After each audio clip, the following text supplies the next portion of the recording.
Yo, yo, yo, yo, yo. What's up, what's up, what's up? And hello to my fellow revolutionaries. You know who you are, and welcome to today's stream. It is Thursday, the 22nd of January, where I am coming from, and I hope you're doing well. Today we're going to be getting into some more of the ye old world affairs. And Hobo Joe, ready for that Trump speech at WEF?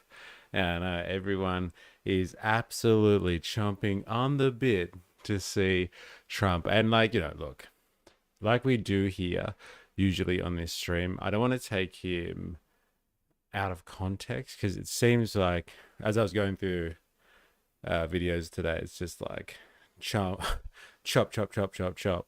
Trump taken out of context. Or sorry, just cuts of Trump, and like you don't know the specific context of what he's saying. And so we're gonna do we're gonna go through and actually watch the speech today, so we know when I don't know the media, the liberal media, and the fake news establishment try to cut poor Trumpy boy up and destroy the real truth. We can call them out for their bullshit. So we're going to be watching, Trump's World Economic Forum speech today. I don't know if we'll get through the whole thing. It's an hour long, and like the way we go in this stream, like when we stop to talk about things, an hour long speech could end up being like a 3 hour affair, but we'll see how we go. And then we're going to look at some of the other fallout that's come out of just Trump's general orbit. Like, just his presence in the World Economic Forum has just caused all of these other conversations to happen. So we'll have a look at some of the fallout that's associated with that. And then we're going to be looking at Australian politics and the absolute crises that the coalition seems to be under. It's their crisis 2.0. The one they went through last year wasn't enough, it would seem. They're back at it again. Little Proud has left. The Nationals have revolted against the Liberals, and the coalition has collapsed, ladies and gentlemen, before we know it. I don't know if it's official, like they had a big fight and they're not speaking. I don't know if they've actually broken up yet. Time will tell. And lo and behold, the Red Woman is waiting in the wings to capitalize on this situation with a lot of help from the mainstream media, it would seem. And so, One Nation and Pawn is lapping it up at the moment, which goes to the theory we were talking about in regards to what's being manufactured in terms of consent here. Are we seeing a new shape for right-wing politics in this nation? Rebranding exercise going out with the old, in with the new, and with the coalition will soon be basically the Nationals and One Nation, maybe, and like Liberals will just turn into middling teal types. Is this the redefining of right-wing politics in this country? We will see. We will see. Coalition implosion 2.0. I'm sure they will be back like a toxic relationship. Yeah, maybe they're just fighting now. They've slapped each other around a little bit, and like they're licking their wounds, but they're not ready to cut it off because the benefits at the end of the day. Hey, toxic as hell. David in the house. Greetings from the US of Trump. The world's freest dictatorship. I think I wouldn't go free. Let's say hottest dictatorship though. Hey David, it's so hot. It's so hot, ladies and gentlemen. And so we're gonna check that out very soon. We're gonna check out what Mr. Trump has to say from Davos. So strap yourself in. So we're gonna be doing a bit of jumping around with the politics today. But first, before we get into his speech, there's something that happened, I think, outside of the speech. I can't confirm that until I've watched the whole thing. But this is, I think, some of the more breaking news from this situation. This was graciously given to us in the Discord by Ninja Nurse. Drew our attention to this one. So thank you, Ninja Nurse, for your contribution, as always. And this is from Euronews, and it is kind of big news, I guess you would say, because of the speculation over the last couple of weeks, like the last week, Trump threatened Europe with sanctions. Sanctions. Well, potentially that might be coming one day, but threaten them with tariffs. All the Europeans that like defied him on Greenland and spoke up or spoke out of turn to the emperor of world capitalism, they were going to be hit up with tariffs as of February the 1st. And so that was 10% tariff on these European nations. I think there was 8 of them involved, including Denmark. And this was obviously a slap in the face to Europe, who just like negotiated strenuously to get like a kind of a deal going on last year when Trump was negotiating with everybody about like the tariffs that he'd basically indiscriminately laid across the whole world. They cut a good deal, they thought, for Europe, and then they got offended when he's going to bring up new tariffs potentially, because that flies in the face of old deals that they've made. And how does the world work in times of such uncertainty and such little trust? And so, yeah, Trump was, it would seem, fair dinkum about that as a threat. And it seems that the threat is kind of working to a certain extent. He has now turned around and said, look, if you guys don't negotiate, bad things are going to happen to you. And so I think they're talking about negotiating on this one, and he's agreed to suspend the tariffs. So he's not going to put the tariffs on now from February 1st on the Europeans. And so they must be jubilant about this, I guess. They think they've dodged a bullet there, and they're like, oh, see, we can do business with the Trump administration. And again, they fall back into the same old trap once again. Nothing ever changes, and they think that they can somehow predict / handle the Trumpian phenomenon, which is, I think, misguided. But it is definitely the way a liberal would see the world, like a traditional liberal, again, someone that just cares about business and like the world economy. Ninja Nurse, hang on. At 1900, we will have a moment of silence for the LNP. Hey, now I don't want to take away from the silence for the Jewish community at 1901. That's why we're doing it before. Very good. I'm glad you delineated there. I think it's important. 4AS in the house. Yo, yo, yo. What's up? What's up? Ding dong. The coalition is dead. I know. And as Ninja Nurse has put it, we will be having a moment's silence, a minute's silence for the death of the coalition. Even though, look, it's not official, everyone. So, like, let's not bury them alive. But they're definitely going through. They're on the rocks. Eh? Their relationship is on the rocks. The Lemmas, what up? What up? Give it up for the Australian lobby group ALG, who now has more members than all other lobby groups combined. Is that a specific reference, or are you just being sarcastic there, or just cracking jokes? Unless you know something we don't, let us know, please. Ninja knows he still thinks he's going to buy Greenland. I don't think we have the full story yet. Europe could just be playing 4D chess. And look, I love the optimism that you have for Europe and their ability to play 4D chess. I just don't see the European bourgeoisie doing anything but like, oh wait, we dodged another bullet for our commerce. And like, as long as we continue to do trade and remain the status quo, then everything will be okay. But like, if you really feel this ability of them to actually play some type of 4D chess, then like, my hope goes to you. I really hope that might be the case, but I just don't see it. Like, if the Europeans had foresight and 4D chess playing ability, they would have made sure that they were pretty secure. I would have said over the last 20 years. Like, there's been enough crises on the world stage and within the European context for them to be like, all right, we really need to, like, we can spend the next couple of decades shoring ourselves up, reindustrializing, shoring up our economy, making sure that we actually have like the capital and, I don't know, the financial structure that is necessary to play with the big dogs on the world stage now, to keep up with China, Russia, the US, when they just haven't been able to do that stuff.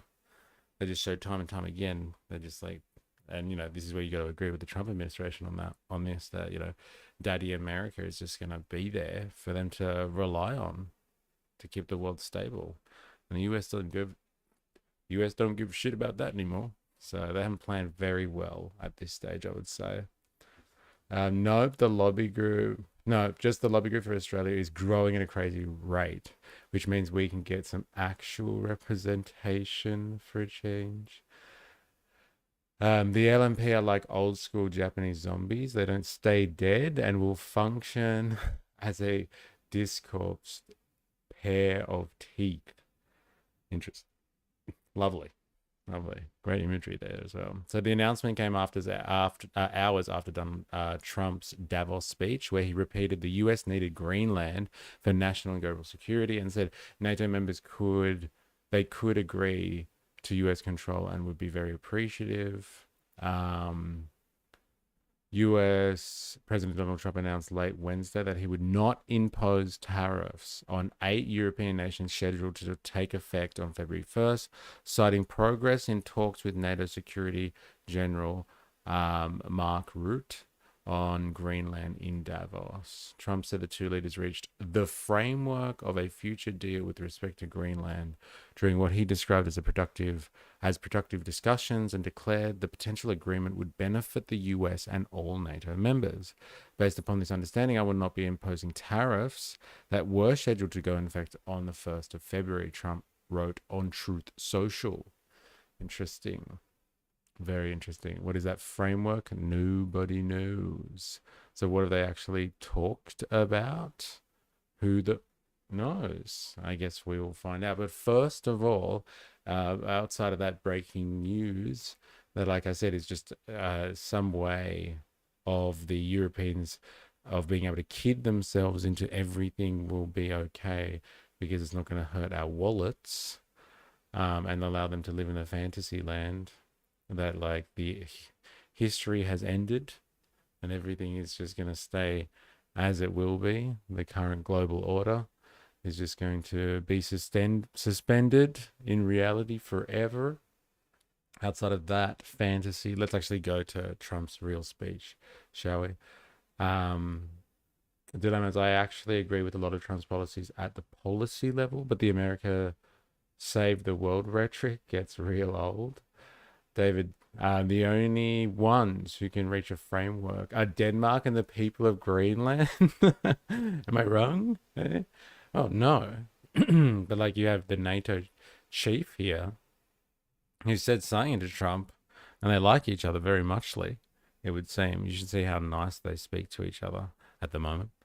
And he's done some good stroking of the old ego, enough for Trump to be happy, I guess, for now. Not wrong until Trump gets his way, lol. Sounds like military presence and not a buyout. Yeah, maybe.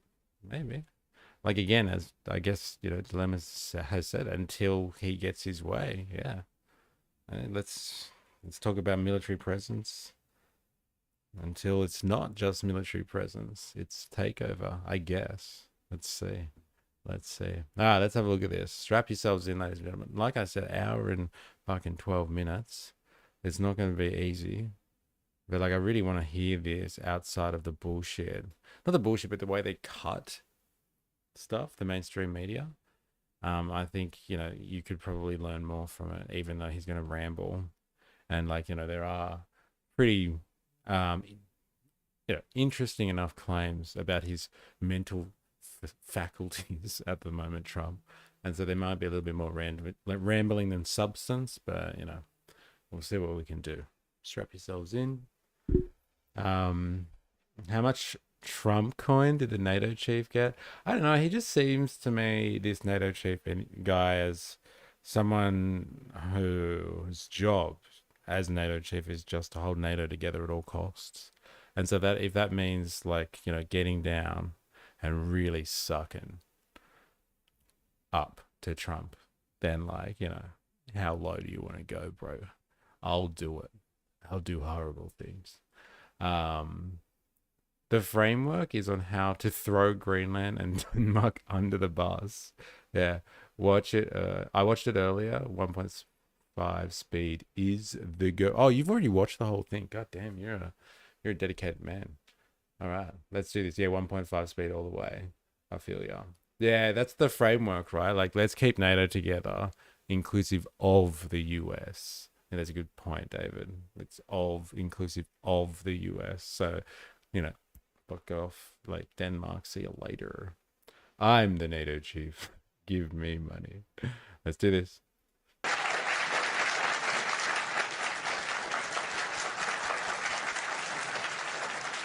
No hugs. Go away. Just speak. Well, thank you very much, Larry. It's great to be back in beautiful Davos, Good Switzerland, to be back. and to address so many respected business leaders, so many friends, few enemies, and all of the distinguished guests. It's a who's who. Look at them just laughing. Like, why would you pay that? All right. Will say that. He's not joking. I've come to this year's World Economic Forum with truly phenomenal news from America. Yesterday marked the one-year anniversary of my inauguration, and today, after 12 months back in the White House, our economy is booming, growth is... I heard. I can't wait to see it. I hope you put glasses on for Macron's impersonation. Exploding, productivity is surging, investment is soaring, incomes are rising, inflation has been defeated, our previously open and dangerous border is closed and virtually impenetrable. So good. And the United States is in the midst of the fastest and most dramatic economic turnaround in our country's history. He looks like that dementia patient in the hospital who puts on a suit and sits at the nursing station waiting for the bus that never comes at 3 a.m. Oh, man. Sad. The Biden administration, America was plagued by the nightmare of stagflation, meaning low growth, and high inflation, a recipe for misery, failure, and decline. But now, after just 1 year of my policies, we are witnessing the exact opposite. Virtually no inflation and extraordinarily high economic growth. Growth like, I believe, you'll see very shortly, our country has never seen before, perhaps no country has ever seen before.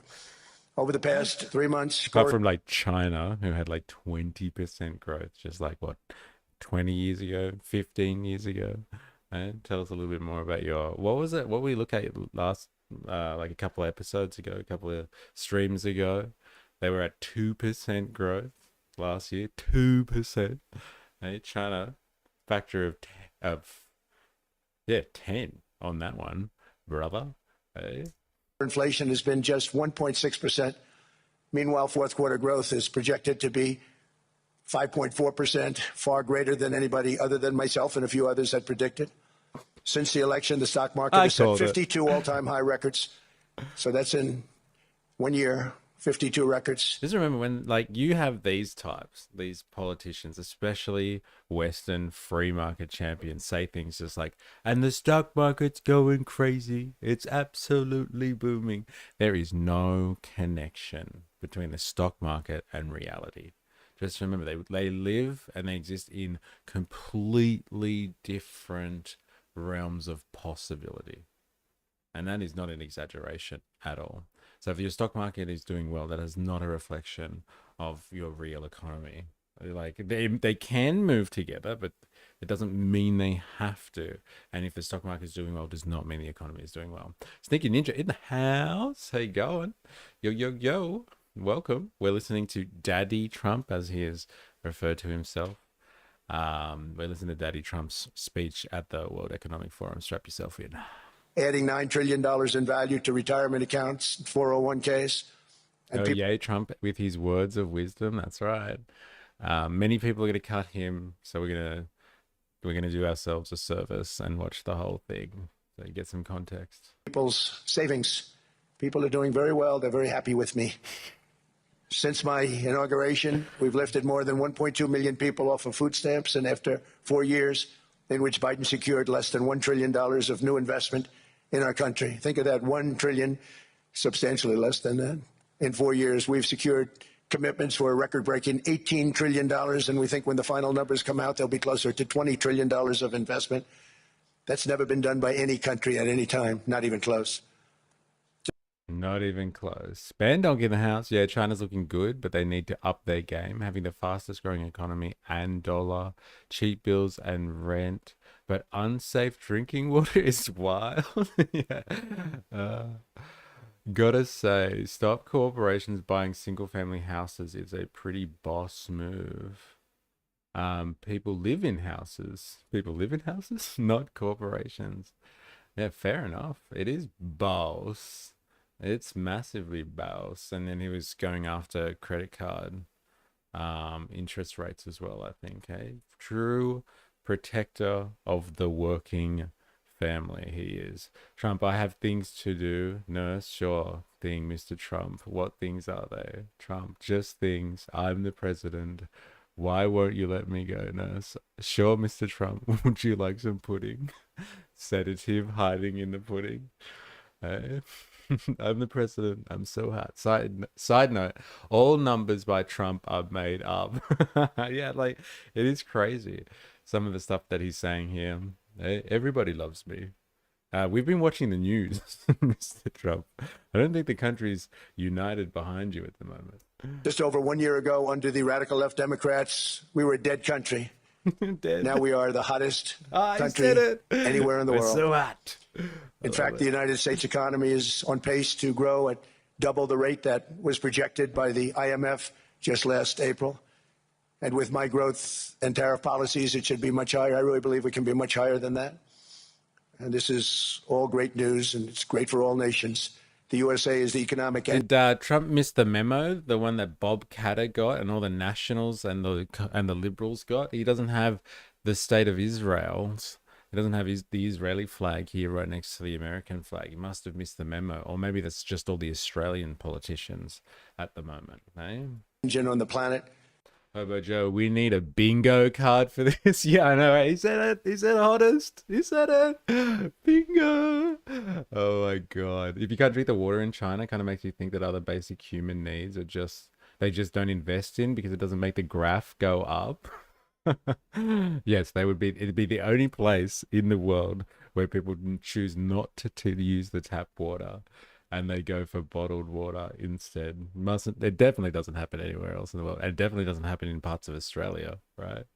Hey, hey. No, yes, Mr. Trump, inflation is now zero. Have some more pudding. He holds the flag inside his heart. Well, he needs to wear it on the front right here so I can see it. Trump genuinely loves his country. I want the American empire to expand to all Western countries and save them from liberalism.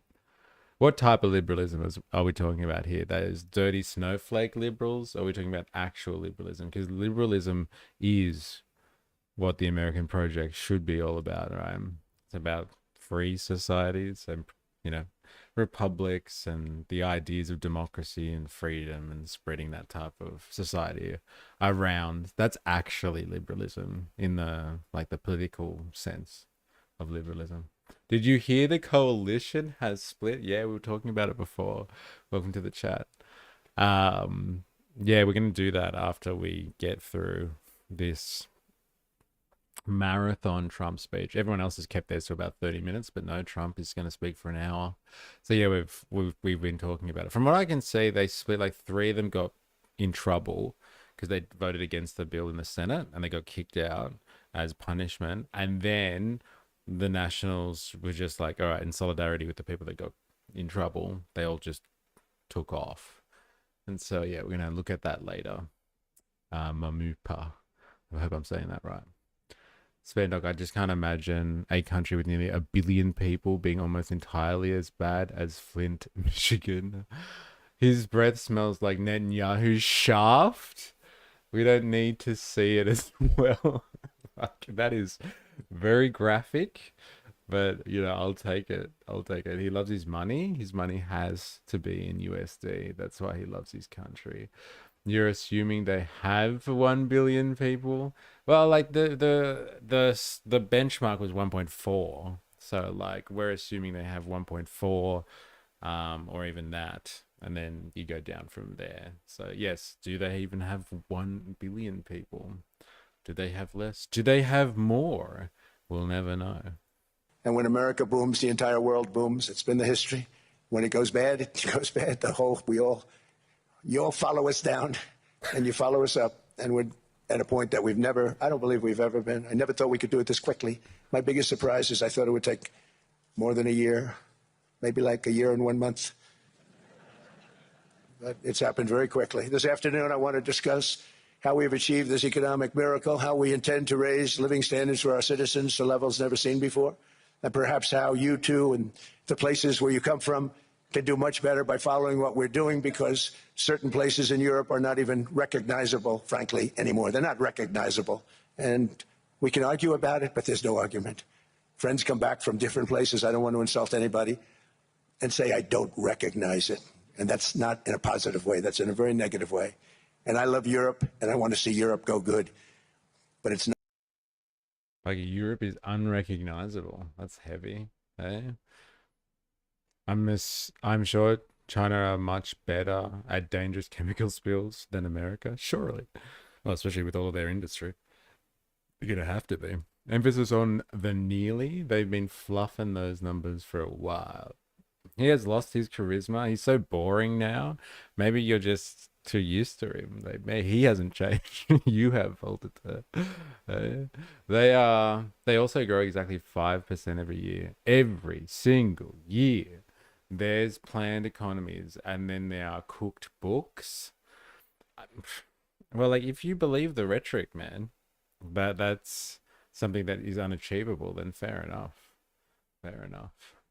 But like, you just have to take a quick look at their society and the numbers that we're talking about here as well. Like you said, 1 billion people or close to 1 billion people. It's not numbers we're used to dealing with. Based Europe call out. There it is. Hey, unrecognizable, absolutely unrecognizable. Hey, this is the best version of Trump ever. Not heading in the right direction. In recent decades, it became conventional wisdom in Washington and European capitals that the only way to grow a modern Western economy was through ever-increasing government spending, unchecked mass migration, and endless foreign imports. The consensus was that so-called dirty jobs and heavy industry should be sent elsewhere, that affordable energy should be replaced by the Green New Scam, and that countries could be propped up by importing new and entirely different populations from faraway lands. This was the path that sleepy Joe Biden administration and many other Western governments very foolishly followed, turning their backs on everything that makes nations rich and powerful and strong. See, like we read Project 2025 for the most part, and this is exactly the language of Project 2025, but like with a Trump style. This is verbatim. It's crazy. It's not that it's unachievable. It's just consistently 5%. It's not 6% or 4%. Always 5. Looks a little sus. Might not be, but it definitely looks sus. Fair enough. Fair enough. But like, I don't see that being disputed either, though. Like, by countries that are in direct competition with China, or directly benefit off China as well. Like, they are expanding, ever increasing their productive capacity, and that's all really that GDP should be about at the end of the day. Doesn't mean it's going to go on forever. Sleepy Joe. And there's so much potential in so many nations. The result was record budget and trade deficits and a growing sovereign deficit driven by the largest wave of mass migration in human history. We've never seen anything like it. Quite frankly, many parts of our world are being destroyed before our very eyes, and the leaders don't even understand what's happening. And the ones that do understand aren't doing anything about it. Virtually all of the so-called experts predicted my plans to end this failed model would trigger a global recession and runaway inflation. But we have proven them wrong. It's actually just the opposite. In 1 year, our agenda has produced a transformation like America has not seen in over 100 years. Instead of closing down energy plants, we're opening them up. Instead of building ineffective, money-losing windmills, we're taking them down and not approving any. Instead of empowering bureaucrats, we're firing them, and they're going out and getting jobs in the private sector for 2 and 3 times what they were making in government. So they started off hating me when we fired them, and now they love me. Instead of raising taxes on domestic producers, we're lowering them and raising tariffs on foreign nations to pay for the damage that they've caused. In 12 months, we have removed What? over 270 See, I don't understand how they use this mental gymnastics one for here. the domestic producers. We're lowering them and raising tariffs on foreign nations to pay for the damage that they've caused. In 12 months, we have Okay, so he's not okay. So he's saying we're raising tariffs to pay for the damage that other people have caused us. So he's taxing the American people and American businesses to pay for the damage that the world economy has done to America. Okay, that makes sense. Because usually the confusion is that they somehow believe that tariffs are extracting taxes of other people, other countries, but it doesn't work like that. Unfortunate. Taxing the American people. It's just not the Republican way. Trump is the last person who should talk about ever increasing government spending. We have a record deficit, $1.7 trillion. Yeah, it's a funny point, isn't it? Isn't it? Isn't it? Isn't it? Eh? Very, very interesting. Shh, don't say that. Don't say that. It ruins the narrative. Got to give props to China too. If you can't win through direct might, just seize the means of production and starve your enemy out. But a basic but clever long-term, non-violent, less costly strategy. I don't know if that's actually like I'm assuming that is a sarcastic like dig at China, but like that could also just be a compliment. Like that is how you win in capitalism.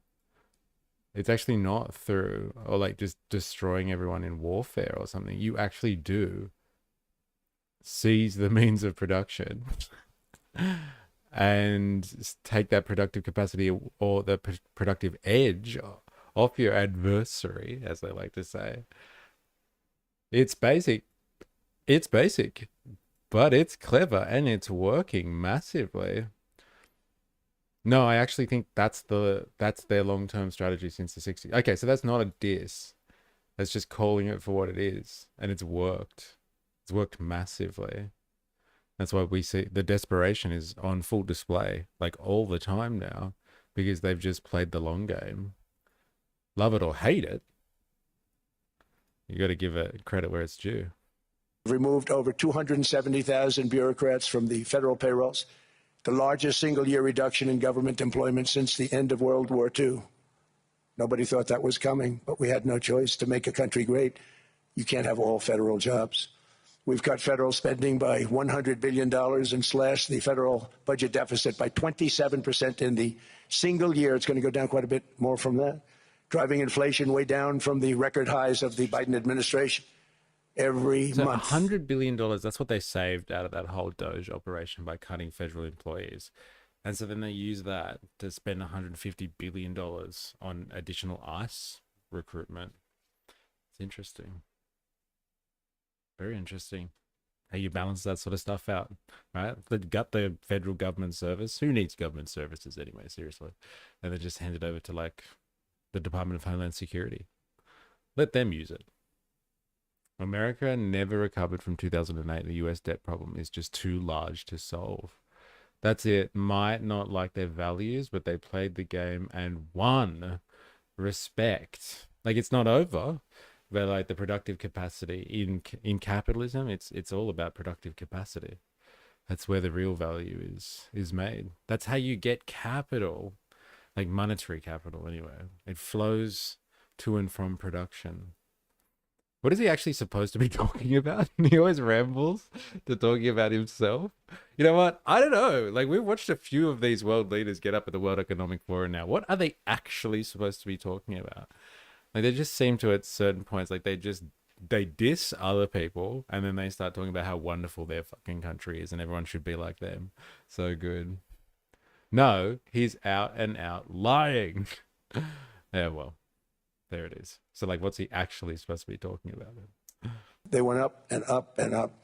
I promised to cut 10 old regulations for every single new regulation, but instead I've cut actually till this point 129 regulations for every one new regulation approved. So every time they come in with a new regulation, we do at least 10, but so far it's averaging out to 129, if you can believe it. In July, we passed the largest tax cuts in American history, including no tax on tips, no tax on overtime, no tax on Social Security for our great seniors. We also provided 100% expensing. That's the one they like. And bonus depreciation for all new equipment and capital investments to help companies expand and shift production to America. They are so in love with that. They build a plant, they're able to deduct it immediately, the whole thing, rather than waiting 38 to 41 years in the old days. This is a miracle taking place. Nobody thought it would ever be done by any country, but it's done by us. It was what made my first term the most successful. That's fucking huge. If that's true. That like you can write off a factory straight away. You can just come in and build something and just be like, yeah, it's fully depreciated after 1 year. I'll write that whole thing off in tax. Because like usually people have to sit on something for a while to make it work. But like that's just encourages people to flood the market with construction and moving their industries in. I wonder if it'll pay off. That's huge if that is the case. I wonder if anyone will bite on that, because the only thing that's stopping people from biting is the uncertainty that comes with all the economic warfare that they're engaged in. Businesses don't like economic warfare because it's too big to invest and not know what's going to happen tomorrow. David, any way you could feed the text of his speech into ChatGPT and ask her to fact check it? Don't tell her it's Trump's speech.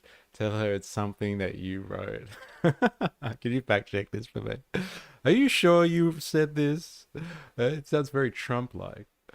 He's trying to up US production, but with the control China has now, the level it's progressed to, I don't know if anything the US does will be enough, or it's just too little too late now.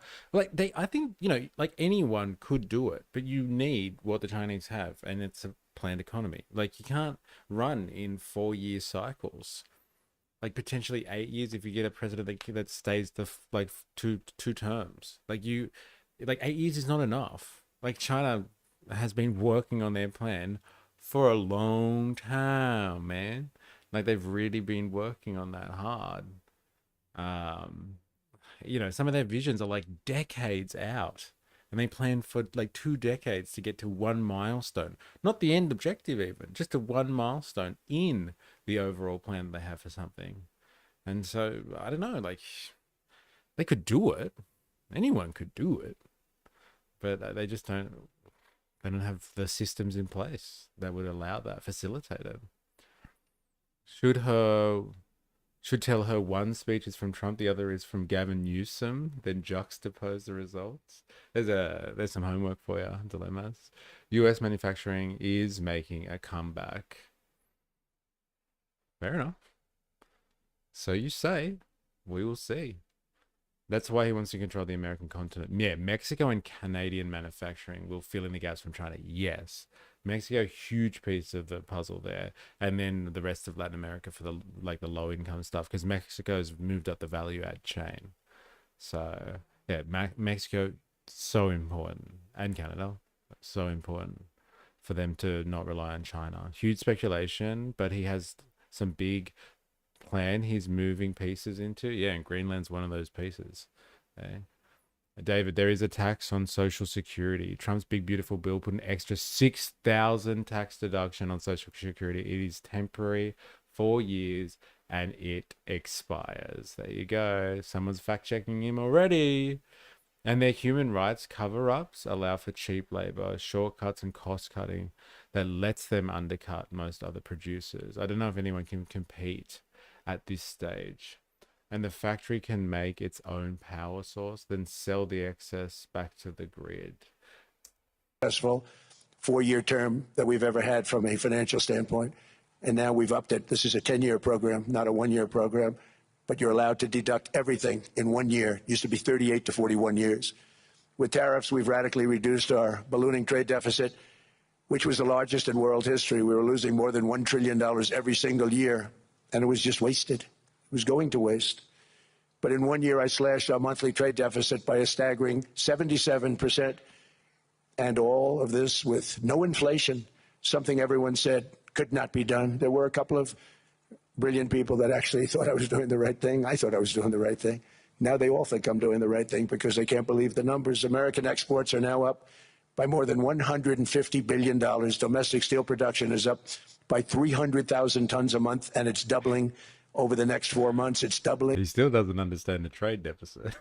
Remember when we used to do things like that with the Snowy Mountain Hydro, etc.? Yeah, well, when we used to invest in infrastructure, who would have thought that's the type of stuff that capitalism actually loves, producing real value, and then that value then spreading throughout the economy and for like longer periods of times, decades and decades, the effects of it.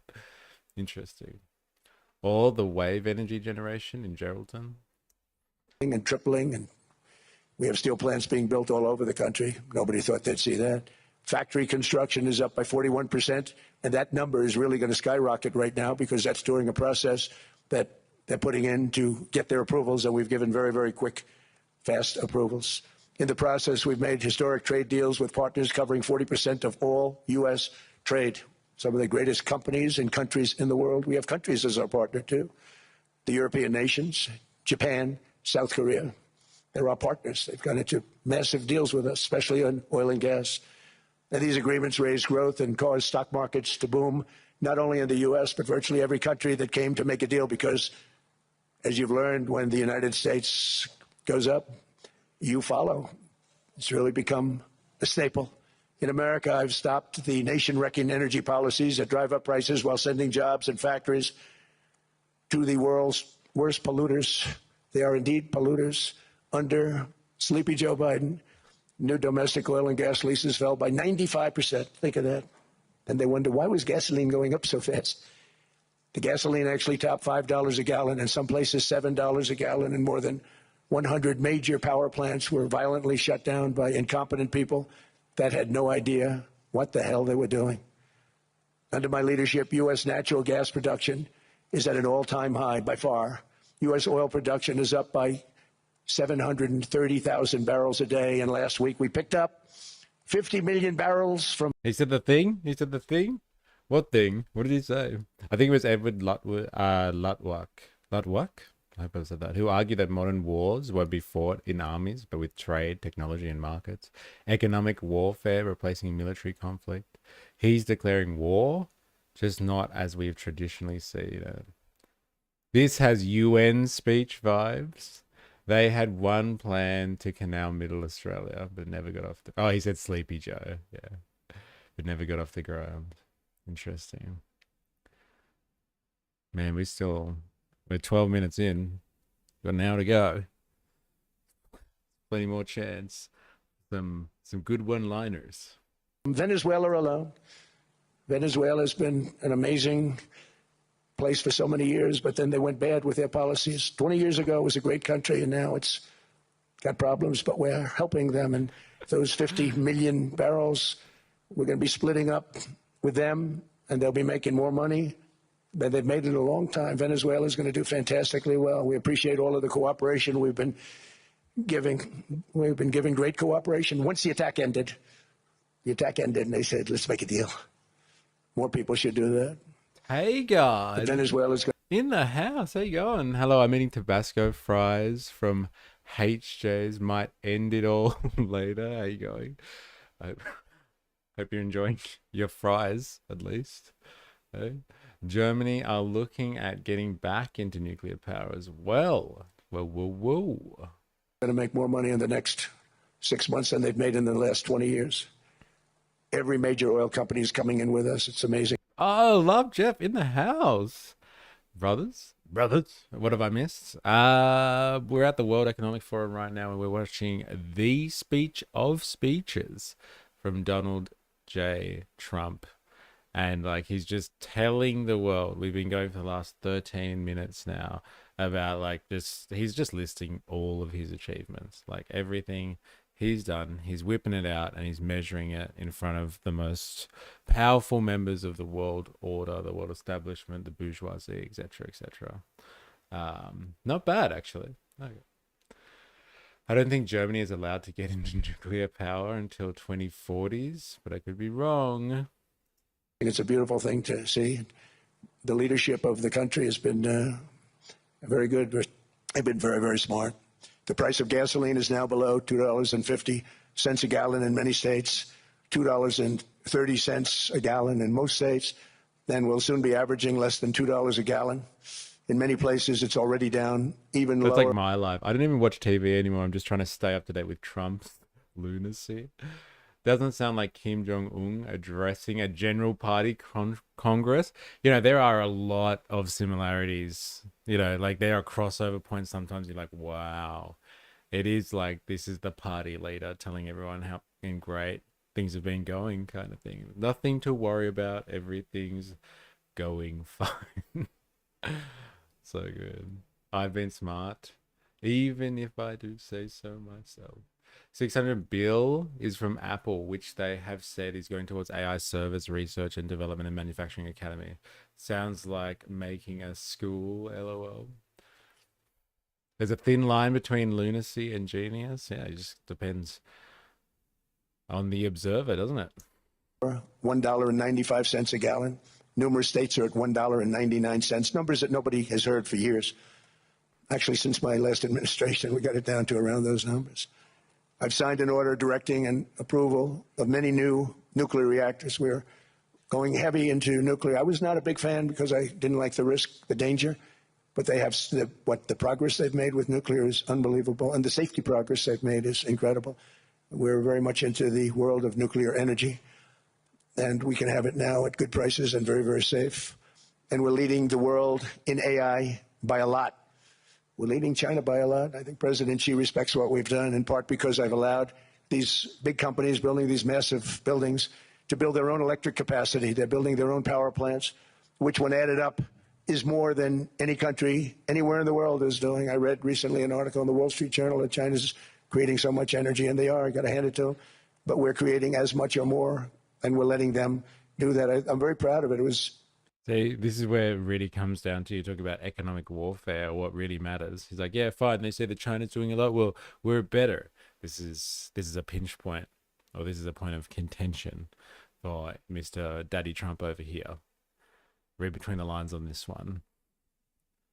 Energy is a big problem, and I'm talking about the electrical grid, especially if you're going to be producing, like, talking about all of this industrial spending that's happening, and it's basically like Voltage has said, it's going to be a lot of money towards AI servers, data centers, etc., etc. Cloud capital, as Yanis Varoufakis would say, cloud capital infrastructure. That's where all the money's going. Doesn't really create a lot of manufacturing jobs, if any, but it needs a lot of juice, baby, a lot of juice. And it must be a soft point for old Trumpy that the Chinese have so much reserve in their energy grid and the Americans are at capacity. And he's just like, yeah, so I'm letting them build their own energy. No one thought that was possible. It's like, it's fucking necessary. If you guys want these people to win the AI arms race, they're going to have to build their own power because they can't rely on the American state and the American political class to pull their fingers out for this one. 25 billion on packaging plans. The West is finally waking up a bit, realizing there's more money investing in the last stage of production, sure, but controlling every stage before that makes everyone doing that dependent on you. It feels like at what a well economic forum, your numbers should speak for themselves. He's just rattling off a list of his subjective truth. Ravy baby in the house. Hello, did we see Carney's speech? Yeah, we watched that yesterday. That was the Trump speech of yesterday. Everyone was talking about Carney's speech and how he ripped a new one of the Trump administration, I guess you would say. Scathing attack on the current state of world affairs, and everyone was like nice and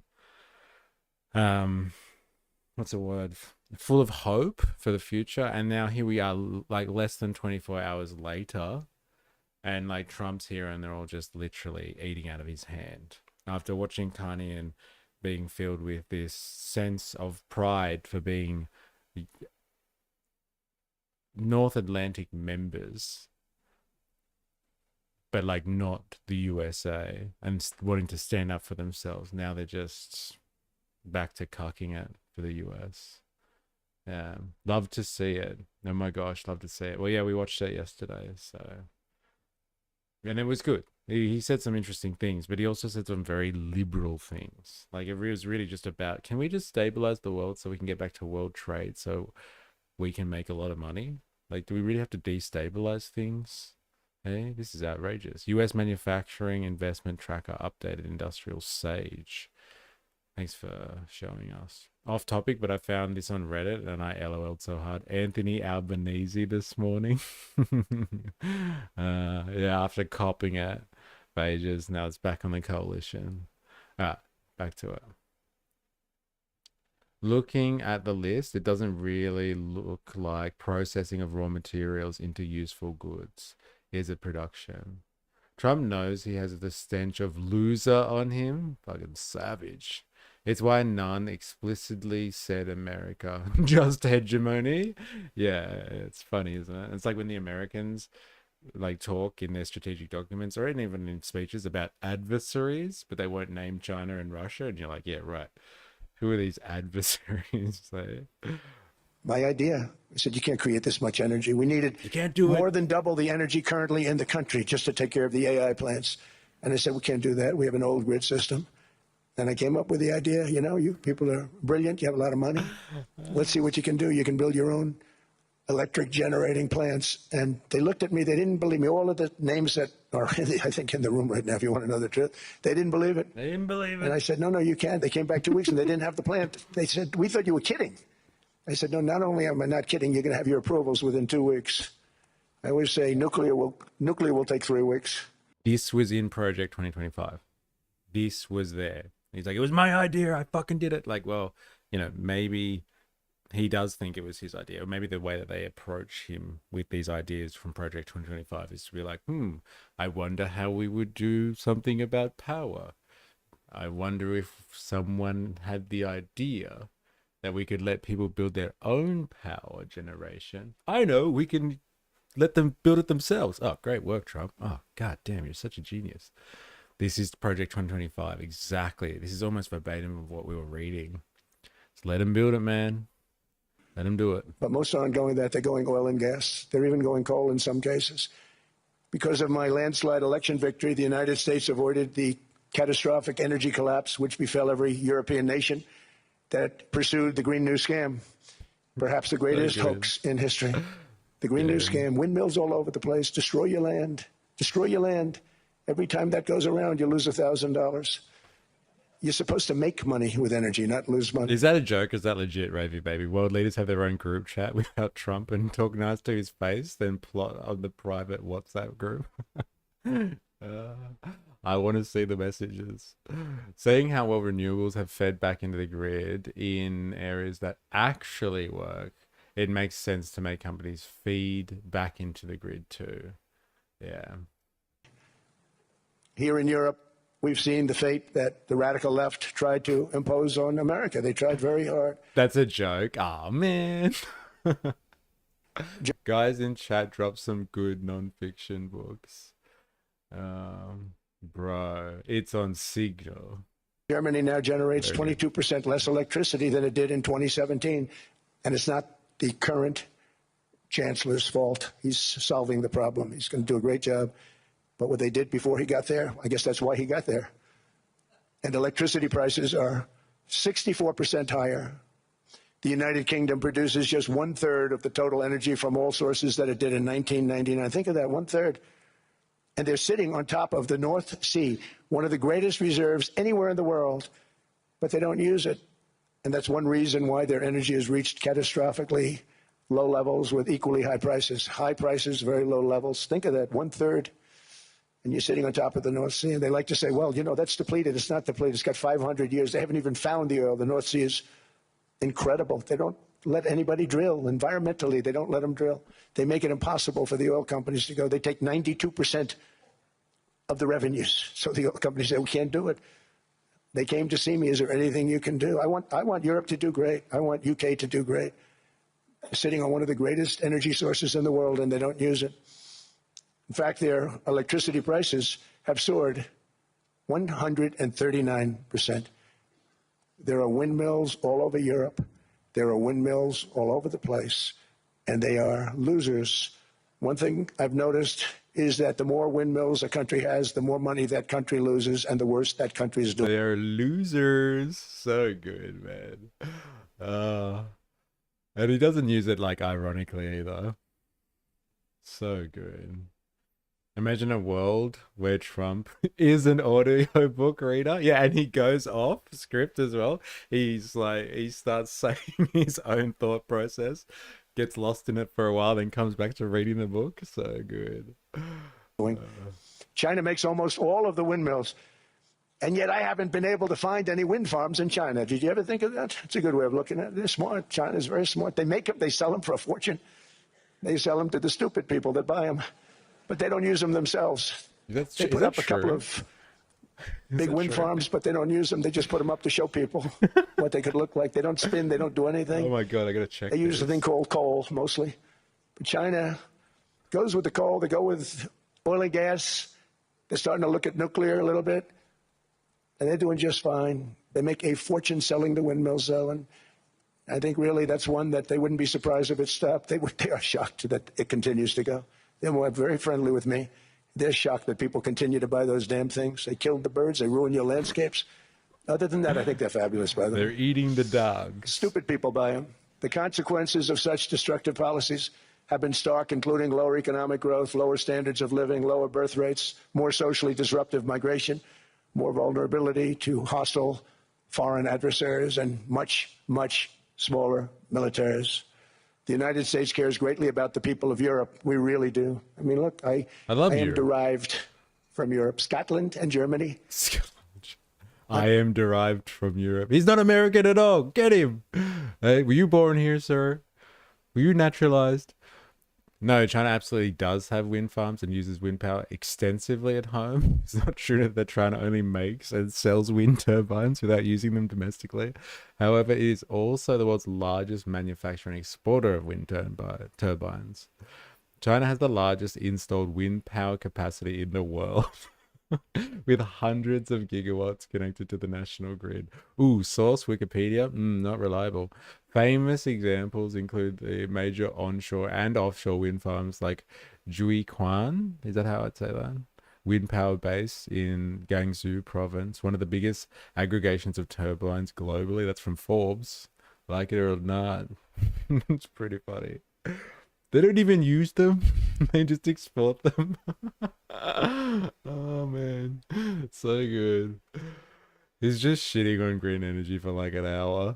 It's the green scam. So good. Green plan my ass. Green scam all the way. Germany getting cheap gas from Russia until Nord Stream pipeline was mysteriously blown up. Now they have to buy LNG at 4 times the price. Hey, yeah, I wonder what happened there. Yeah, very, very good point, actually. Something like 29 nuclear power plants now under construction in China.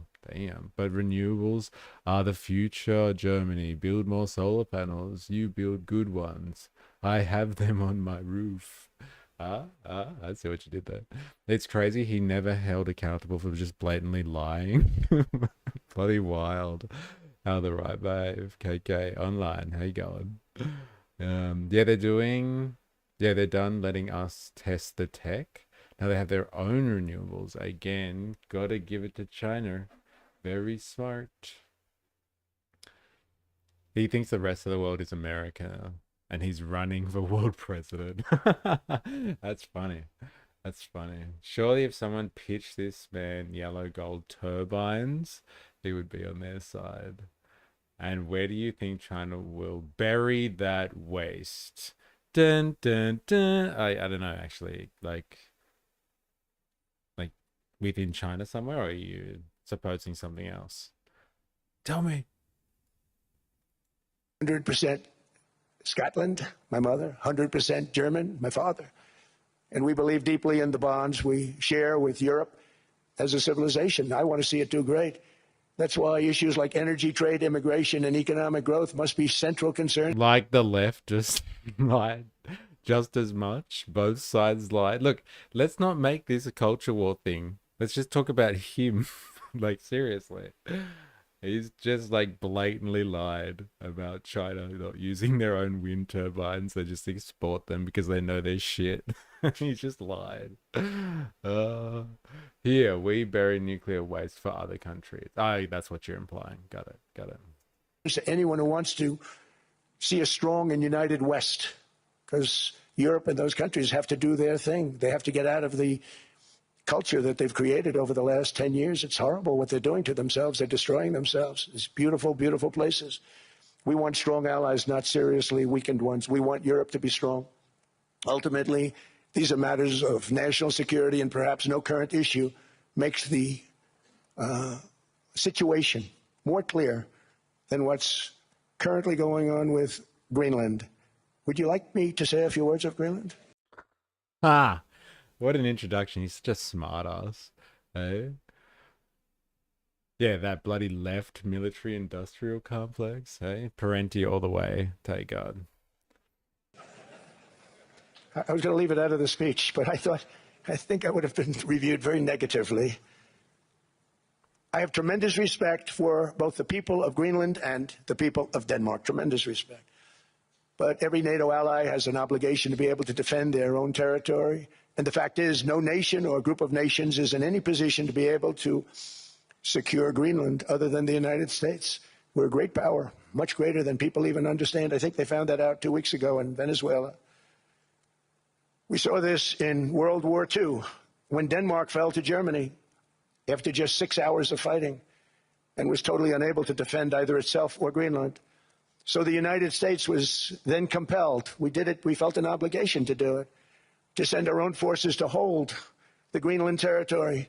And hold it we did, at great cost and expense. They didn't have a chance of getting on it, and they tried. Denmark knows that.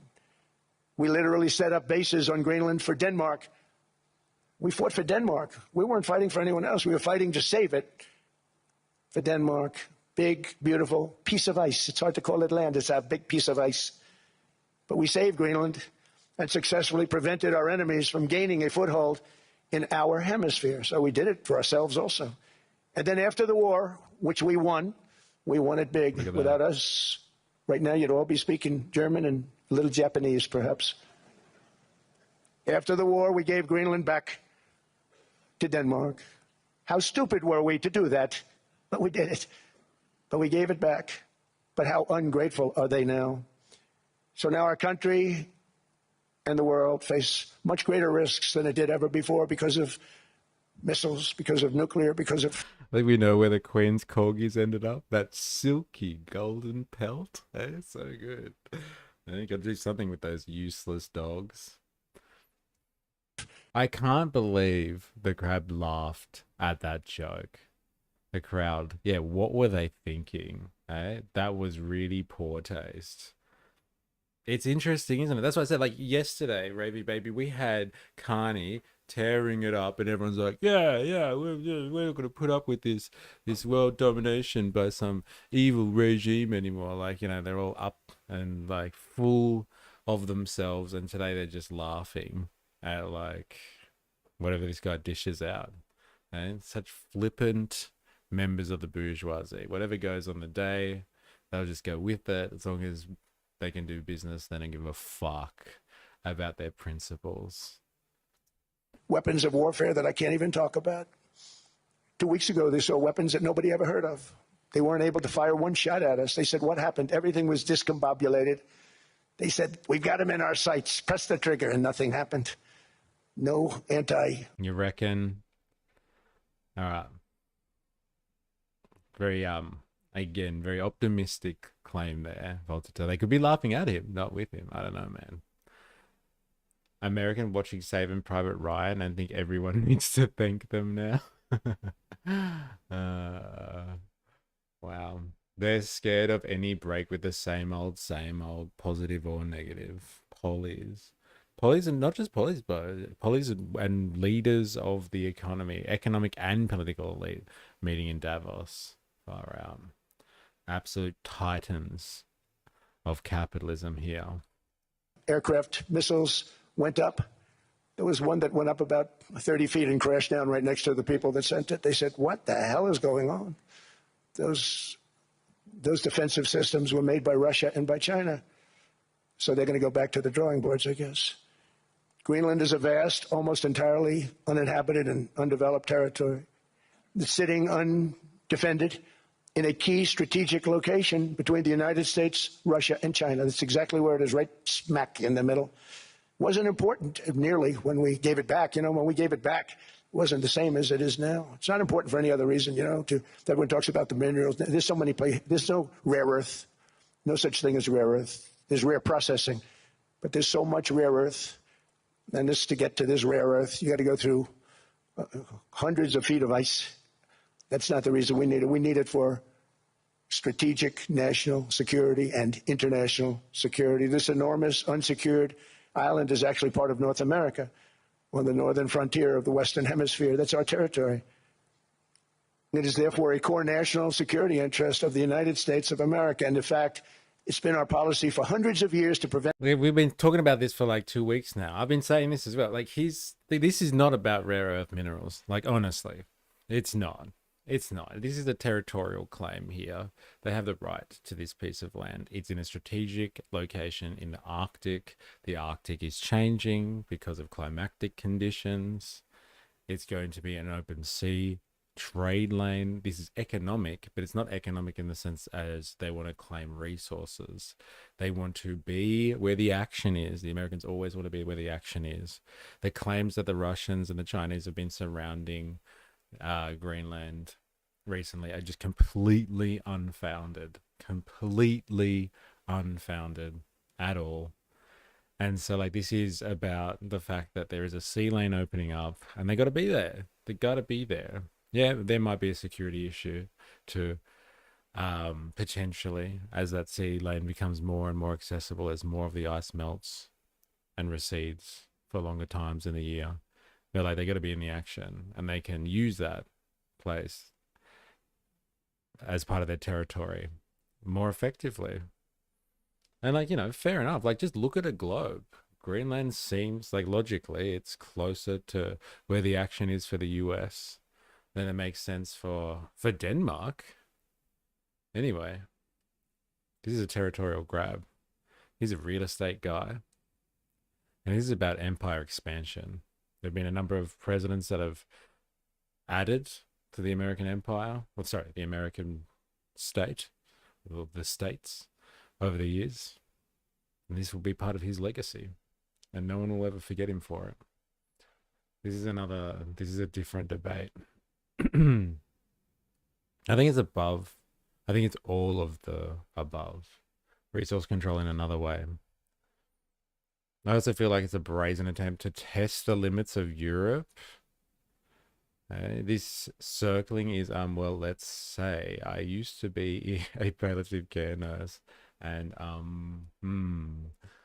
yes, if Kamala had won, there would have been boots on the ground in around the next day.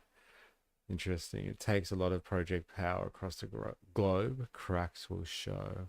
It takes a lot to project power across the globe. Real estate mob tactics on a global scale. Well, that's it. If you gather enough status and wealth, then you can instate your value system. Just a shame you have to abandon it to reach that point. So there's no values left to instill. It's bleak, isn't it? And outside threats from entering our hemisphere, and we've done it very successfully. We've never been stronger than we are now. That's why American presidents have sought to purchase Greenland for nearly 2 centuries. You know, for 2 centuries they've been trying to do it. They should have kept it after World War II, but they had a different president. That's all right. People think differently. Much more necessary now than it was at that time, however. In 2019, Denmark said that they would spend over $200 million to strengthen Greenland's defenses. But as you know, they spent less than 1% of that amount. 1%. There's no sign of Denmark there. And I say that with great respect for Denmark, whose people I love, whose leaders are very good. It's the United States alone that can protect this giant mass of land, this giant piece of ice, develop it and improve it and make it so that it's good for Europe and safe for Europe and good for us. And that's the reason I'm seeking immediate negotiations to once again discuss the acquisition of Greenland by the United States. just as we have acquired many other territories throughout our history, as many of the European nations have. They've acquired, there's nothing wrong with it. Many of them, some went in reverse. See, hey, you guys do it. It's okay when Europe does it. It's not okay when I do it. Fuck you. No, the United States never gave back Greenland to Denmark after World War II because it never officially owned it in the first place. Hindustan Times, eh? They're fact checking the US. This is from the 22nd of January. Did the US give Greenland to Denmark after World War II? Fact checking Trump's stupid claim at Davos. The Hindustan Times. The Indians going after Trump. During World War II, after Germany occupied Denmark, the US took responsibility for defending Greenland and built military bases there. With the permission from Denmark's ambassador. After the war, Greenland reverted to Danish control. The US did not own it or govern it. It was sovereign territory. In 1946, the US even offered to buy Greenland from Denmark, but Denmark refused. Later in 1951, the US and Denmark signed a defense agreement under NATO. So, like, basically what it's saying is, like, they had control over it. So, like, they didn't have it. They basically had control over it. And what were Denmark going to do, like, if they just kept it? But at the time, they obviously had other things to worry about than rocking the boat over Greenland. And so they let it go. So they controlled it. Let's be fair. God, he talks like an abusive ex-partner. You need me. Yeah. And Europe suck it up. That's what I'm saying. Like yesterday, they were all like, I can do it. I'm going to break up with him tomorrow. And then like, here it is today. And they're just like, oh, maybe we do need Trump. Okay, let's clap when he makes a joke, ladies and gentlemen. That's pretty much what we're seeing right here. That's the main issue with the Democrats there and the Labour Party here. They all sell out, but the left-leaning parties love lying about it. Dilemmas. Do you want to Greenland Trump? Just leave our Mary alone. Well, to be honest, they did all about Russia. What do you mean they did all about Russia? I might have missed the context of what we're talking about here. Right, back to it. Actually, if you look, some had great vast wealth, great vast lands all over the world. They went in reverse. They're stuck back where they started. That happens too. But some grow. But this would not be a threat to NATO. This would greatly enhance the security of the entire alliance, the NATO alliance. The United States is treated. Russia invading Europe hasn't done nearly enough to sanction Russia, in my opinion. A light hand on the wrist. Yeah, right. Oh my God, yes. Abusive ex. There it is. Yeah. Very unfairly by NATO. I want to tell you that. And when you think about it, nobody can dispute it. We give so much and we get so little in return. And I've been a critic of NATO for many years. And yet I've done more to help NATO than any other president by far, than any other person. You wouldn't have NATO if I didn't get involved. Nobody's done more for NATO right now. So good. Biden right now.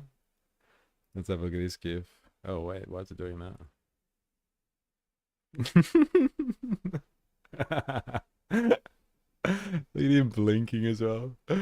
Blinky Bill over there. So good. He wants the Golden Dome. Yes. 100%. And Greenland is key to the Golden Dome, isn't it? You got to cover the Arctic. Eh? Because where are the missiles coming from anyway? Eh?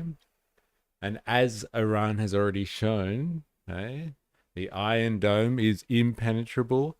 Not. Hypersonic missiles all the way. So the Golden Dome, I'm sure, is going to be so much better than that. And we're going to spend a lot of money on it too. A lot of money. It's going to be hot. Still a lot of spiders in the dark. All right. Yes, if we could see behind the curtain, we would have the epi files. It's so true. So true.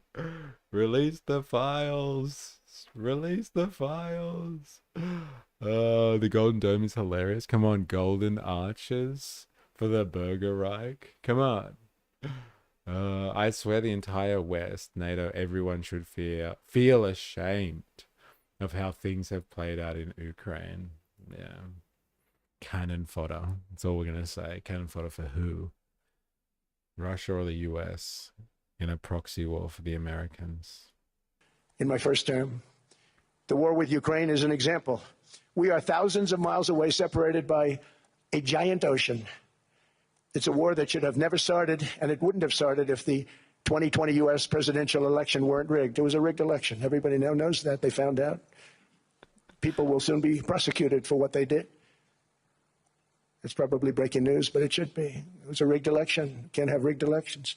You need strong borders, strong elections, and ideally a good press. I always say it. Strong borders, strong elections, free, fair elections, and a fair media. The media is terrible. It's very crooked. It's very biased, terrible. But someday it'll straighten out because it's losing all credibility. Think of it. When I went in a landslide, a giant landslide, won all 7 swing states, won the popular vote, won everything, and I only get negative press. That means that it has no credibility.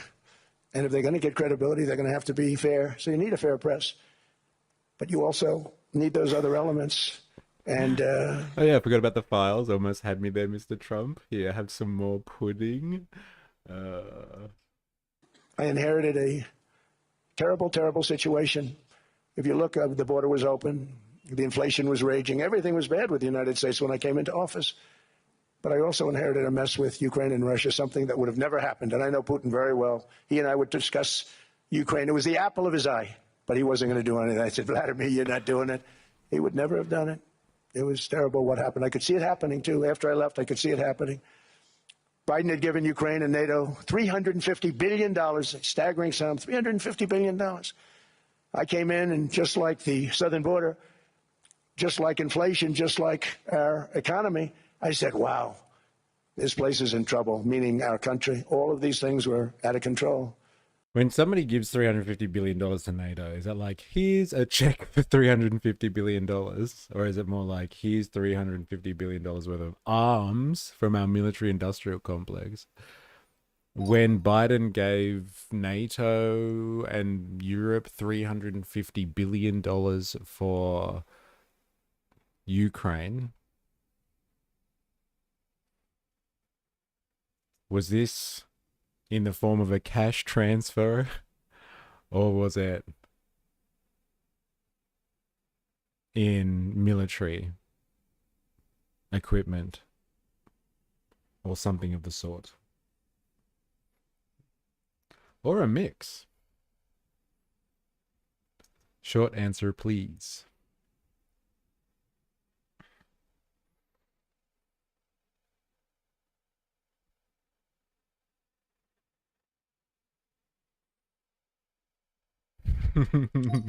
A mix, but mostly military equipment, not cash. That's so good. He gave him $350 billion. Yes. He gave him military aid, weapons, ammo, vehicles, training, much of it via drawdowns from existing US stockpiles. So let me get this straight. The US was moving its capital. So they produce, like, this is one thing they can produce really well. I gotta say, I always bag their industry. But like, hey, goddamn, they can produce a lot of stockpiles of military equipment. And like, they have this stuff sitting around and they got to burn through it, because that's how capitalism works best. When the stuff that you have already produced doesn't get devalued by sitting around doing nothing. And the longer it sits there and does nothing and technology changes and other things are produced, it becomes more and more devalued. So you get it moving, and then you can justify more military spending. If it wasn't for the shift of about $300 to $350 billion of military industrial style capital to another country, Congress, or no one could ever turn around to Congress and be like, excuse me, we need more in our military budget. But why? You've got $350 billion worth of stock sitting around. What could you possibly need that would justify more military spending? Oh, well, that'll just disappear. Hey, looks like we're going to have to ramp up spending again on the military. Let's beef up the big, beautiful bill, baby. But the border was out of control. We fixed it with the strongest border anywhere in the world. And I've now been working on this war for 1 year, during which time I settled 8 other wars. India, Pakistan. I settled other wars that were Vladimir Putin called me, Armenia, Azerbaijan. He said, I can't believe you settled that one. They were going on for 35 years. I settled it in one day. And President Putin called me. He said, I can't believe I've worked on that war for 10 years trying to settle it. I couldn't do it. I said, do me a favor, focus on settling your war. Don't worry about that one. Do What me a does the United favor. States get Do out me of a all favor. of this work, all of this money, other than death, destruction, and massive amounts of cash going to people who don't appreciate what we do? They don't appreciate what we do. I'm talking about NATO. I'm talking about Europe. They have to work on Ukraine. We don't. The United States is very far away. We have a big, beautiful ocean separating us. We have Big, nothing to do with beautiful it. ocean. Until I came along, NATO was Oh, so good. How much would be enough for support for Ukraine? Is it taking back the lost territory?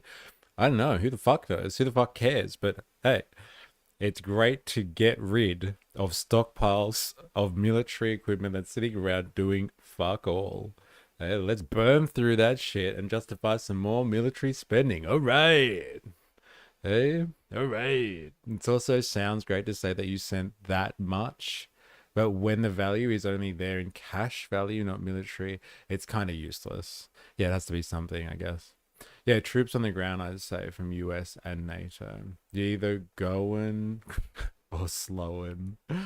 Anything less, and you're throwing money at a problem that can't be fixed with just money, that's not how war works. They're either first or last Ricky Bobby. Let's do this. only supposed to pay 2% of GDP, but they weren't paying. Most of the countries weren't paying anything. The United States was paying for virtually 100% of NATO. And I got that stopped. I said, that's not fair. But then more importantly, I got NATO to pay 5%, and now they were paying, and now they are paying. So something nobody said was possible. They said, we will never go up higher than 2%. But they went to 5%, and now they're paying the 5. They didn't pay the 2, and now they're paying the 5. And they're stronger for it, and they have an excellent, by the way, Secretary General, who's possibly in the room. Mark, are you here? Where are you, Mark? Yes, he's here. Hello, Mark. We never asked for anything, and we never got anything. We probably won't get anything unless I decide to use excessive strength and force, where we would be, frankly, unstoppable. But I won't do that. Okay? Now everyone's saying, oh, good. That's probably the biggest statement I made, because people thought I would use force. I don't have to use force. I don't want to use force. I won't use force. All the United States is asking for is a place called Greenland, where we already had it, as a trustee, but respectfully So returned good. it back to Denmark, not All we're asking for is a little place called Greenland. Like, get the fuck over it. Why is the world making this such a big deal? I asked for Greenland. Everyone should just be like, all right, fine.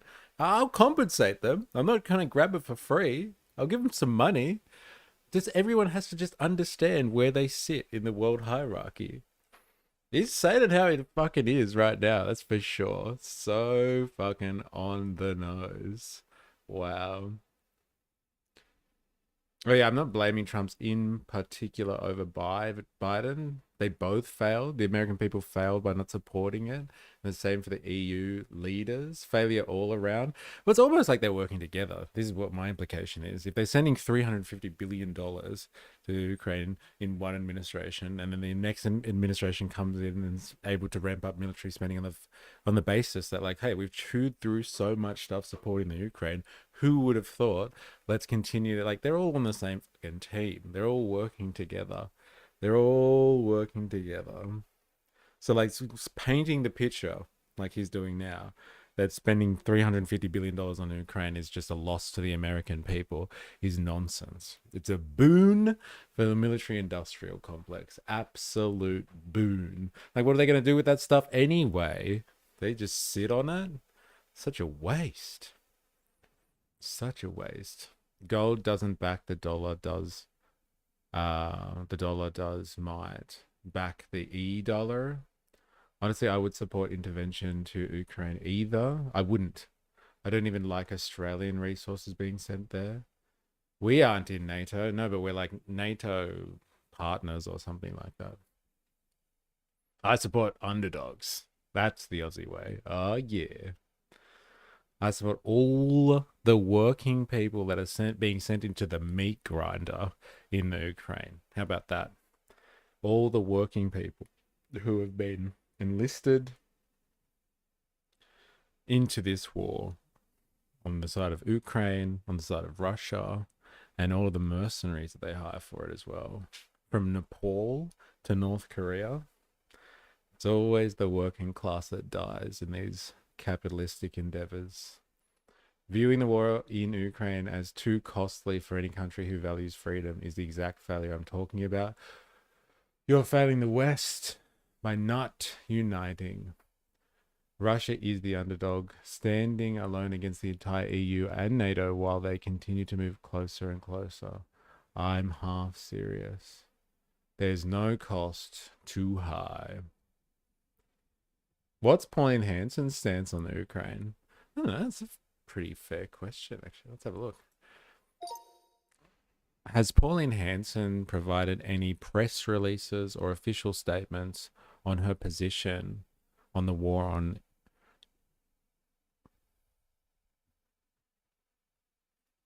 regarding the war in Ukraine? What's going on?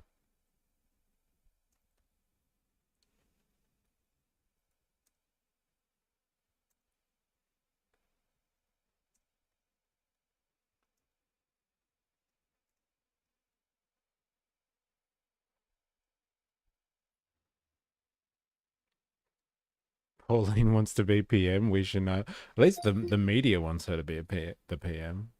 We should know for that reason, right? Taco about a wild card. Jag, hey, yeah, I didn't know you were here. And Dr. Nathan in the house too. What's going on? Morning. What did I miss so far? Man, we are so far down the fucking rabbit hole. We're 32 minutes deep. We're only halfway there. We're not even fucking halfway there, let's be honest. We're halfway through Trump's speech to the World Economic Forum. My God. ChatGPT is tired from fact checking Trump.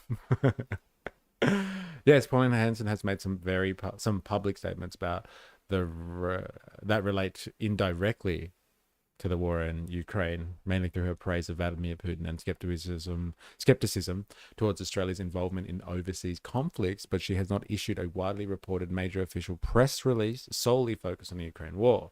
Praise of Vladimir Putin. Hansen has previously publicly praised President Vladimir Putin, calling him a strong man she respects, which was widely covered in Australian media. Why are you telling us about this? Skepticism of foreign military involvement. More recent comments, she criticized Australian involvement in overseas conflicts, arguing Australia shouldn't get involved in foreign wars that don't directly serve national interests, a stance that implicitly applies to wars like the Ukraine. Fair enough. That's it. That's the best the research assistant could do. Useless research assistant. So Pauline's stance is let's do as Trump does. Yeah. Talk about how America first, I'm the president for peace, no more wars, and directly do the opposite. Invasion, a proxy war. Instead, being so segmented, every nation thinks, at least it's not me. I don't have to do anything, is basically how we lost so much territory in World War II.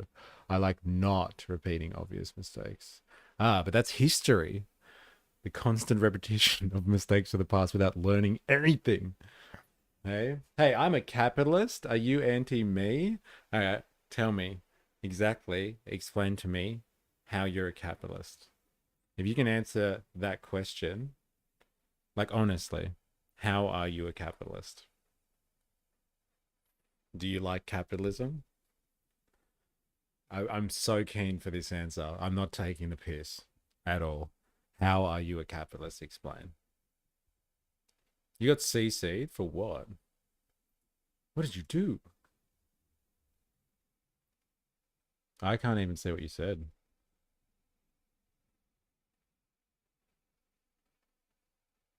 Yeah, I don't know. Can you put it in? You might have to put something. Yes, I like capitalism. So you're not really a capitalist then, are you? Hey, self-regulating markets, baby. Sorry, look, quick timeout on Trump. I'm sorry to have to do this to everyone. Like me and CAGX. They're gonna have a little chat here. Do you own a large enterprise and employ labor? Like I'm talking about an enterprise that's probably bigger than like 20 people or something like that. Like, do you own a business and employ labor in order to produce some type of value or service that wasn't there before? If you are not one of those things and you just believe in capitalism, that doesn't really make you a capitalist. Yes, you own a business of more than 20 people and you produce some type of value, some type of service or product. Yes, LOL. Okay. Yes, I like capitalism. Okay, so then that qualifies you as potentially being a capitalist. But just liking capitalism doesn't make you a capitalist. I don't have more than 20 people, no. Okay, look, even if you have less, I'm assuming you pay people and they produce some type of value for you and you profit off that enterprise. And you obviously, in order for that business to be successful, you'd obviously have to be paying them less than the value that they're producing for you in order for you to then turn that into a profit. It's not automatic that just because they make value for you. Yeah, hurry, seize him. So good, seize him. So yes, I am anti-capitalist in the sense that I don't like the system of capitalism. Am I against individual capitalists? Some of them, yeah, some of them are fucked. How about this? Do you treat your workers well as you can, and still turn a profit? Or do you squeeze them like they were working for Grubhub or Uber Eats? Do you steal their tips? Do you try and steal from their wages? Do you treat your workers well?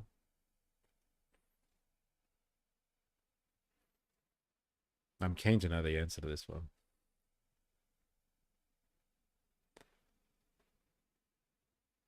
Yes, we're a little family. So yes, you do steal from your workers. I may steal their lunch from time to time. That is a family business.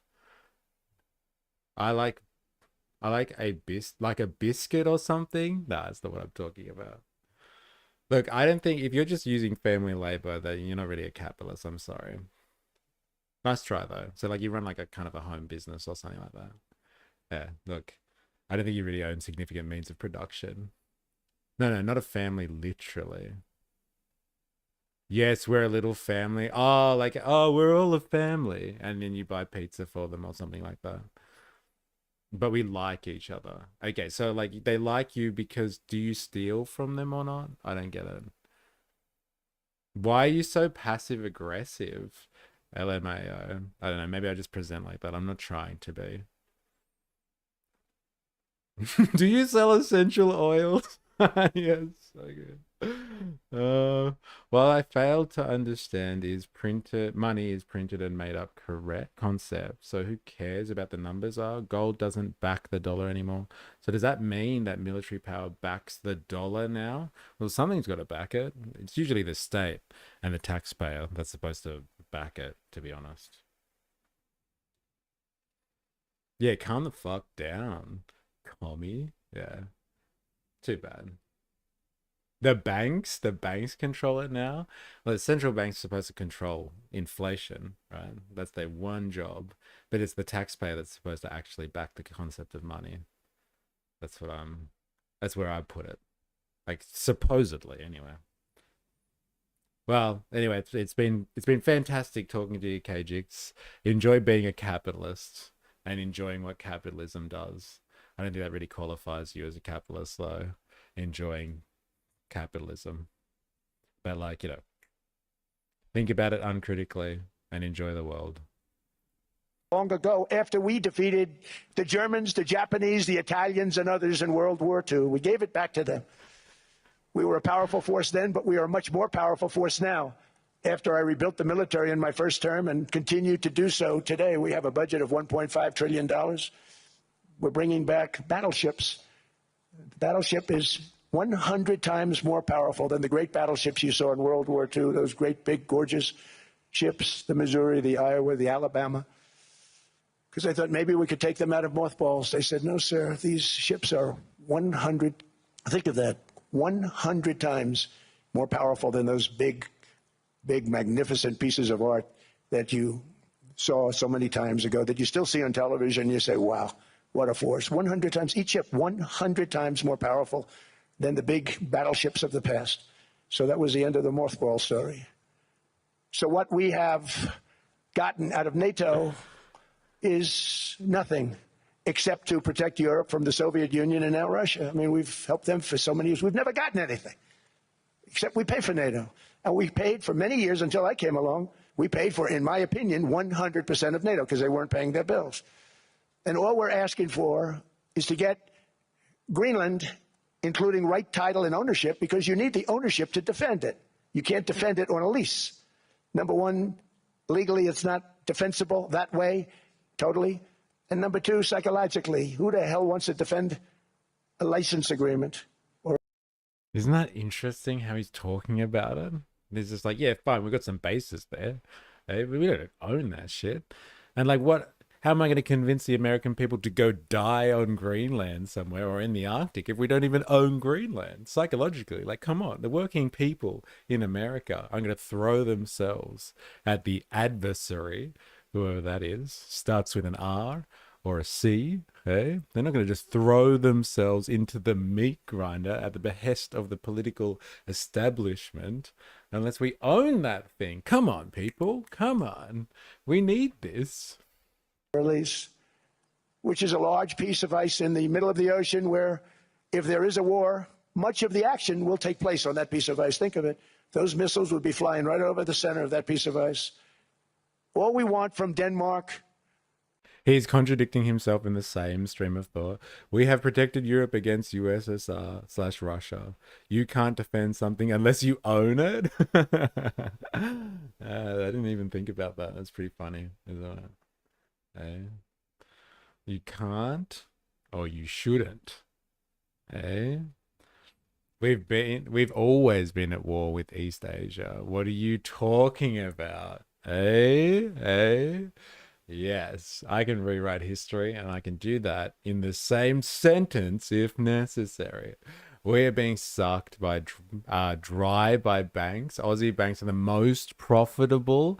Then they release articles on why Aussie productivity is down. It's incredible how like high up the chain of like the most profitable companies in the world Australian banks are. It's fucking scary.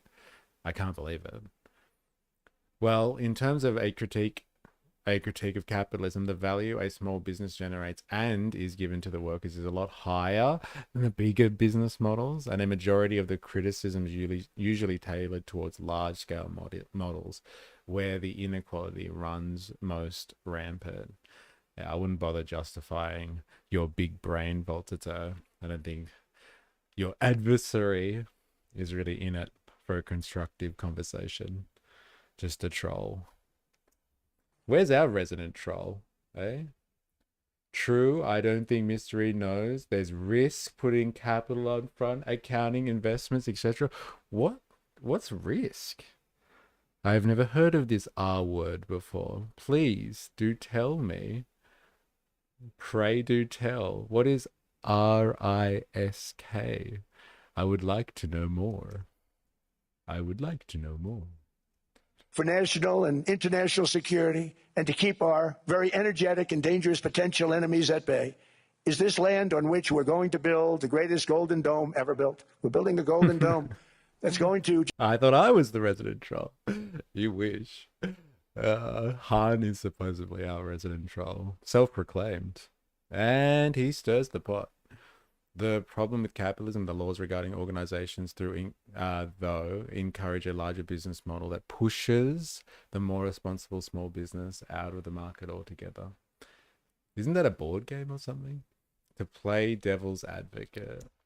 Just by its very nature, going to be defending Canada Canada gets a lot of freebies from us, by the way. They should be grateful also, but they're not. Like Canada. you think Greenland's a problem, eh? And like it's a difficult diplomatic task trying to figure out what the hell to go, what's gonna happen here, eh? Oh, she doesn't want to support those WOG countries. Oh, you got banned for saying WOG, even when you separated it like that, Ninja Nurse. Damn, eh? It's a banned word. You're a bad Ninja Nurse. Canada gets a lot of freebies from us, by the way. They should be Here grateful comes also, but Canada. they're not. I watched your prime minister yesterday. He wasn't so grateful.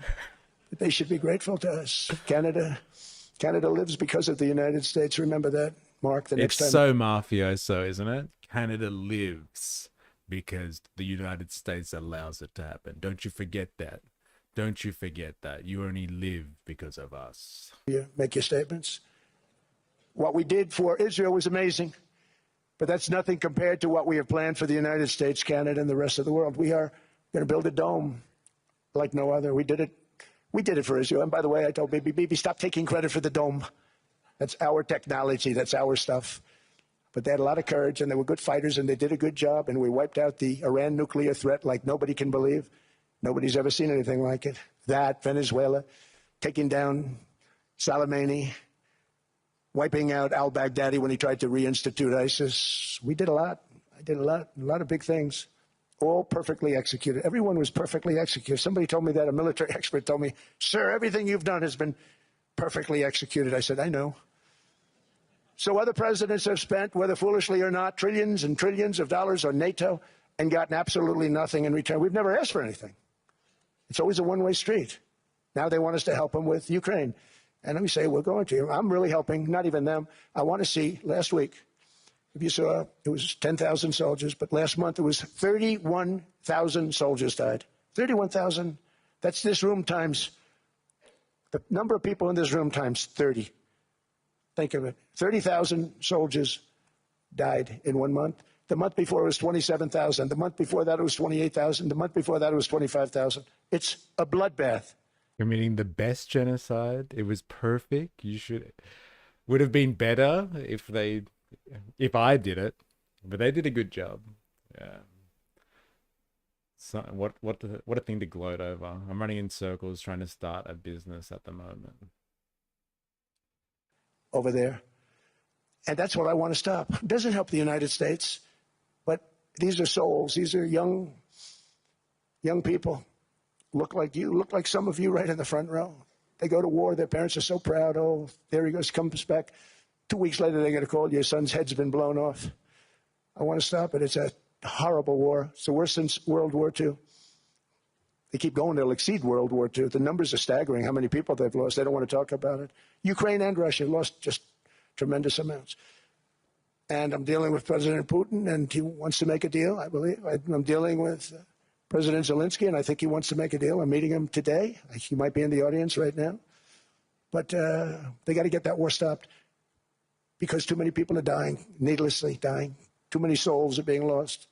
It's the only reason I'm interested in doing it. But in doing it, I'm helping. It's not the only reason. Eh? What about being the president of peace? Eh? Nobel Peace Prize coming. Eh? Come on. I thought he was going to end it on day one. Yeah, I know, right? One call. One call. Bro, that's all it was going to take. One call. But no, here we are, over 12 months later. Europe, I'm helping NATO, and I've until the last few days when I told them about Iceland, they loved me. They called me daddy, right, last time. Europe, I'm helping NATO, and I've until the last few days when I told them about Iceland, they loved me. Iceland? They called me daddy, right, last time. A very smart man said, he's our daddy. This is the daddy part. I've seen people talking about this. They're just like, oh, he called them Iceland and then started talking about daddy stuff. Yeah, daddy Trump's home and he's coming for you, Iceland. Do you mean Greenland? So good. So good. I've until the last few days when I told them about Iceland, they loved me. They called me daddy, right, last time. Very smart man said, he's our daddy. He's daddy ice, I was like running it. I went from running it to being a terrible human being. But now what I'm asking for is a piece of ice cold and poorly located that can play a vital role in world peace and world protection. It's a very small ask compared to what we have given them for many, many decades. But the problem with NATO is that I'm asking for a piece of ice. Everybody get the fuck over it. Daddy's talking. This is the best part of the speech so far. 39 minutes in. we'll be there for them 100%. But I'm not sure that they'd be there for us. If we gave them the call, gentlemen, we are being attacked. We're under attack by such and such a nation. I know them all very well. I'm not sure that they'd be there. I know we'd be there for them. I don't know that they'd be there for us. So with all of the money we expend, with all of the blood, sweat, and tears, I don't know that they'd be there for us. They're not there for us on Iceland, that I can tell you. On Iceland? Our stock market took the first dip yesterday because of Iceland. What's he talking about? Oh man, he keeps saying it. Seriously. Wait, this is fucking important. What he's talking about here is that, like, hey, NATO's not going to be there for us if we need it. If we need NATO and we're under attack, they're not going to come and help us. What's the fucking point? This is really important stuff for what is happening in Davos at the moment. Is what is happening with Europe. He's calling him out and saying, you know, we should do, like, America's done all of the work and all the heavy lifting. You should just give us Greenland, not Iceland, Greenland. And, like, I'm not even sure if I believe in this whole NATO thing anyway, because you guys wouldn't fucking help us out if we really needed it. These are big words here that have lost in the confusion of someone who is, I don't know, a bit senile, I guess. And see, it doesn't even matter to him. He doesn't even know what the fucking country's called. Like you said, it's just a piece of ice. Who gives a shit? It's just a goddamn piece of ice. Who cares? Man, come on, Trump. You have to have seen Mighty Ducks 2. Greenland is covered with ice, but Iceland is very nice. Hey? He's doing the typical far right thing, fighting invisible enemies. This is the equivalent of a shower argument. Oh, man. So good. LOL, is D2 where that is from?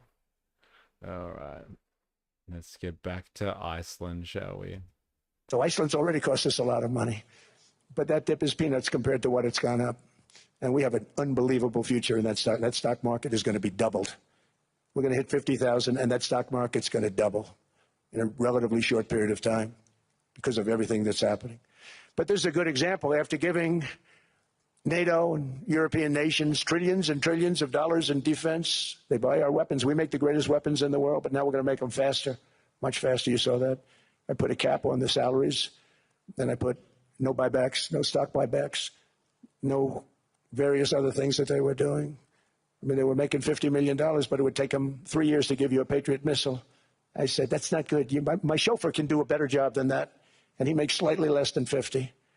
They make big salaries. If they're going to make those big salaries, they're going to have to produce a lot faster. The good news is we have the greatest equipment in the world. Now we're going to start making it a lot faster. They're going to build additional plants. And all of the money that goes into stock buybacks is going to go into building plants. We're not allowing stock buybacks by defense companies any longer. They're going to build new plants to make Tomahawks, Patriots. We have the best equipment. F-35s, F-47, the new one just coming out. They say it's the most devastating plane, fighter jet ever. Who knows? They called it 47. If I don't like it, I'm going to take the 47 off it. I wonder why they called it 47. We'll have to think about that. But if I don't like it, I'm going to take that 47 off. But it's supposed to be the Stage 6. It's supposed to be the first Stage 6 plane, undetectable, like our B-2 bombers were undetectable. They flew right over Iran. They were undetectable. And they did their job, and they got the hell out of there.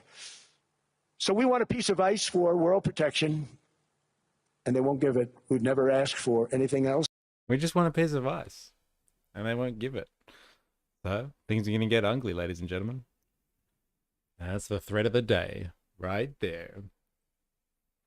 At this stage, I wouldn't be surprised if he did invade Iceland by mistake.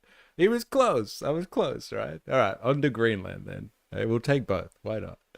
Far out. So good. My God.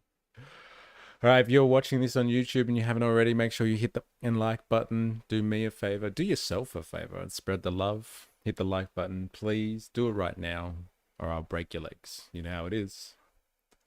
And we could have kept that piece of land, and we didn't. So They have a choice. You can say yes, and we will be very appreciative, or you can say no, and we will remember. A strong and secure America means a strong NATO, and that's one reason why I'm working every day to ensure our military is very powerful, our borders are very strong, and above all, our economy is strong because national security requires economic security and economic prosperity, and we have the greatest that we've ever had. Biden and his allies destroyed our economy and gave us perhaps the worst inflation in American history. They say 48 years, I say forever, but I think 48 years is the equivalent to forever. Whether it's 48 years or ever, it's terrible, costing the typical family $33,000. What they did to this country should never, ever be forgotten. It's early, but he has to be rated as the worst president we've ever had by far. The auto pen did much of the damage. The auto pen, he was the auto pen president, because I don't believe a sane president would have ever signed the kind of things that he signed.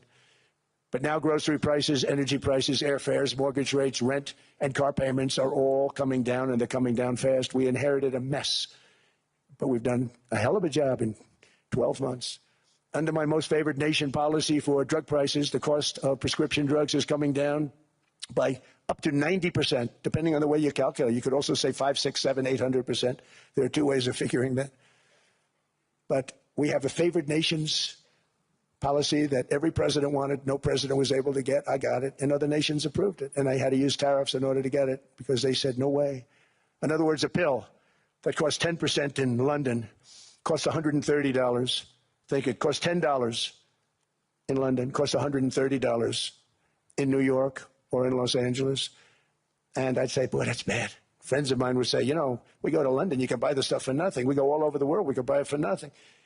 Because basically America was subsidizing every nation in the world because presidents allowed them to get away with it. It became very tough. So when I called up Emmanuel Macron, I watched him yesterday with those beautiful sunglasses. What the? Is this the one? Someone mentioned this earlier. He needs to work on his French accent. I'm excited for this one.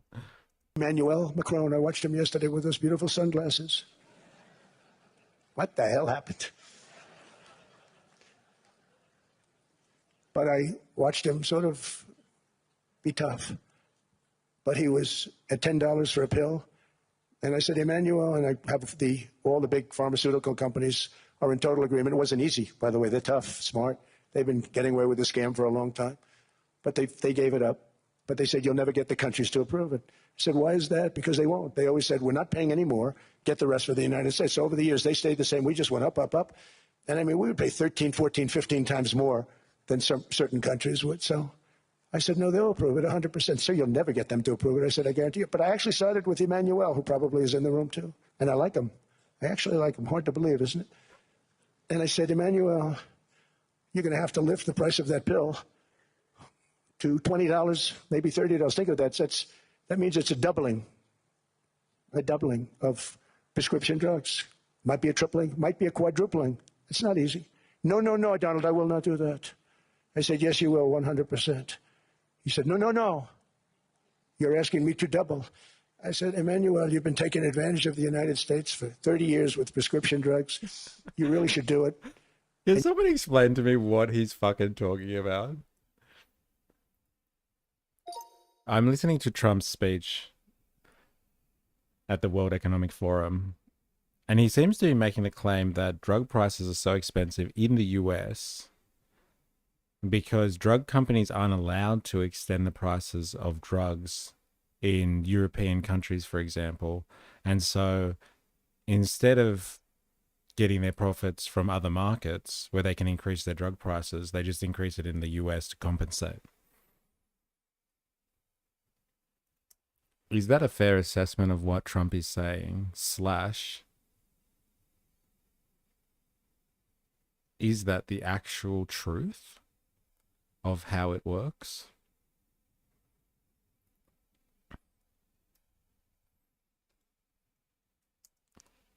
Brief response, please.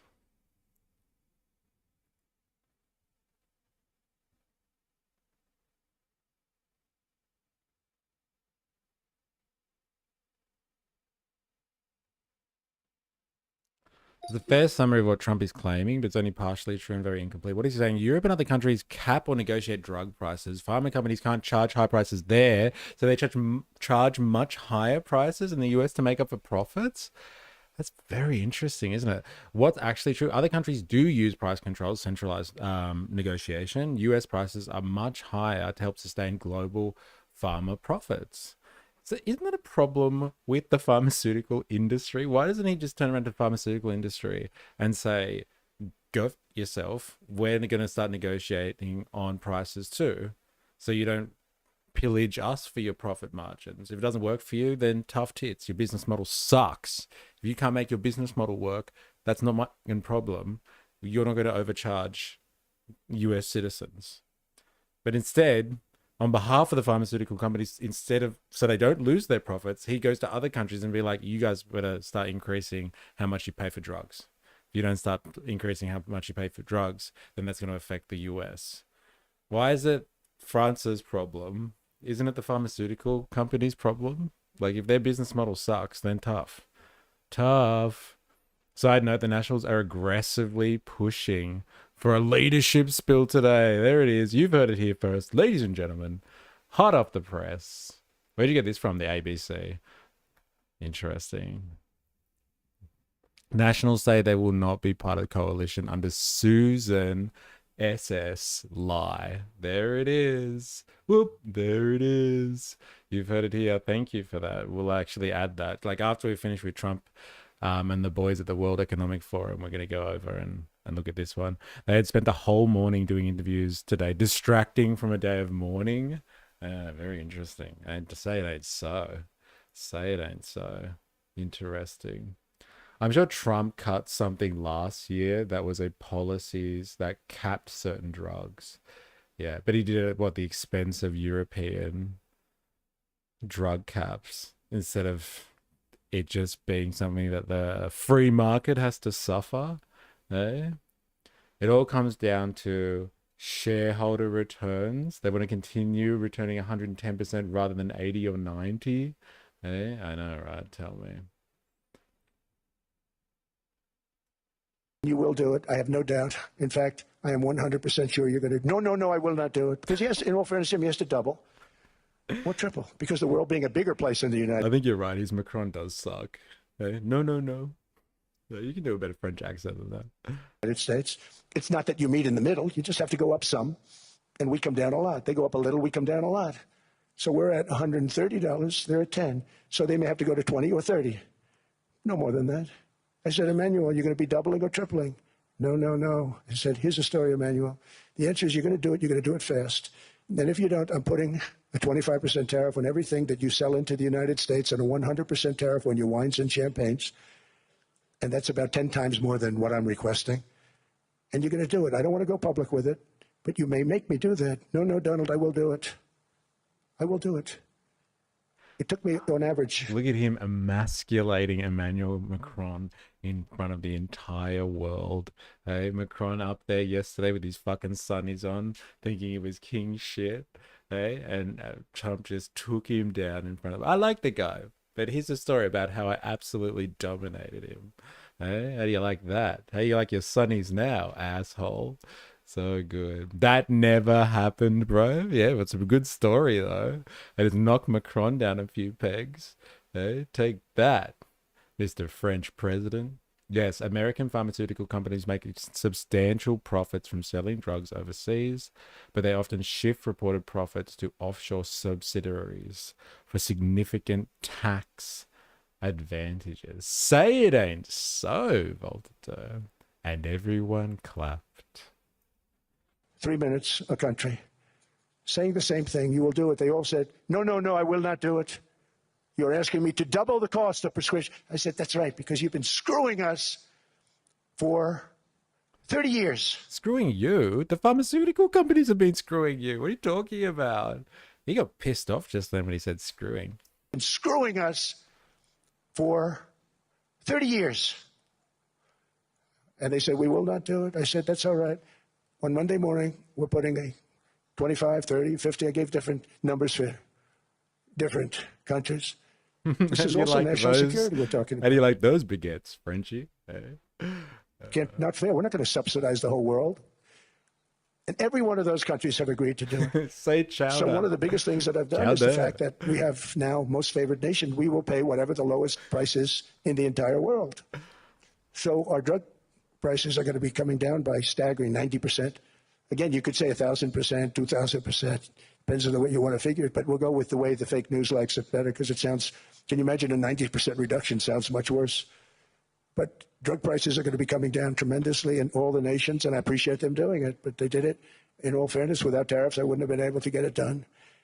After declining $3,000 under Chowder. Chowder. It's giving not a single tear was shed by Emmanuel Macron. Who's the real daddy? Yeah, I also could. Oh, wait, you guys have a separate discussion there. Biden. God. Real incomes are up in the United States by $2,000, $3,000, and even $5,000 and more. Home ownership has always been a symbol of health and vigor of American society, but that goal fell out of reach for millions and millions of people in the Biden era because interest rates went up so high. Today, I'm taking action to bring back this bedrock of the American dream. In recent years, Wall Street giants and institutional investment firms, many of you are here, many of you are good friends of mine, many of you are supporters. Sorry to do this, Joe, I'm so sorry.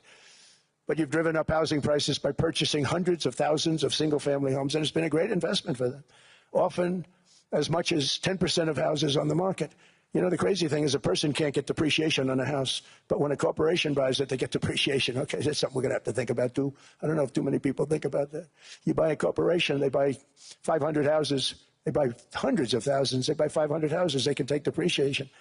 A person sweats and works and buys one house, they can't. But homes are built for people, not for corporations, and America will not become a nation of renters. We're not going to do that. That's why I have signed an executive order banning large institutional investors from buying single-family homes. It's just not fair to the public. They're not able to. Look at this. We were talking about this before. Look at Trump standing up for the working class. He's going to make sure you're not a country of renters. They're going to have homeowners. And he's also going to do something about that credit card debt as well. He's looking after, he's bringing down drug prices. He's going to make sure that the corporation stops stealing people's homes. And then he's going to do something about all the credit card debt that people are struggling under. Now, look, I'm all for that. I'm all for that. Proof will be in the pudding, though, I would say. Proof will be in the pudding. Let's see how this goes. Okay. The NIH R01 grants, for example, have supported the science behind numerous FDA-approved drugs, with studies finding taxpayer-funded links to nearly all new drugs in recent periods. Sorry, wait, I missed something else you said. Apparently, high US prices are to fund research and development, and the rest of profits are shifted offshore, as well as substantial tax subsidiaries. It's pure greed at the end of the day. Who would have thought, eh? Remember when Macron had the Coke on the train? That was a fun week. When's cocaine not fun? When it's in America and cut with fentanyl. Oh, God. Buy a house. And I'm calling on Congress to pass that ban into permanent law, and I think they will. One of the biggest barriers to saving for a down payment has been surging credit card debt. The profit margin for credit card companies now exceeds 50%, one of the biggest. And they charge Americans interest rates of 28%, 30%, 31%, 32%. Whatever happened to usury? So to help our citizens recover from the Biden disaster, all caused by this horrible precedent, I'm asking Congress to cap credit card interest rates at 10% for 1 year.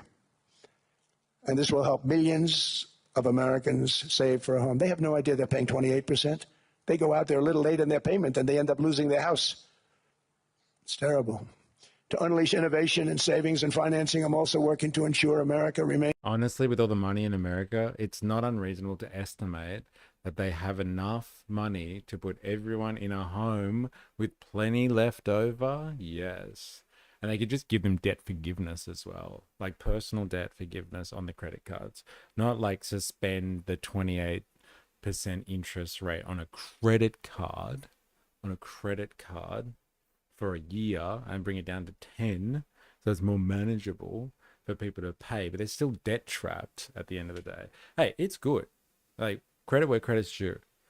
If you can stop the like Blackstone from buying up everybody's houses and using it as a tax write-off through depreciation so people can own homes again, and fantastic. You should do that.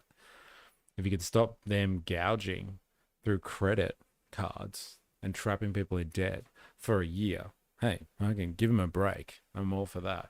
But these are not systematic changes. That's definitely just a little bit of relief for the short term until the midterms are over, and then fucking back to business, baby. And so like he's probably cleverly discussed this with his. He said, "Look, my friends are in the room. I've talked to you about this stuff. I hope you don't hate me for it." Ha ha ha. They've all sat together, and he was like, "Look, I need to win the fucking midterms, and so I need something out of you.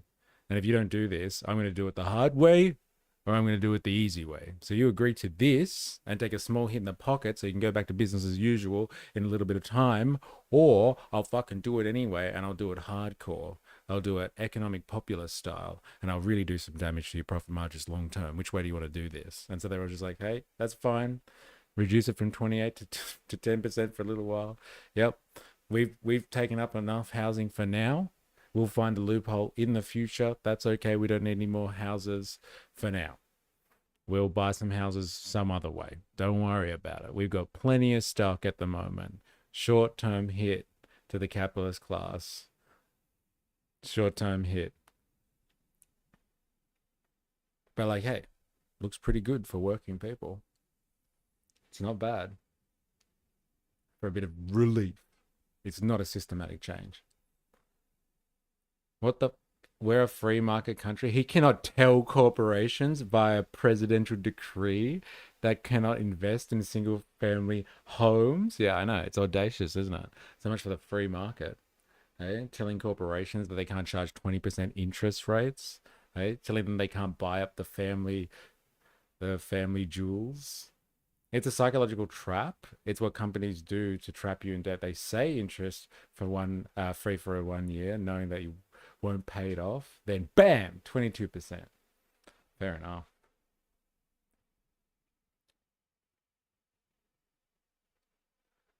Guess what, America? It's been a long time, but we're going to bring back the rewards of empire back to the core. Donald Trump, the first of the Fourth Reich.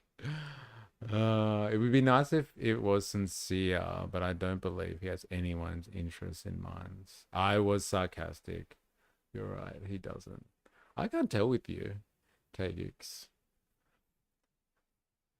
what your position is on all of this. I'm just being sarcastic. I don't know. Yeah, but how's the free market economy working out for your essential services, water, first aid, housing? Not looking so great. Interesting stuff. I'm all for free market, but essential services need to be government provided. Eh? Oh, well, I think we can all get down with that one. Eh? Essential services, housing. Put housing on that list as well. Take housing off the market. There can always be a market for housing, but like, should the market be the only way to provide housing? Wrong, wrong, wrong, wrong. The crypto capital of the world. And to that end, last year I signed the landmark Genius Act into law. And now Congress is working very hard on crypto market structure legislation. I'm watching you, KGix, if I'm saying your name right. KGix, KGix. Bitcoin, all of them, which I hope to sign very soon, unlocking new pathways for Americans to reach financial freedom. And I did it for two reasons. Number one, I thought it was politically good, and it was. I got tremendous political support. But more importantly, China wanted that market too. It's just like they want the AI.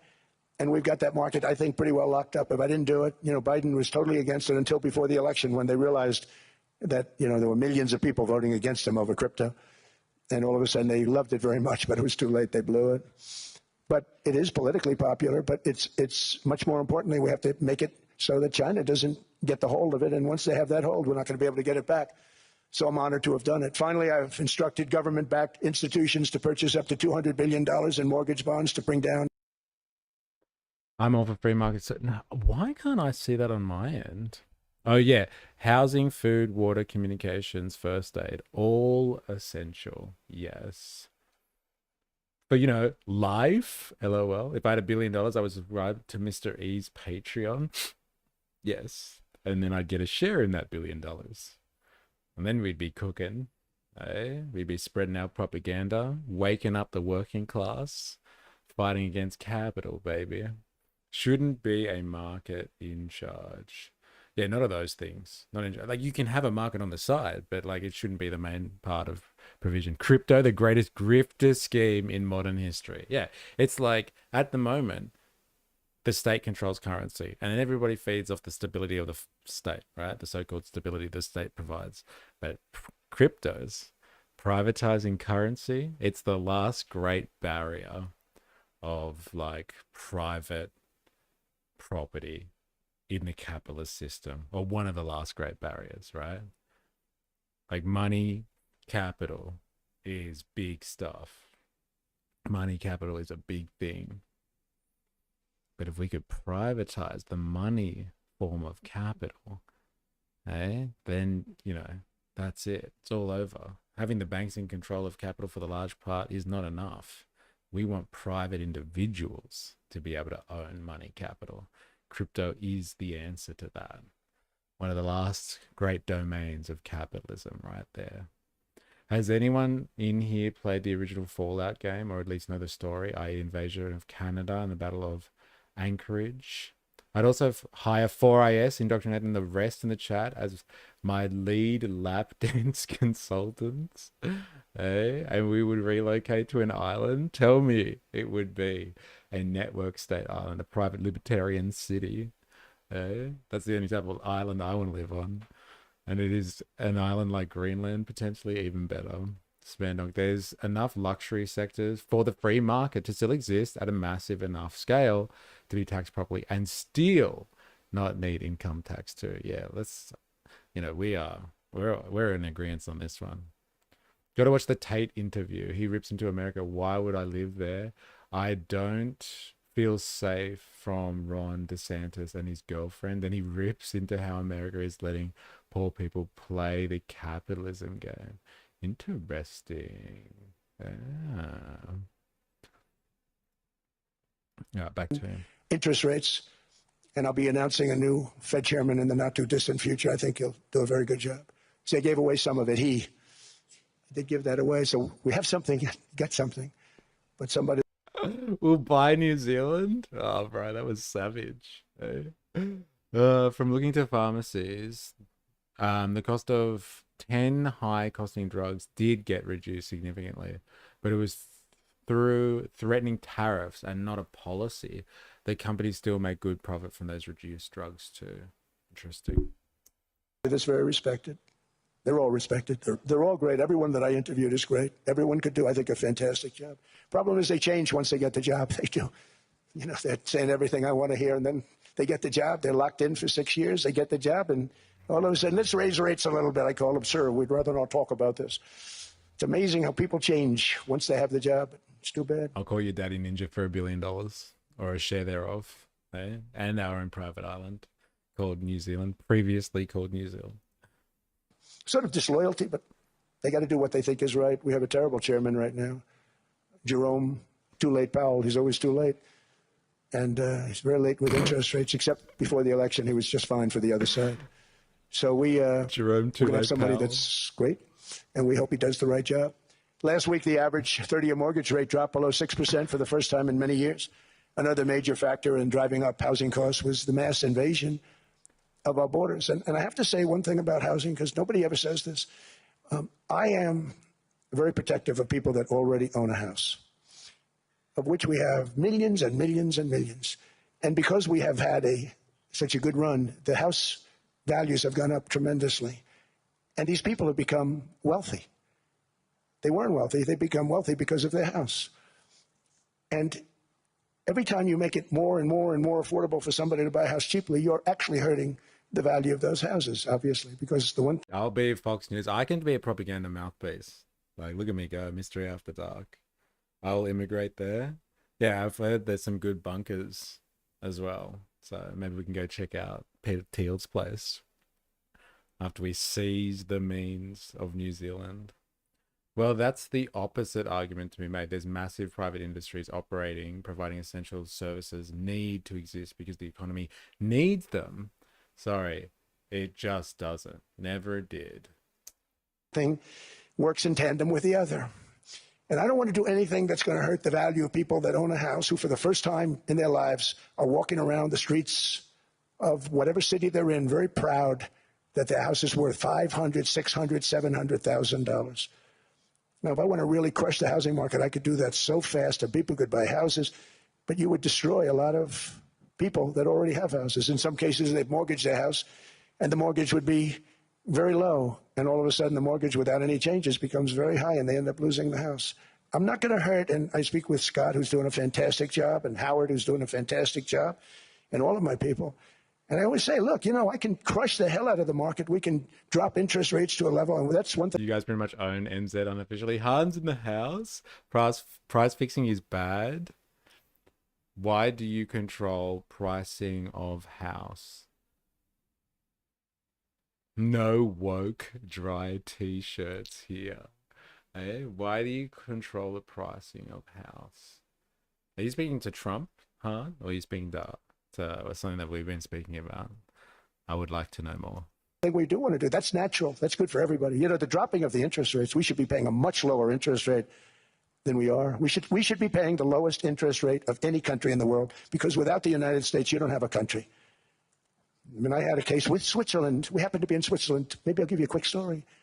But they were paying nothing. Okay. They make beautiful watches, great watches, Rolex, all of them. They were paying nothing to the United States when they sent their product in. And we had a $41 billion deficit.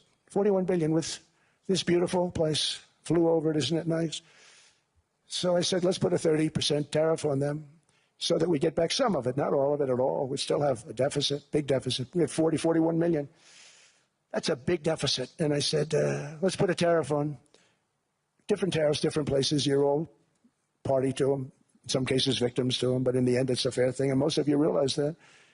But we put a 30% tariff on Switzerland, and all hell broke loose.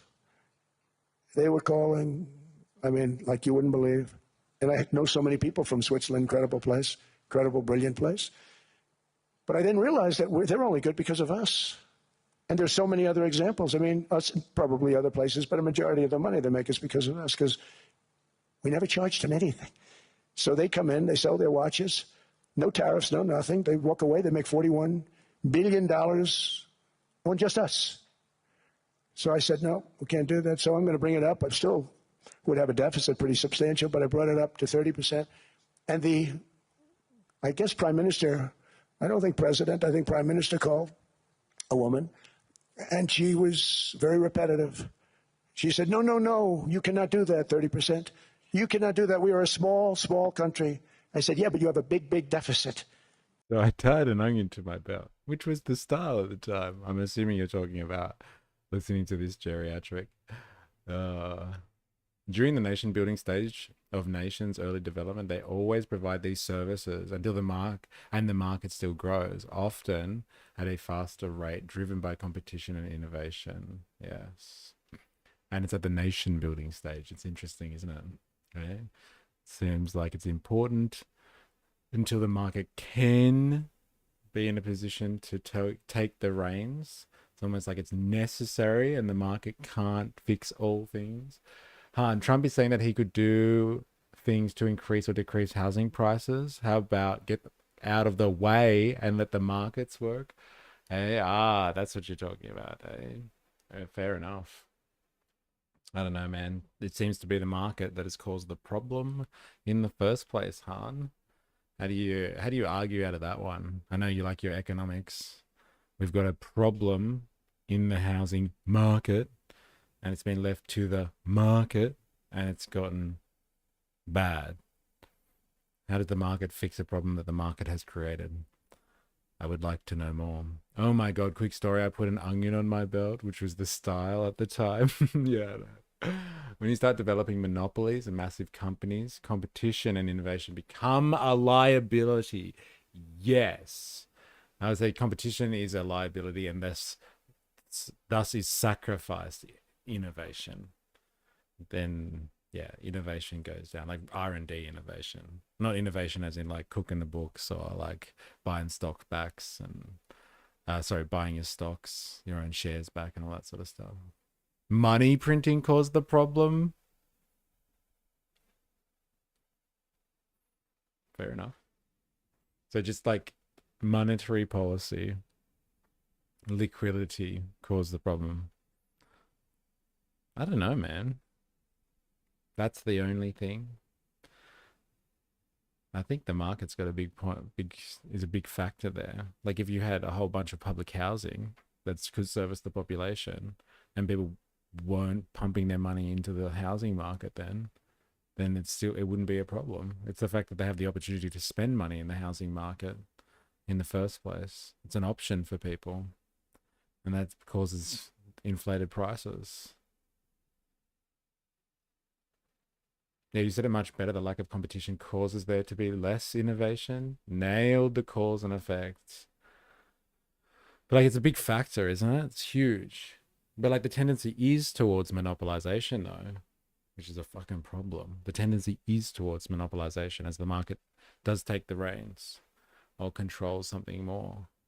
Monopolization is the general tendency. It's a problem. KK Online. Big players hold markets like planets hold gravity. The larger company you are, the stronger your market pool. There is no such thing as free markets, but controlled markets. Yeah, hard. There are restrictions put in place by governments to reduce housing, i.e., San Francisco, or take a look at the largest growing city in the US, Houston, which has very lax housing regulations, and housing is very affordable with intense demand. Fair enough. That's fine. But what you're talking about there is the fact that there is reduced regulation that allows there to be better market conditions. So I would say to you, if you really like the market so much, get rid of the regulations altogether. Let the market sort it out. Let the poor live in shitty houses that they can be crushed and killed in because of poor construction practices and poor city planning. And let the rich live in paradises because they can afford to have better standards. Eh? I was waiting for you to say something. Is that you, Ninja Nurse? Oh my god. I'll fix it. I'll fix it. I'll fix it. When you get the chance. So good.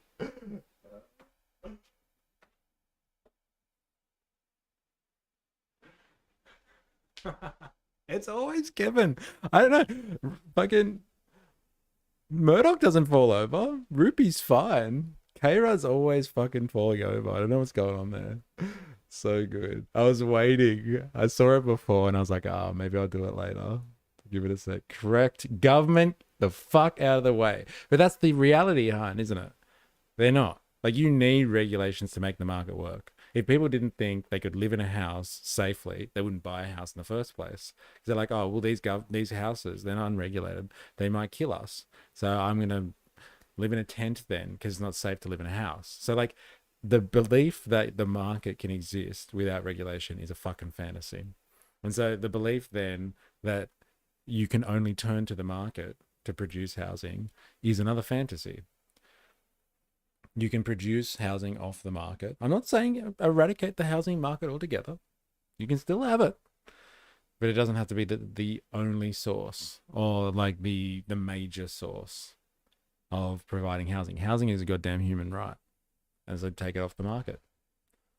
Malibu and the Palisades are full of empty lots. Rich people cannot build a house on 1 year after the fire. Government needs to get out of the way. Fair enough. Fair enough. Not really what I was talking about, but you got it. Take out books on class and capitalism for a YN, for a, not sure. There and therefore innovation in new tech businesses, etc. Get some double-sided tape and elevate this icon. Yeah, I guess I could just tape him to the wall. San Francisco has no availability land to build on. Houston is surrounded by millions of acres of flat, buildable land. Yeah, America is very unique in that regard.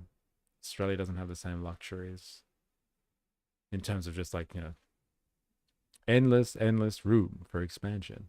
Like we do, in a sense, but it's a bit more constrained. San Francisco can build up or convert offices to housing, but it's impossible to do. belief that markets don't need regulation is the same belief that a country doesn't need laws because the people would just work it out, as if anarchism at this extent would ever work. That's pretty funny. I haven't heard it put in terms like that before. You may be small, but you have a bigger deficit than big countries. I said, yeah, but you have a big, big deficit. You may be small, but you have a bigger deficit than big countries. He said, no, no, no, please, you cannot do it. Kept saying the same thing over and over. We are a small country. I said, but you're a big country in terms of, and she just rubbed me the wrong way, I'll be honest with you. And I said, all right, thank you, ma'am, appreciate it. Do not do this. Thank you very much, ma'am. And I made it 39%. And then all hell really broke out. And I was paid visits by everybody. Rolex came to see me. They all came to see me. But I realized, and I reduced it, because I don't want to hurt people. I don't want to hurt them. And we brought it down to a, lower level. Doesn't mean it's not going up, but we brought it down to a lower level. But they pay now, tariff. But I realized that we have many places like that where they're making a fortune because of the United States. Without the United States, they wouldn't be making anything. Think of it. Switzerland made $41 billion on us. And as she said, it's a small place. And I realized with that, I don't know, it was so, because she was so aggressive. My God, it's still going. What, did you dip out or something? Yeah, we're still going, bro. We're still going. Oh my God. There's gold like maybe every 10 minutes, but it's hard to catch it.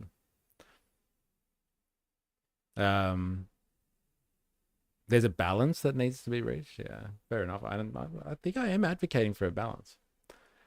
The guy can yap with the best of them, that's for sure. Well, look, the other speeches I've seen so far are all around the 30-minute mark from all other world leaders. This one doubles that, and then a little bit. In the housing market in particular, there's room to provide everyone with a home as the government, and still leave room for the private market to sell holiday homes, commercial land, plenty of other areas.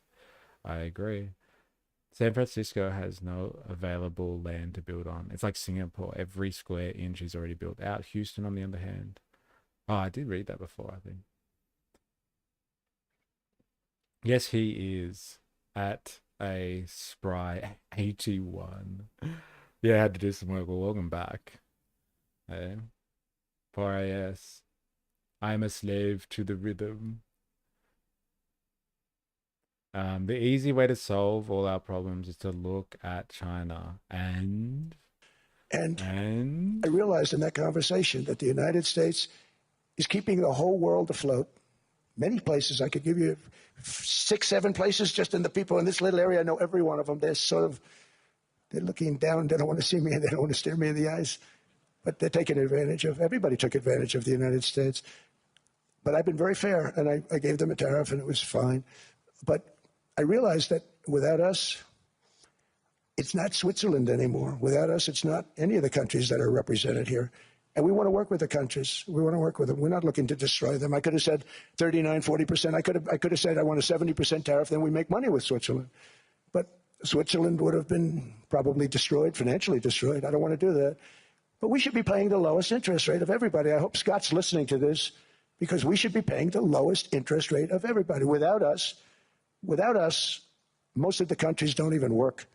And then you have the protection factor. Without our military, which is the greatest in the world by far, without our military, you have threats that you wouldn't believe. You don't have threats because of us, and that's because of NATO. One other thing, and I have to say it so importantly, in the old days, and I used to say I'm the youngest in the room. Now I'm among the older. I hate to say it. I don't feel old, but I'm among the older. But I remember not long ago, 20, 25 years ago, when good news came out about, let's say, the United States. The United States had a great quarter. The United States had a great month. All the stocks went up. And that's the way it's supposed to be. Now when they say the United States had a record quarter, it's unbelievable how well it's doing, all the stocks crash because they say, oh no, inflation, they're going to raise interest rates. And they do. Some of these stupid people like Powell, they raise interest rates. And what they do is they stop you from being successful. It used to be when we had a great quarter, a great month. China is a shining beacon. Housing there is so cheap. It's built in massive amounts by government subsidies. Endless empty high rises made of tofu dreg. What's your point, Hart? that you can build housing off the market? Like, what is the point that you're making? I would like to know. I'm glad someone didn't leave me hanging. Bro, you were you were at retirement age 25 years ago. Yeah, it wasn't that long ago. 25 years ago. Great earnings, great anything, any good news. The stock market went up. That's the way it's going to be. We got to do that again because that's the way it should be. Now, when we have a great month, they want to kill it. Like we did over 5%. People were surprised. We should do 20%. We could do 25%. When we announce good numbers, and the reason is they're so petrified of inflation. And growth doesn't mean inflation. We've had tremendous growth with very low inflation. In fact, growth can fight inflation, proper growth. So we want to get back to the days when we announce great numbers because we're going to be announcing phenomenal. You know, all these factories that are being built at record, thousands of businesses are being built right now. Remember, $18 trillion is invested. I think the second number is 3, and that was China many years ago. Investments in the country from outside. 18 trillion, nobody's ever seen it. That's money coming in and building things, factories. Thousands of businesses are being built, thousands. Hundreds of big factories, car plants are moving back to the United States. They're coming in from Canada. They're coming in from Mexico, from Japan. Japan's coming in and building plants here in order to avoid tariffs. They're coming in from China. They're coming in from all over the world. We have more plants being built now, car plants, than we've ever had built, even in the heyday from the 1940s and 50s. And they're bigger. They don't use renovations anymore where they take an old plant, they rip it down, they build a brand new plant, super modern plant. But it's happening at levels that nobody's ever seen. In 2024, the U.S. built less than 2 million new homes, but Biden admitted more than 8 million new migrants. And those days are over. In 2025, for the first time in 50 years, the United States had reverse migration. Boy, that was nice. And these were criminals that were being taken out of our country because they allowed people to come into our country from jails, from gangs, drug dealers, murderers. 11,888 murderers. We've gotten most of them out. I was waiting. I was wondering when he was going to get around to the migration. He normally mentions that every time he talks. We got there. We got there.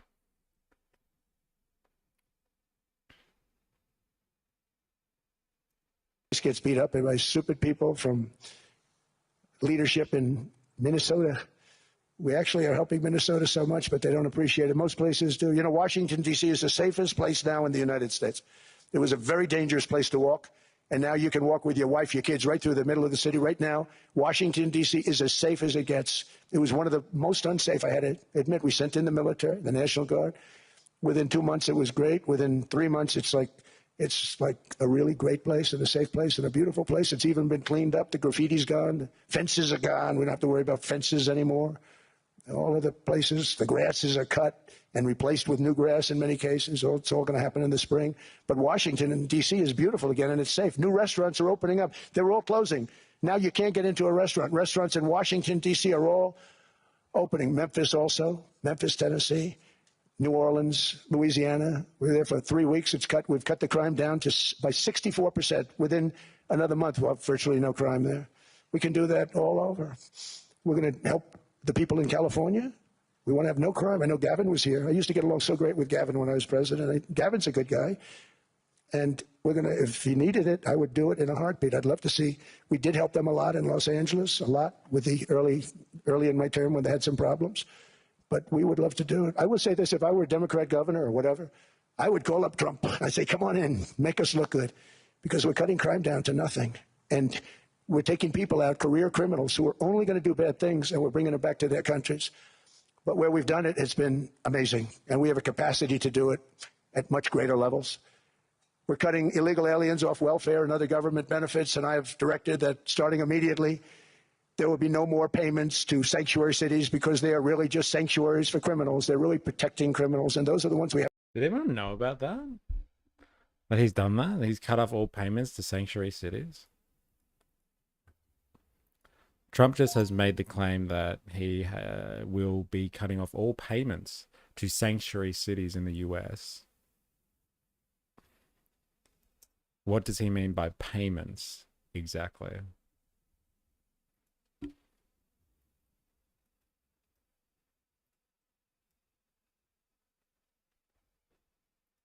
I haven't heard that one before. Have to get out of the country, murderers. Wait, I've missed a few things in the chat. Yeah, taxes? Like what, he's just going to cut them off from federal funding? My regional town has been scammed by the same group of housing developers 3 times, and all they get is a slap on the wrist and a fine. Then they start back up under a new license and wild. Nah, that shit only happens in like China or some third world country. Definitely doesn't happen in the free market. Now realize we are watching at 1.5 speed. Imagine being in the room. Holy shit, I forgot we're watching at 1.5 speed. Call 60 Minutes. They love a good builder scandal. Chase him through the car park. He's been threatening it since the Cali fires last year. But he's done it now? Apparently. By payments, Trump is referring to, federal funding, not direct cash handouts, federal grants to the state, law enforcement, housing, transport, health services. They just cut them off from their funding. Justice Department and DHS funding, potentially infrastructure and discretionary program. Doesn't mean Social Security or Medicare, constitutionally mandated funds. Sanctuary cities don't receive money for being sanctuary cities. Trump's threat is to withhold unrelated federal funds as punishment. Yeah. Fair enough. Take him seriously. Not literally. As they say.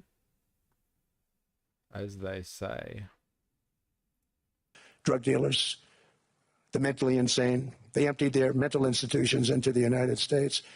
And despite that, we have the lowest crime numbers that we've ever had in the history of the country. Just came out. But equally importantly, we're cracking down on more than $19 billion in fraud that was stolen by Somalian bandits. Can you believe that Somalian? They turned out to be higher IQ than we thought. I always say these are low IQ people. How do they go into Minnesota and steal all that money? And we have, they're pirates. They're good pirates, right? But we shoot them out of the water just like we shoot the drug boats out. They're not pirating too many boats lately, do you notice? When they go out into those boats, they want to take over $1.5 billion tanker loaded up with oil. And they say, we're going to blow up your boat. They have powerful weapons. You hit the side of the boat, you blow the whole thing up. The insurance companies are petrified. So they say, just give them the boat. We'll give them money instead. And I don't do that. We blow them right the hell out of the water. We see them going out. We blow them out of the water. We don't have any pirates so much anymore. If we do, they won't be there long. We've cut down with the hitting of the boats that are loaded up with drugs, including submarines. Can you believe they actually buy small? They call them mini subs, very fast. They're meant for drugs. Very fast. We've knocked out 2 of them. The Democrats say they were fishing. You have ruined somebody's fishing weekend, I would say. Have you seen the list of people Trump has pardoned for fraud? It's almost as good as like the ex or the old Honduran president that he pardoned, who was an actual drug dealer. And then he got Maduro on the same charge. Marine is not a fishing boat. You don't fish. But we've knocked down drugs by water, the oceans, the sea, by 97.2%. Think of that. And I actually say, who the hell are the 3%? Because I would not want to be piloting one of those boats. We knocked them down, and now we're going to start on land. We're going to knock it all out. The land is the easy part. What we did on sea is incredible, and that's our great military. The situation in Minnesota reminds us that the West cannot mass import foreign cultures, which have failed to ever build a successful society of their own. I mean, we're taking people from Somalia, and Somalia is a failed, it's not a nation. Got no government, got no police, got no military, got no nothing. And then we have this fake congressperson who they just reported is worth $30 million. Do you believe this? Ilhan Omar, talking about the Constitution that provides me. She comes from a country that's not a country, and she's telling us how to run America. Not going to get away with it much longer, let me tell you. The explosion of prosperity and conclusion and progress that built the West did not come from our tax codes. It ultimately came from our very special culture. This is the precious inheritance that America and Europe have in common. We share it. We share it, but we have. This is the concluding rhetoric. This is what you've been waiting for, ladies and gentlemen. He's basically saying, look, I've just spent a good part of an hour describing how I could destroy you all through economic warfare. But like, let's remember here that the wealth that has been created in the North Atlantic is because of our cultural supremacy, not because of our tax codes, not because of our economic warfare, but because we are Westerners. Don't forget that. To keep it strong. We have to become stronger, more successful, and more prosperous than ever. We have to defend that culture and rediscover the spirit that lifted the West from the depths of the Dark Ages to the pinnacle of human achievement. We live in an incredible, changing period. It's an unbelievable time, but we have to take advantage of the time that we're in. In our hands are technologies that our ancestors could scarcely have. I mean, they couldn't have even dreamt some of the things that we see today. And so rapidly they're produced. I mean, AI, 2 years ago, nobody ever heard of the term, and now everybody's talking about it. And it can have some very good purpose. It could also have some dangerous purpose, and for that we have to watch out. But some tremendous things are happening because of it.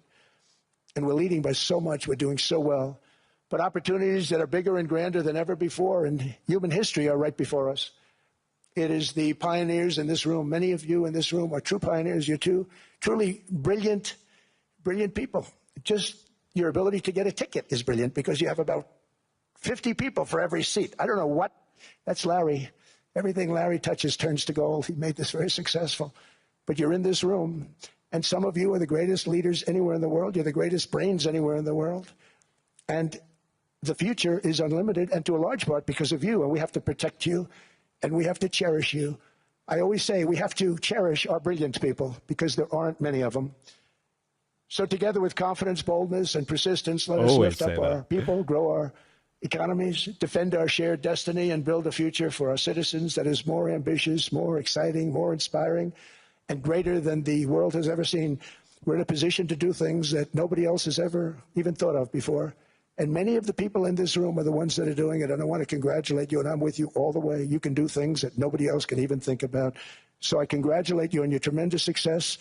And the United States is back, bigger, stronger, better than ever before. And I'll see you around. Thank you all very much. Thank you very much. Bigger, better, stronger than ever before.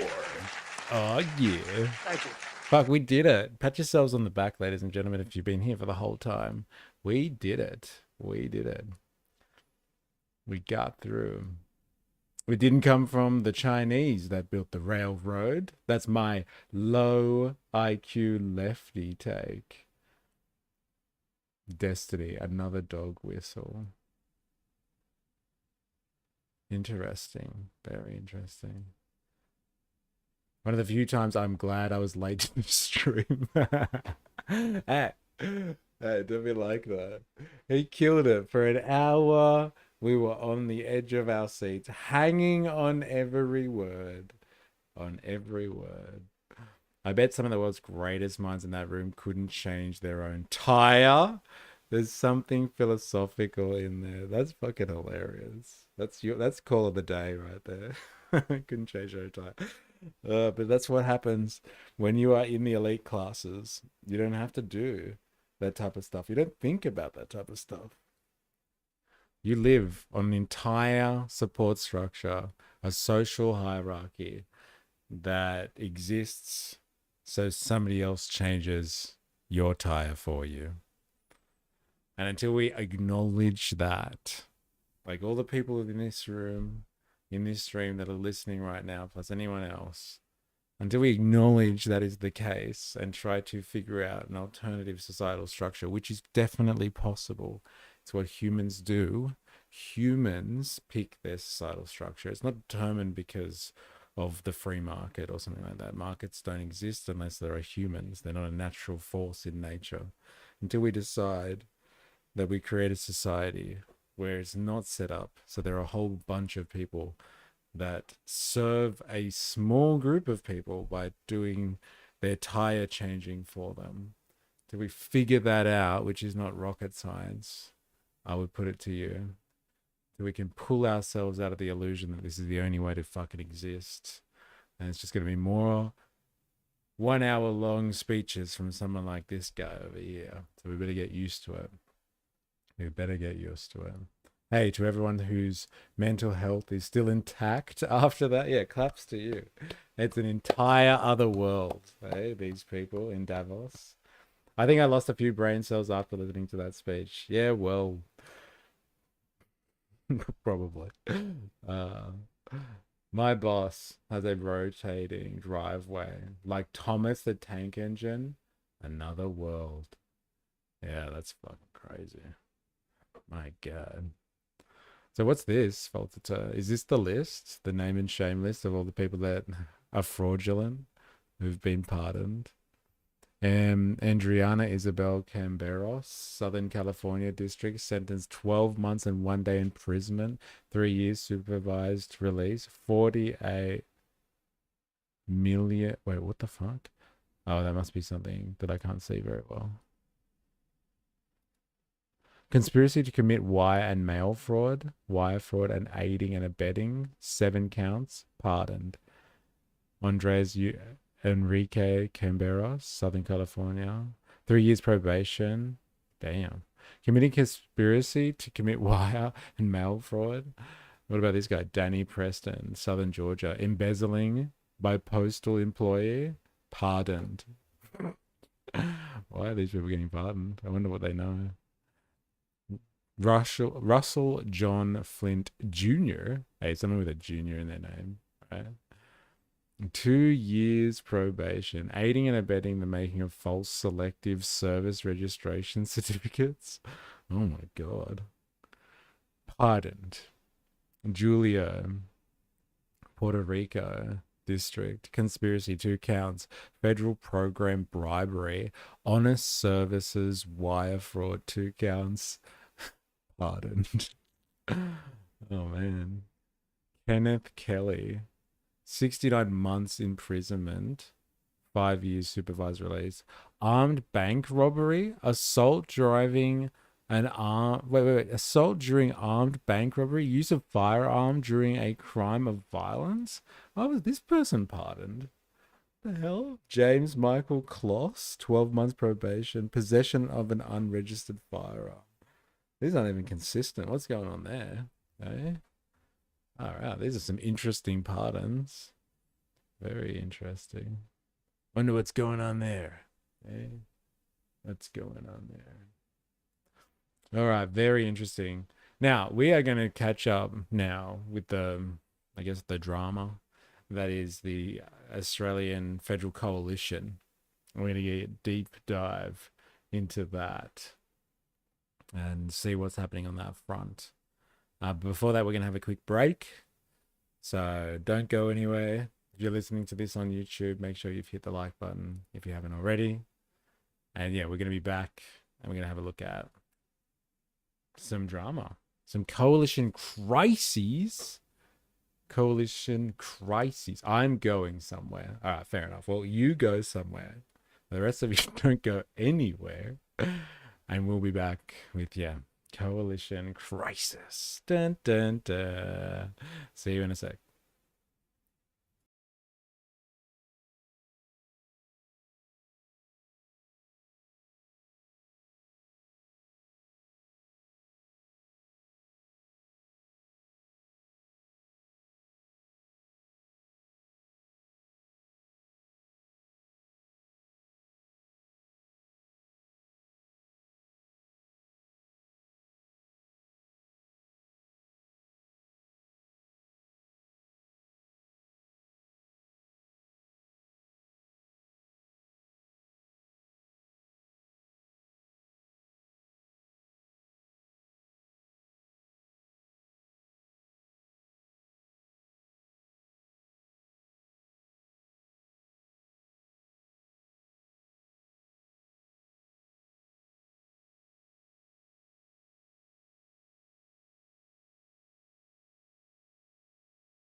All right, we're back.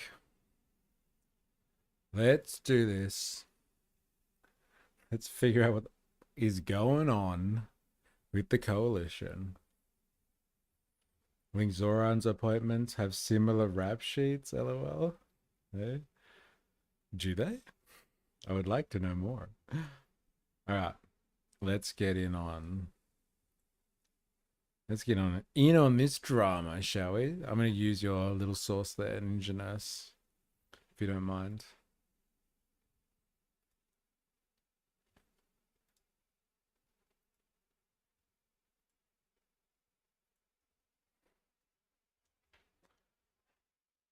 Let's have a look at this, shall we?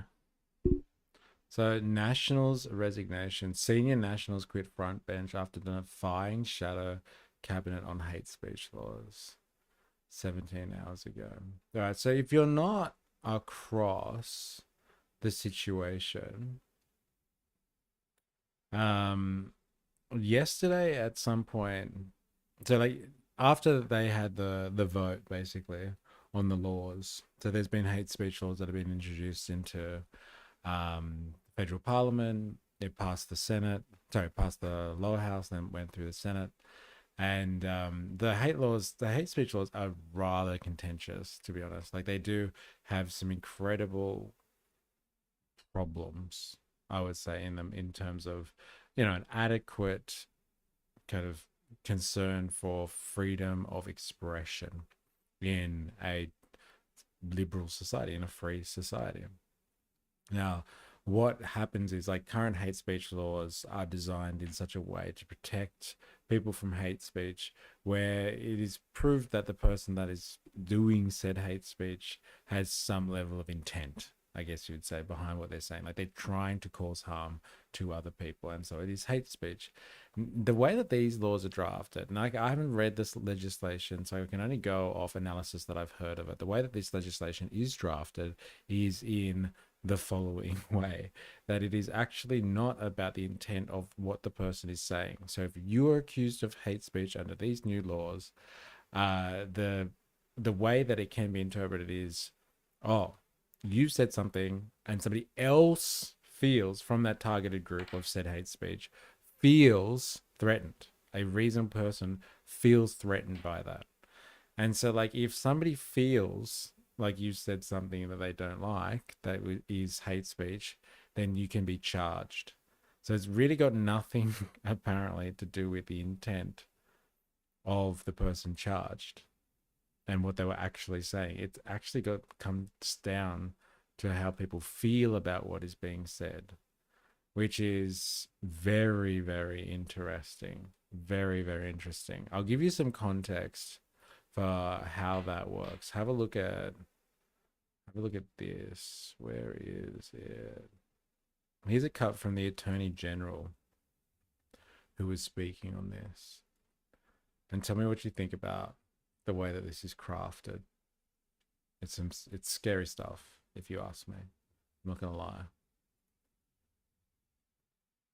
And it's like one of the things that we've been speaking about as well. Like, who's the interest group that's really behind this? Like a foreign interest group, if you know what I mean. So this is cut straight from 7:30. 7:30 is a segment on the Australian broadcaster.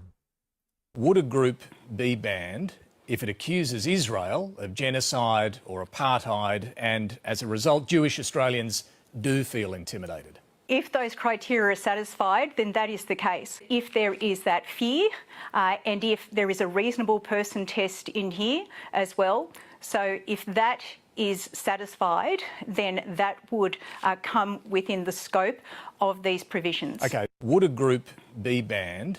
Listen to that. So they're talking about the hate groups kind of thing, which is interesting because as part of this legislation, they're starting to define hate groups and banning groups based on them being an organization that promotes hateful speech that can lead to harm, So they're different from like terrorist organizations, who I guess known to police and law enforcement for actually wanting to do something that it causes terror, that terrorizes civilian populations, or civil society, etc., etc.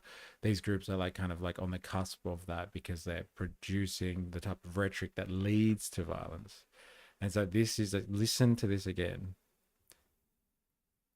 If it accuses Israel of genocide or apartheid, and as a result, Jewish Australians do feel intimidated. If those criteria are satisfied, then that is the case. If there is that fear, and if there is a reasonable person test in here as well, so if that is satisfied, then that would come within the scope of these provisions. Okay, would a group...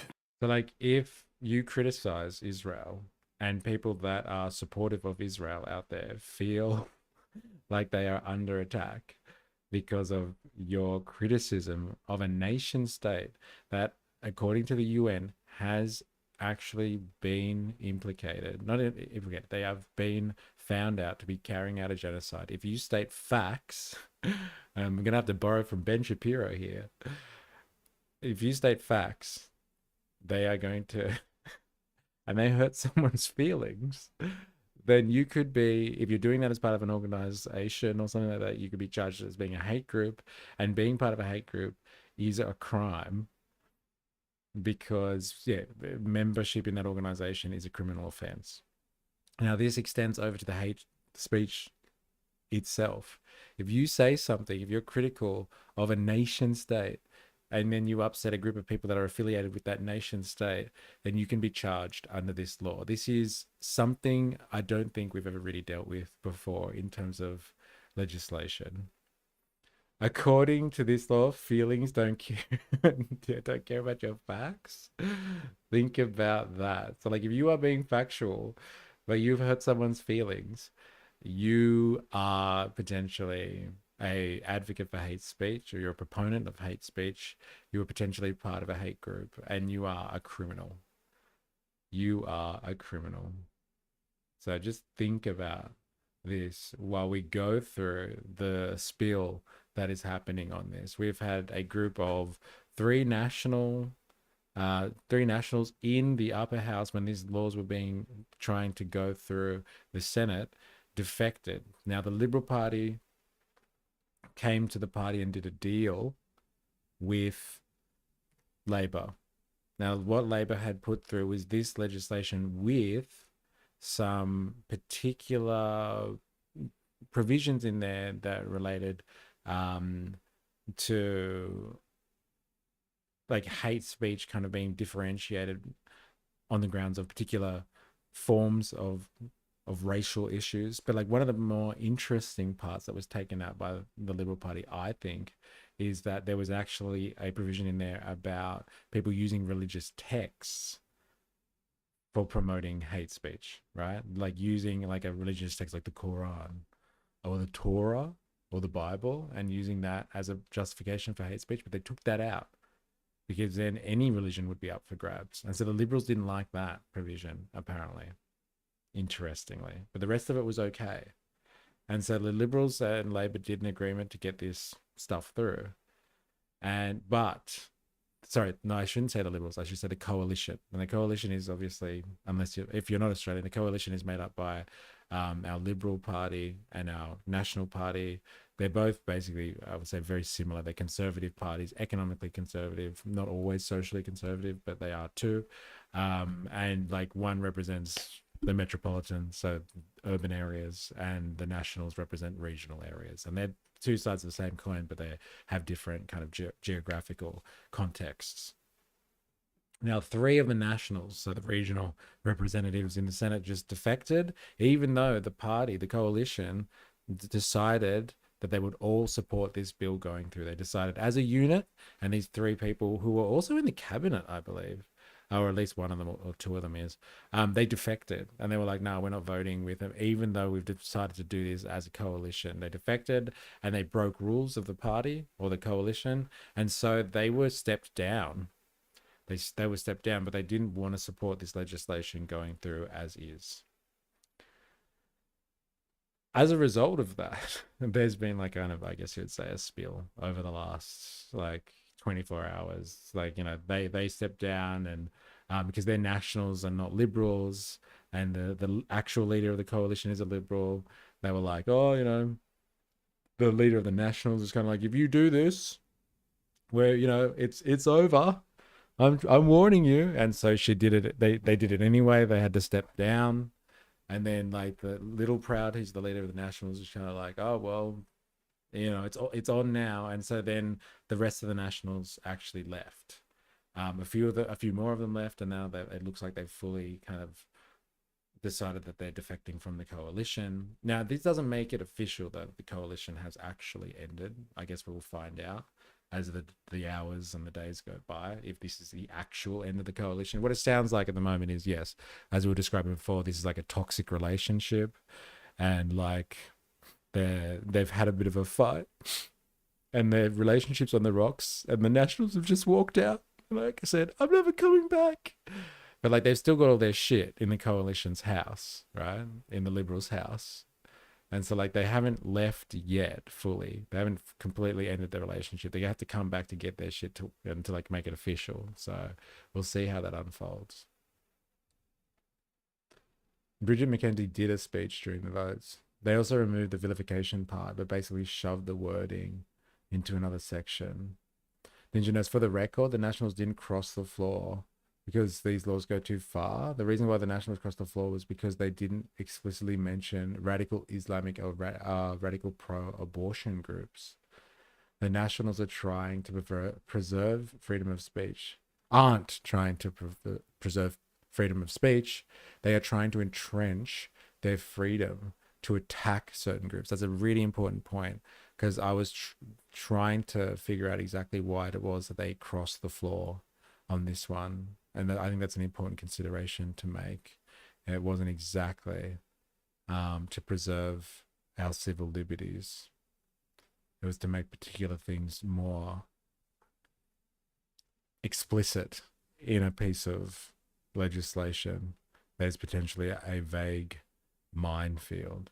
So let's get some kind of, I guess, more of an assessment on what's going on. So this is from kind of when it happened yesterday. This is 17 hours old now. So this is a pretty good, accurate description of how it started and how it unfolded. And then we'll get into like what happened after that.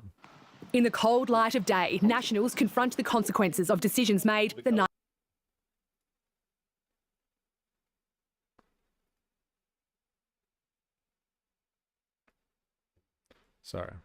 before. I can't do the crime if I'm not prepared to do the time. I'm very aware of the conventions of Parliament. Just before midnight, the Senate passed the government's hate crimes laws. Australians are more safe because of these bills being carried. The Nationals sensationally voted against the bill, breaking ranks with the Liberals. In doing so, Bridget McKenzie, Ross Cadell and Susan McDonald breaking the rules of shadow cabinet solidarity and throwing their future on the front bench into doubt. There was a lot this week that didn't. In the context of the coalition split in federal parliament at the moment, what is the rules of shadow cabinet solidarity?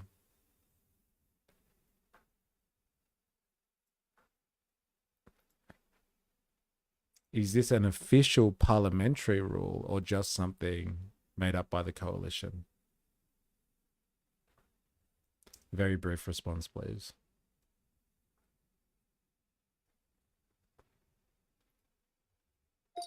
Also, I want to say the quiet part out loud. There is a certain consideration of LGBT, disability, and other minorities in this new legislation. The far right aren't too thrilled about that. Oh, right. Because if you start talking about these people, like certain groups of people, and then they feel offended by it, then they might hit you up for being a hate speecher. Tell you what, I didn't feel safe after these laws got passed. How about everyone else? You feel safer? Huh? No, I don't actually. And as someone who spends their time talking for like 5 hours a day online, I definitely don't feel safer now. Shadow cabinet solidarity is the current federal parliament. It's not a formal parliamentary rule. It's a political convention agreement within the coalition on how the opposition shadow ministry operates, agreed between the Liberal and the National parties when they reformed the coalition. It's basically internal coalition discipline agreement that the shadow ministers present and vote as a united front. This is from the Liberal Party of Australia, this source here. It isn't written into parliamentary standing orders or law. It's part of the coalition's own political pact rather than official. Yes, she made it sound like, Bridget made it sound like, she was like, yes, I understand. I violated parliamentary conventions. Current context, breaking it. AG voting against the agreed the agreed coalition shadow position has triggered resignations because the coalition partners agreed to honour it as a condition of cooperation. My understanding is if anyone wanted to vote a certain way, Australian Parliament allows a member to vote in that way that they want. It is the party rules that prohibit them from voting against the party. If they break this rule, the punishment is usually excommunication from the party. For example, Senator Fatima, yeah. Like, she didn't make it sound like that, did she? Okay. Let's say it again. Of the convention. Crime if I'm not prepared to do the time. I'm very aware of the conventions of Parliament. It's not a convention of parliament. It's your own party. I hate they use their language. Into doubt. There was a lot this week that didn't go according to convention. There are extenuating circumstances in relation to this. According to Susan Lee, there was no excuse. She says Shadow Cabinet had unanimously agreed to back the laws with amendments. And late today, the 3 frontbenchers in question were dumped. The senators were unable to maintain shadow cabinet solidarity, Ms Lee said in a statement. They have each offered their resignations from the shadow cabinet as is appropriate, and I have accepted. Susan Lee was left with little choice. This was yet another test. Yeah, from the shadow cabinet, so they still get to be part of the National Party. They're not kicked. They're not excommunicated. Is that what it said here? No. No, it's here. You said that, Ninja Nurse. They're not excommunicated. I don't know if that's... I wonder if that's the case then. If the three nationals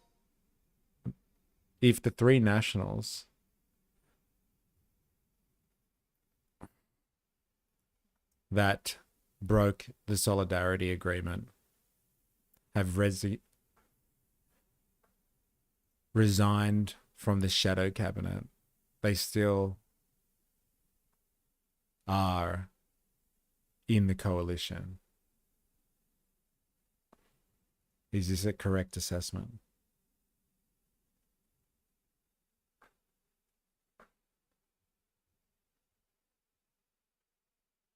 They remain Nationals MPs and part of the Liberal National Coalition. Leaving the shadow ministry does not equal leaving the coalition. Yeah, but if they voted into government, they are offered cabinet positions again.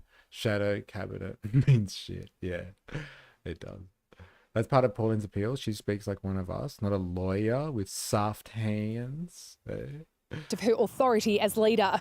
The 3 senators broke the rules and now they've suffered the consequences. But this saga has once again exposed the fragility of the coalition. Privately, Nationals are canvassing the possibility of more frontbench resignations, even another split. And if that happens, the big question is where that leaves Susan Lee and David Littleproud.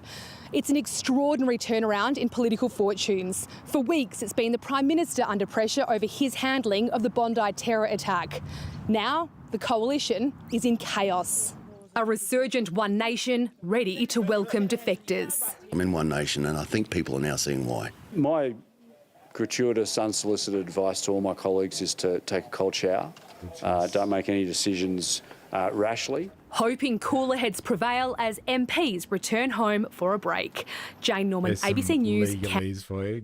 Gratuitous, unsolicited advice. Like, here's some good advice for you. Free good advice for you. She's been a politician for 35 years. She's not one of us anymore.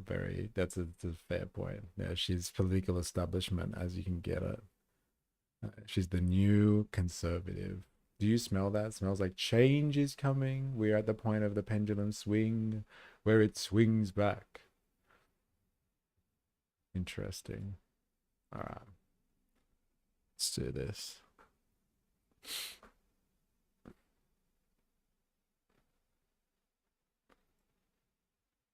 First this hour to our top story, and the coalition. So this was this morning. So like that was still yesterday's news, I guess you would say.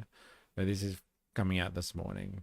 So like last night it was really about, or yesterday was just like, oh my God, they've been forced to resign in shame for not upholding solidarity.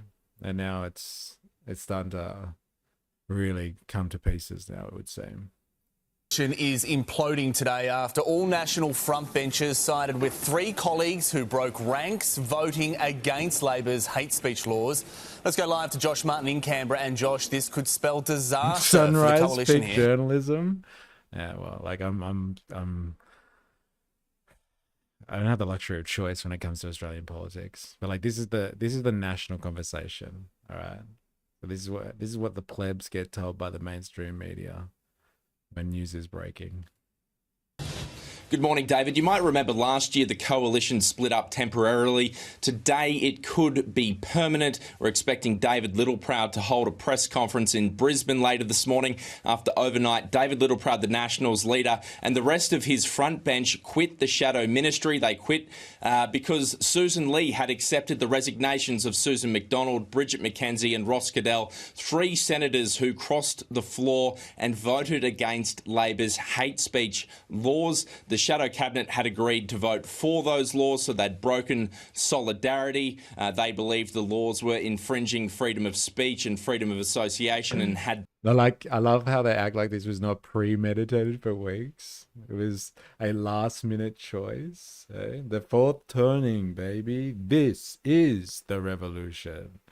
Oh, man, we have such a limited appreciation for revolutions. Eh? Swings in Parliament.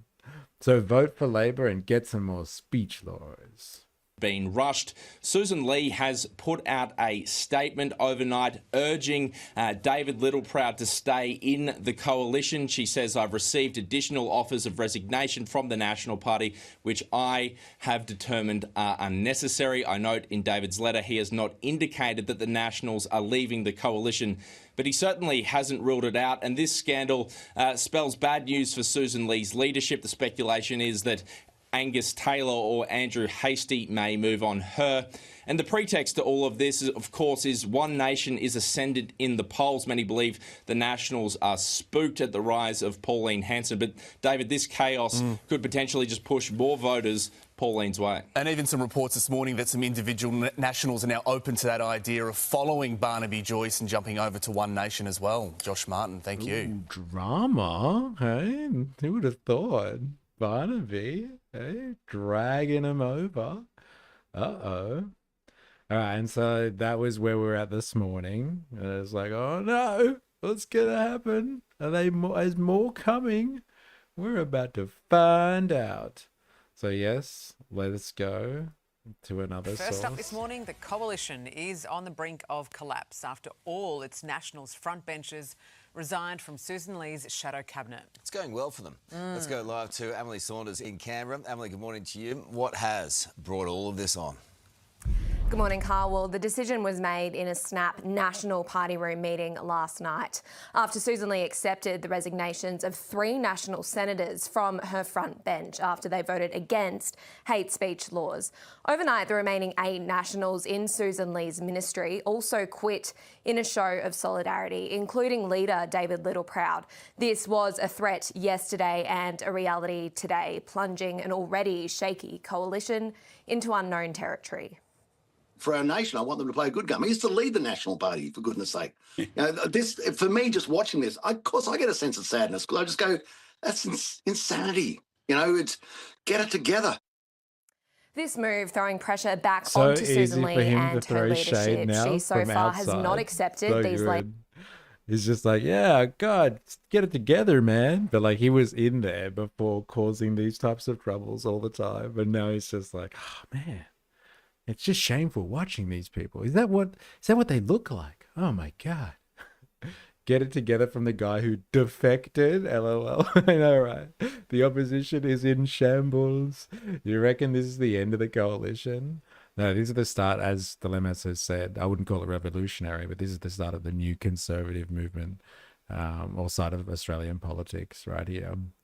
This is just making room, as Ninja Nurse has said. Well, this is all premeditated, and we've been watching now for a while the media manufacture consent on the rise of One Nation. And so what is that all about? That's normalizing the public consciousness for some type of merger, I guess, of One Nation into the coalition, or some rebranded coalition where like truly conservative politics, like socially conservative and economically conservative politics, are refashioned into the opposition party for the time being too. And so like One Nation, who have kind of, you know, platformed on the idea of opposing the uni party, will become the new wing of the uni party, et cetera, et cetera, et cetera. I think we're just being normalized for a new face of conservative politics, that liberal style of conservative politics, which was ruined by those woke teals. It wasn't the way to go in like post-Trump era 21st century politics. So I think we're just being kind of like, we're being, indoctrinated into this new system. Drink the pain away, Barney. Out of curiosity, what poly do people align with here? Well, in a bourgeois system, God, it's really hard to pick. Like, you know what my opinions are on this. You've already asked me before. But the teals are a thing. They're basically conceding the economically conservative and socially progressive bloc of the public. Pretty much. Maybe the Nationals calculate that if they side with One Nation, they can turn the Liberal Party into a minority party in a new coalition. Yeah, interesting play, Cotton. We'll see how it plays out. Well, like, you know, that's it. So like you'll have the Liberals will be kind of like, there'll be conservative Liberals, and then like the progressive ones will go to the Teals and form a little block like the Greens or something. So you'll have Greens, you know, lefty Greens and right-wing Greens, and then you'll have like a large conservative party that is like made up of One Nation, conservative Liberals, and the Nationals. Seems everyone has criticism, but I don't hear anyone saying who they back. Like, who would I vote for? Did I vote for in the last election? I voted Labor. But like, I've already told you that. You already know that. And I think you know the people that are speaking at the moment who are active in the chat. You would know who they voted for. I'm sure we've talked about this many times. Latest resignations, saying they're unnecessary and urging the Nationals leader not to break up the parties. So many questions. Yes. Thanks, Emily. Coalition chaos this morning, taking heat off the Prime Minister. To discuss, we are joined by Social Services Minister Tanya Plibersek in Canberra. Tanya, good morning to you. So the hate speech laws have passed. The coalition is on the brink. Does Labor consider this a win-win? Well, no, I think this is a very sad moment for Australia. We saw the worst terrorist attack in Australian history about a month ago in Bondi. Today, we're calling for a National Day of Unity and Remembrance. There'll be a service, as you know, at the Opera House tonight. There'll be a minute's silence at 7:01.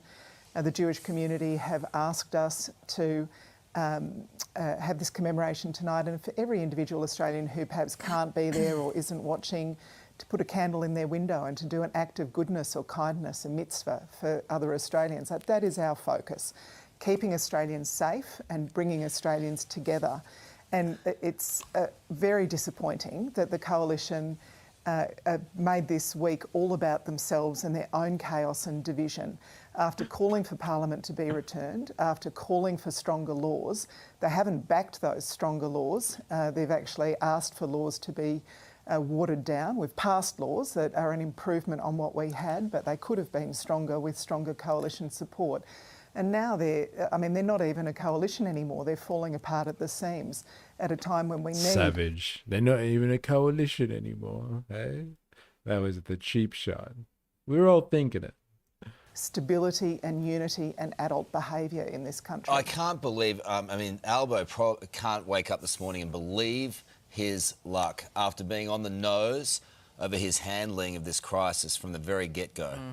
He wakes up this morning and the coalition is imploding. I mean, that's just a luck thing, isn't it?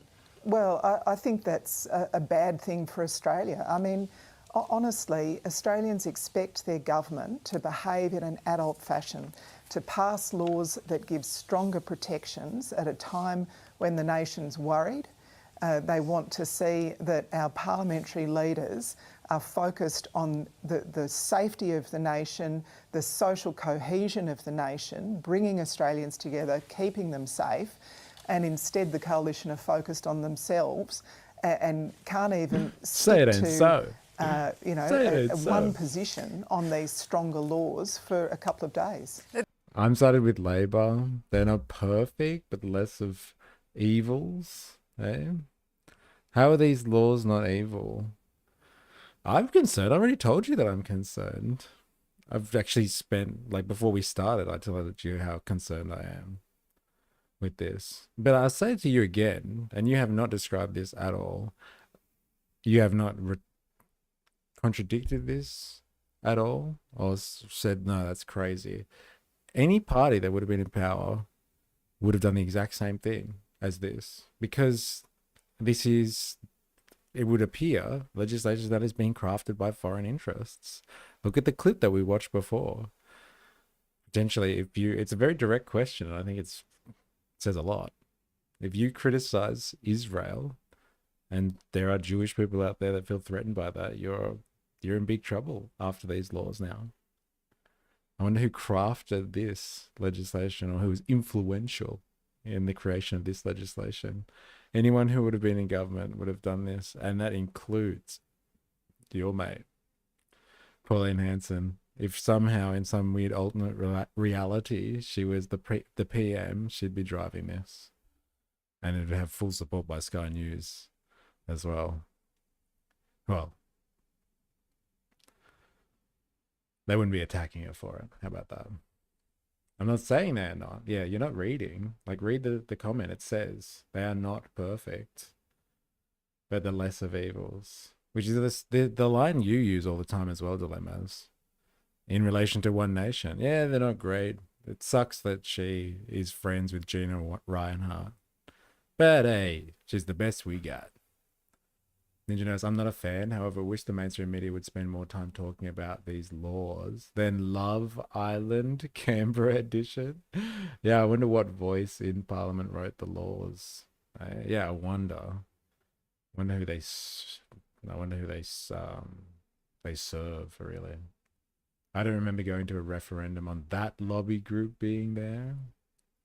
The issue, though, Tanya, I guess, is, yes, sure, this is a stink for the coalition and this is great for you guys, but ultimately the public is still furious at your handling of the situation, of what happened in Bondi, and generally your government for just being out of touch. And as we know, that's why they're turning to Pauline Hanson. So all of this is just playing into her hands, and more disaffected voters out there are turning against the major parties. It's just fact. Everybody knows. It's I thought, and they've already said this, that it is conservative politics that seems to be in shambles at the moment.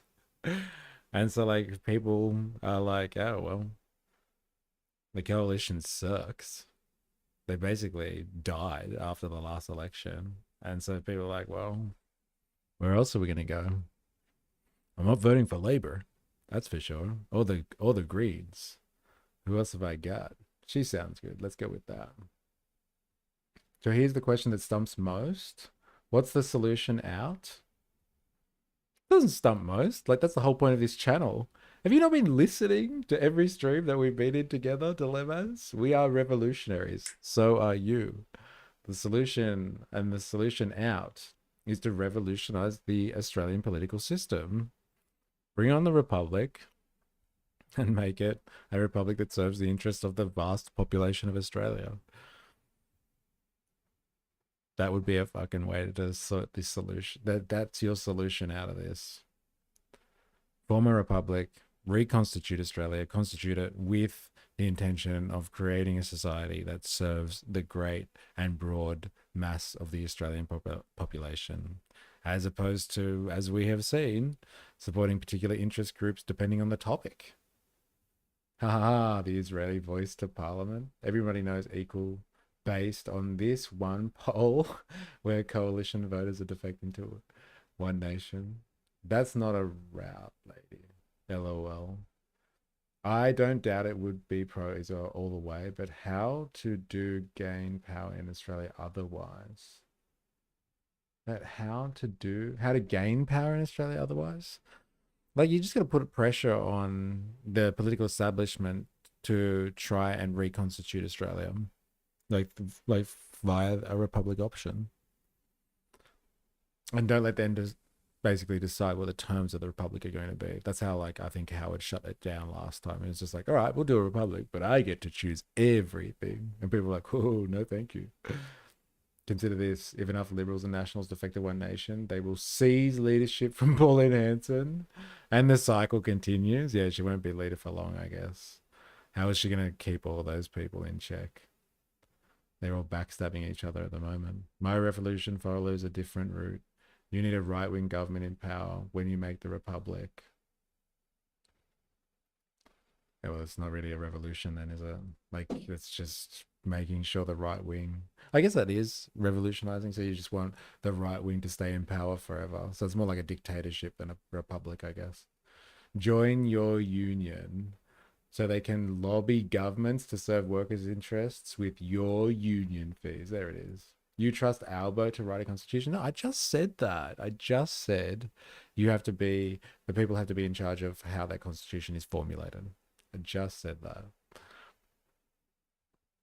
That's how Howard, I was about to say Halbo, the love child of John Howard and Albanese.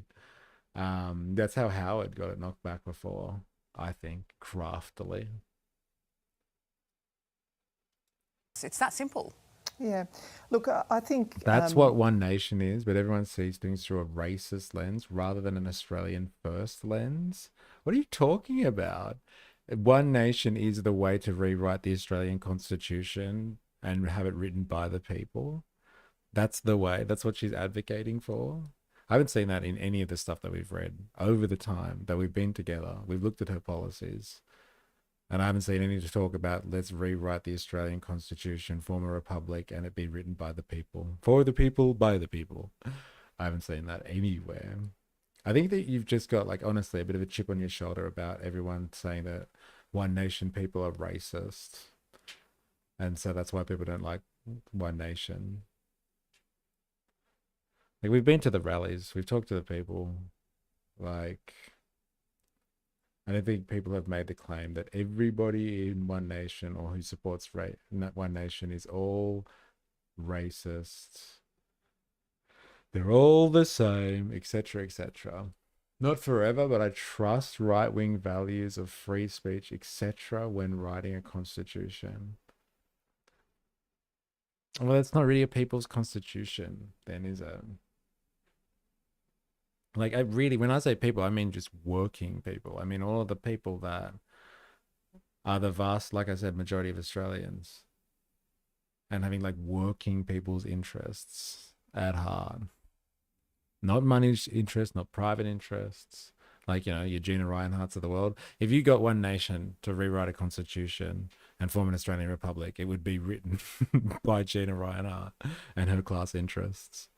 So, like, I don't see that as a viable option, to be honest. If your goal is a republic, you need right-wing government. I don't know how you put two and two together like that. You know, the people that formed republics originally would have been considered left-wing because they were progressive enough to want a republic and to be against the monarchy. So, like, right-wing governments didn't give us the type of republics that we understand today. Like, it's really not a right-wing ideal. If you look at, like, the history of all this type of stuff, these people would have been, like, by today's standards, the people that formed republics in the face of monarchies or parliamentary monarchies and all that sort of stuff, they would have been considered, you know, left-wing loonies by conservatives. I especially don't see Chinese Australian voters who typically vote Liberal switching to One Nation. And then there's a lot of migrants that I know, like hardcores, like, you know, really fresh off the boat migrants that are just like, yeah, one nation all the way, baby. Journalists will be very focused on what's going on in the coalition and the political fallout of this. That's not our focus as a government. Our focus as a government consistently has been to keep Australians safe. So in the last term of Parliament, we passed stronger Why are they hate speech talking to laws her then. anyway? We increased This is about the very coalition. Riley and 2GB presenter James Willis. Good to see you both this morning. Good morning. Di, chaos. Come on. We're all good? All good? Line. Yes, in the area.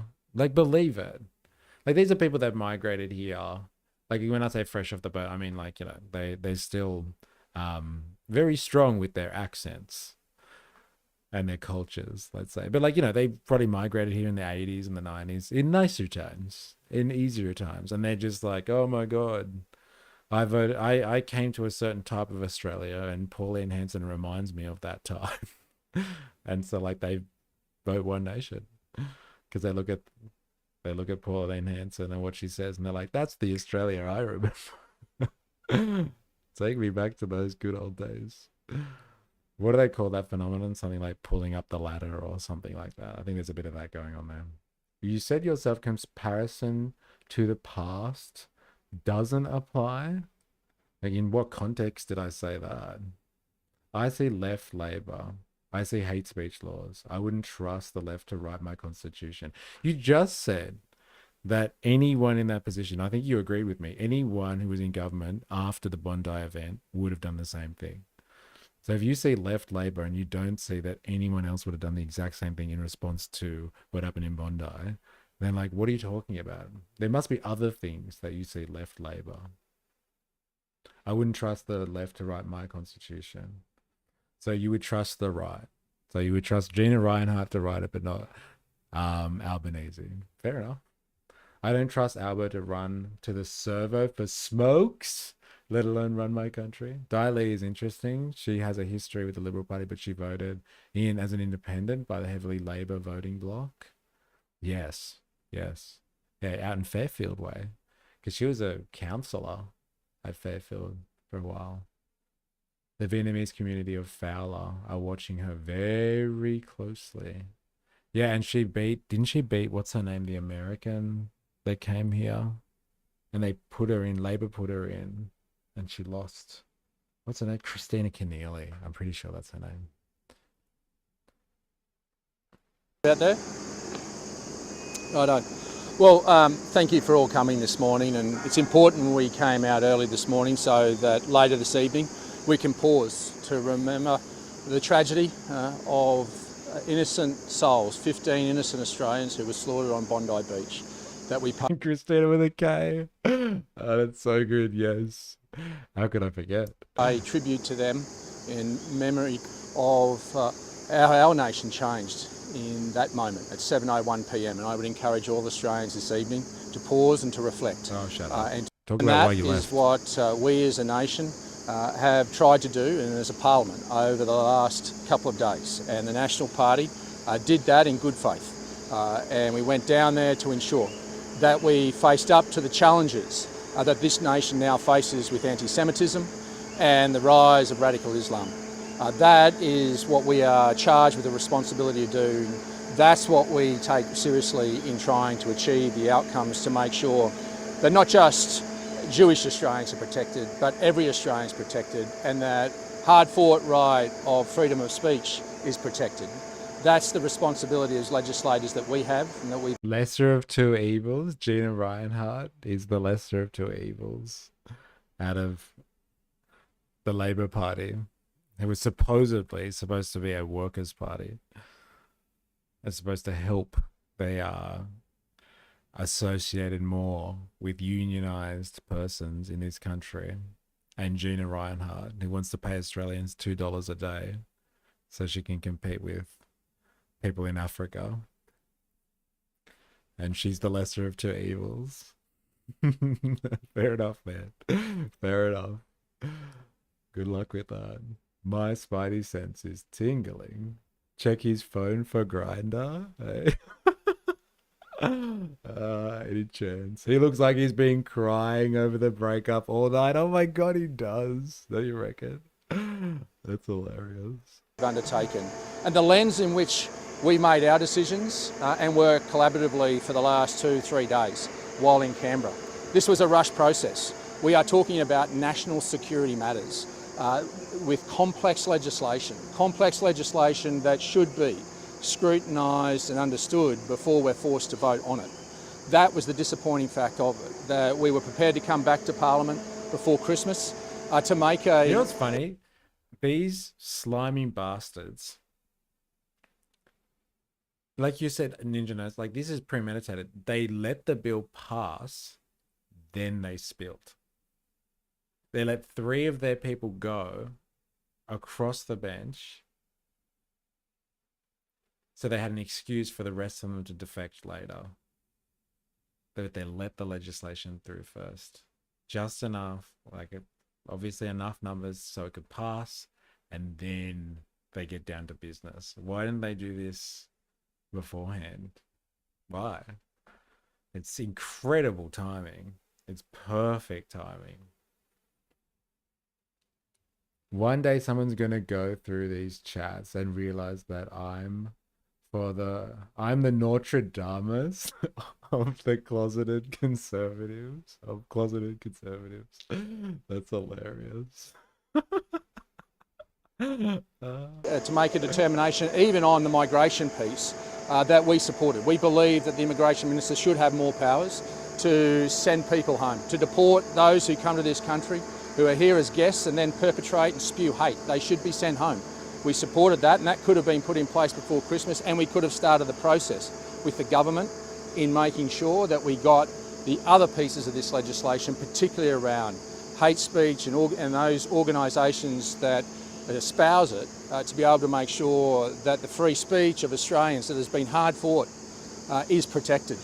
That was the ideology that we went to Canberra on, and I made it very clear to everybody and to our coalition partners that we were prepared to support the migration changes on Sunday evening, but we had serious reservations about the freedom of speech and the listing of hate organisations. We have and still wish to see Hizbat Tahrir and also the neo-Nazis removed. We wanted.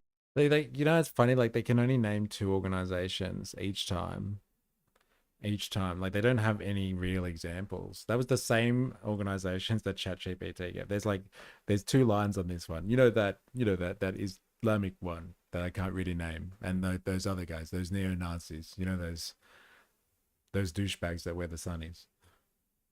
Now this here is the line where the left and right differ. Just for reference, real left and right wing, not whatever fake right wing the Liberals and the Nationals pretend to represent. I don't know what you mean by so what's the real left then? If the Liberals and the Nationals aren't right wing, what's the real left in Australian politics? To make sure, but that we got the right mechanism that didn't impinge on honest Australians' right to speak. That was the fine balance, and that was where our challenge was. And so on Sunday, I made that very clear to our coalition partners. Yes, GPT, generate an image of my Notre Dame skills. Is that the Republicans, the Congress over there? Man and woman, and then man and man. So good. What's the go with the gender symbols down there? They're all linked together. 2's company. 3's a crowd. That's hilarious. Partners that my party room had made a determination on Sunday that we could only support the migration elements of this bill. We would work constructively, and from that we would send to the Prime Minister principles that we could agree on, that he could come back with the amended legislation, and we would work constructively. We did that on Monday and through on Tuesday, in fact getting and securing many amendments, but we were actually asked to get to a position as the bill was being put into the Parliament. That's not a fair process, that's not a proper process for your legislators to go through. We made it clear, and we made every effort to. Yeah, it's a fair point, actually. Let's have a check with this. Has there been any official statement or comments made by the Labor government as to why they have rushed this legislation through so fast without more than 48 hours of public consultation? The premise of the question is, why the rush? Can you provide a brief answer, but also sources?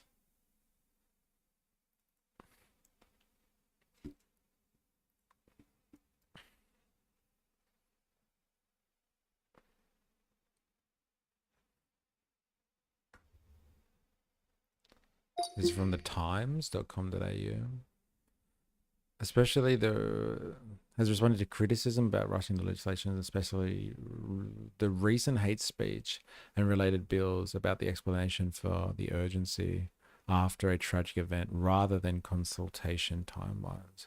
Prime Minister Anthony Albanese and ministers said that the legislation was urgent in the context of the Bondi Beach terror attack, arguing swift action was needed to combat violent extremism, hate speech, and strengthen gun laws. Albanese noted opponents had previously demanded quick action after the incident, suggesting rapid movement was partly a response to public and political pressure to act quickly. So it's just because people wanted urgency, they're doing it. Do you really reckon that's it? Or there's an interest group that doesn't want it debated too much? No. The government has said the rush was because of the urgency to respond to a terror attack. Or do they not want it debated? Interesting. To ensure that we could get both bills through, and we weren't far off, but we just didn't have that comfort and we ran out of time.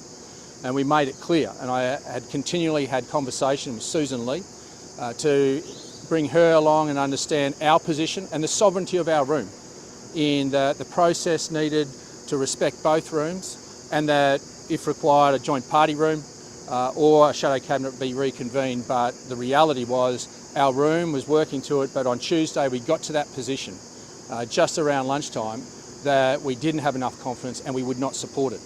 Now, I told Susan Lee and made it very clear to her that we were in a position that our party room would vote against it, and that means I would vote against it. If my party room gets to a determination, I would vote against it. She asked, out of respect, that we had amendments, if we could put those amendments, and if they were failed, then consider voting a different way. I, out of respect to her, went back to our room and we started drafting amendments. Unfortunately, the House of Representatives vote came on, and out of respect to her, our shadow ministry did not vote and actually abstained from that vote until we were able to put our amendments that could only come up in the Senate. And we stuck to our word. Those amendments were put up in the Senate. They are actually lost in the Senate, and therefore our three senators who are in shadow cabinet and our other senator in the National Party, Matt Canavan, voted against that as the will of the National Party party room, as was our direction to them. That was their responsibility to undertake and to go in and to make that. And when there had been no joint party room, there had been no further shadow cabinet meeting to determine beyond the principles of what we initially took to Anthony Albanese on the Sunday, the National Party acted in good faith all the way along. We acted in good faith to get to this position. But we could not be forced into voting for a position. The National Party is our own sovereign party. And Susan Lee cannot force us to vote one way or another. And when we have not breached any process, any procedure of the coalition, we've been respectful. For then to get to a position where three of our senators who are in shadow cabinet spots are being asked to resign on... The real left is passing hate speech laws in my mind, and I only got into politics 6 years ago. The right is freedom of speech. All speech except incitement to violence. Okay. Fair enough. Fair enough. But the Liberals, from what I've seen, have never been right-wing. Not since 96, at least. That's my first memory of politics. Being a kid on the farm and the Liberals taking my BB guns away. That's why left versus right was hard to understand. Yeah, fair enough. Interesting. I don't know about the free speech part though, man. That one might be something that you need to reconsider. Big time. Wednesday morning, I sent those 3 letters that our senators prepared, along with a 4th letter on Wednesday morning to Susan Lee. And those 3 letters were from those senators to resign their tenure, but I sent a letter advising Susan Lee that if she accepted those resignations, because it would not be appropriate to, considering the circumstances we had, then our entire ministry will resign. We're not offering a resignation for her to accept or not. We are tendering our resignation. And subsequent to that, unfortunately, Susan Lee has ignored that, and she will not, and from subsequent conversations, will not reinstate those 3 senators to the shadow cabinet positions. Therefore, the entire ministry resigned, but she has also forced the coalition into an untenable position that can no longer continue. This is not what the National Party want, but I cannot stand by and have 3 courageous senators who put their jobs on the line for no reason that has any veracity whatsoever to be disrespected, and our party processes and our decisions. What are you fucking talking about? Like, I failed to see what this guy's talking about. Basically, they didn't want to support the bill and the Liberals did. Like, as a group, the Nationals didn't want to support the bill and the Liberals did. So they had a disagreement. So instead of being a coalition about it, it was just like, nah, we don't like it. And then when 3 of them defected and broke the rules of solidarity, I couldn't let them go down for the thing that they agreed they wouldn't do. So we stand with them. So it's basically like they broke the rules and now we're all going to go with them. And so like we just didn't like playing ball with the Liberals on this one. We are our own sovereign party. Eh? So you're not a coalition at all. Eh? You're just a strategic partnership. The left just passed speech laws, though. Labour and the Greens are left. Well, look, if you consider the Liberals and the Nationals who voted for it, and then surprisingly broke up the coalition, but the Liberals and the Nationals who voted for it to be the left, then yes, okay, the left, inclusive of the Liberals and the Nationals, just passed the speech laws, correct? And the Greens didn't vote for it. So the Greens aren't the real left then. So in the world that you're describing, who you don't consider to be right are not right, but who you consider to be left and are apparently on the left are the real left. Faux right-wing fluff, like I said, not the real right-wing. Got it. So your right's the right, and everybody else who's left is the real left. Fair enough. Fair enough. That is the beauty of Parliament. That is the beauty of the democracy that we live in, that we should have the right to go there and have a difference of opinion. We accept... Coalition! Of course it's democracy, but you joined the coalition, man, and you agreed to this solidarity principle, apparently. Don't blame everyone else for your shitty decisions in the past. Processes within the coalition that we need to adhere to at times. But there was never a trigger moment for that. And if these 3 senators could not be accepted, then our coalition has become untenable. This process wasn't all Susan Lee's fault. Anthony Albanese put her in this process, but it has been mismanaged by Susan Lee. And there was a out yesterday to not accept these 3 resignations. She was aware of the consequences if she did, that the National Party were being forced into an untenable position around the coalition, and she still made that decision. This is not what we wanted, but can I say, just in closing before I end to Kevin, how proud I am of the men and women in the National Party room. I've been there 10 years. I have never seen our party room more united in solidarity of one another, of the courage and the conviction of the people that are there to represent the Australian people in a way that in that moment, they're prepared to do what they believe in their conscience is the right thing. That's the courage of conviction that the National Party has. That is the beautiful thing of democracy that we should always protect. And this is the most disappointing moment that we had to get to, but unfortunately we find ourselves in it. Fair enough. So, like, we didn't like the coalition, so we broke it. That's all I got from that 10-minute speech there. Matt Bond, I have arrived.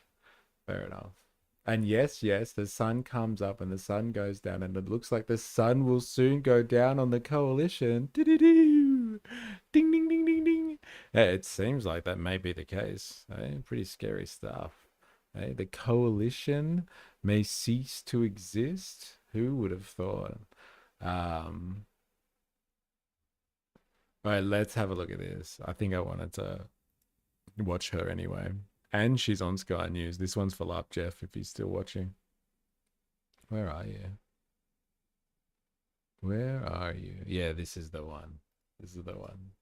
Now, let's head up to Queensland and catch up with One Nation leader Pauline Hanson. There's been plenty happening in federal politics. Good on him. Pauline Hanson reacts to Nationals frontbenchers quitting over hate laws. This one's for you, Love Jeff. Sky News, all the way. Good to talk to you again, Pauline. The 3 Nationals frontbenchers, coalition frontbenchers, 3 from the National Party, have quit this afternoon because they voted against the hate speech laws, the government's package. Tell us about your thoughts on that and whether you might dangle a line out to those 3 Nationals and offer them One Nation membership. No, I won't be offering anything, Chris, but good on them, and I do congratulate them on standing their ground and voting against the laws along with One Nation. We picked it right from the very start, Chris, that these laws were unworkable, weren't unnecessary and should not have been introduced to the Parliament. The laws that they put before the Senate inquiry last week, they weren't the same laws that they brought into the Parliament. They brought in new legislation at 10 o'clock yesterday morning, and then they were debated on which... Look at that sexy mama. Oh, that's so good. It's the bowling ball, man. Good, the coalition is shite. But Little Proud has little to be proud of. Dun, dun, dun. Talk about 500 pages. A lot of the original was carved out.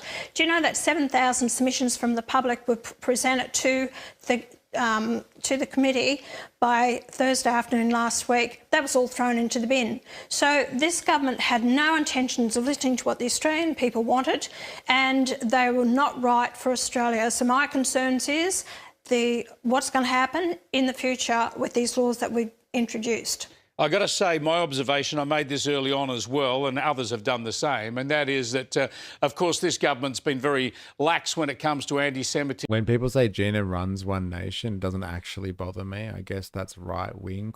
Well, that's contrary to what you said in the past, which is, oh, yeah, that sucks, but if I really had to choose, I'd be a Rennictarian. And, like, Rennick is the real political choice of yours, which is a people-first style of politics as opposed to One Nation, who is led by Pauline, who seems to be a shill for big industrial capitalist interests, ones that you have complained about in the past, because these are the types of people that take all of Australia's value away, take away our natural resources and ship them overseas. So the class of people that are stealing Australia's wealth, which you seem to have been upset about in the past, that's the type of person that's helping pull the strings in the background of One Nation. And so, like, if now it's not a problem for you, then fine. I am a massive advocate for people changing their political opinions, but it's just contrary to what you've said in the past. And like that is contrary to your class interests, let me just say. We've also talked about how it's all about, really at the end of the day, making policy decisions or creating a society more like it that is conducive to working people. And if one nation is beholden to a particular interest group, then that is a contrary to your class interest as a working person dilemmas. I would put it to you. How does that not bother you? Just out of curiosity. Like when it was a big deal when Pauline was meeting with the NRA, I thought it was a good thing. Well, like we're not talking about the NRA. Why would it bother me is my question. Mining gives Australia wealth, but that's the thing. You've always complained about how it's not. And these people are extracting wealth and then they sell it back to us at a larger fee. I can see it sucks, but it's not a hill I would die on. What, Australia having its wealth extracted from us by large corporate interests. But we have a left government in and they don't do anything different about it. Yeah, fine. Fine. That's fine. But like, don't pretend like this person, it's acceptable if they do it, and it's not acceptable if the others don't do it. I'm actually fine with it. Well, why aren't you fine with Labor doing it then? Why aren't you fine with Labor generally?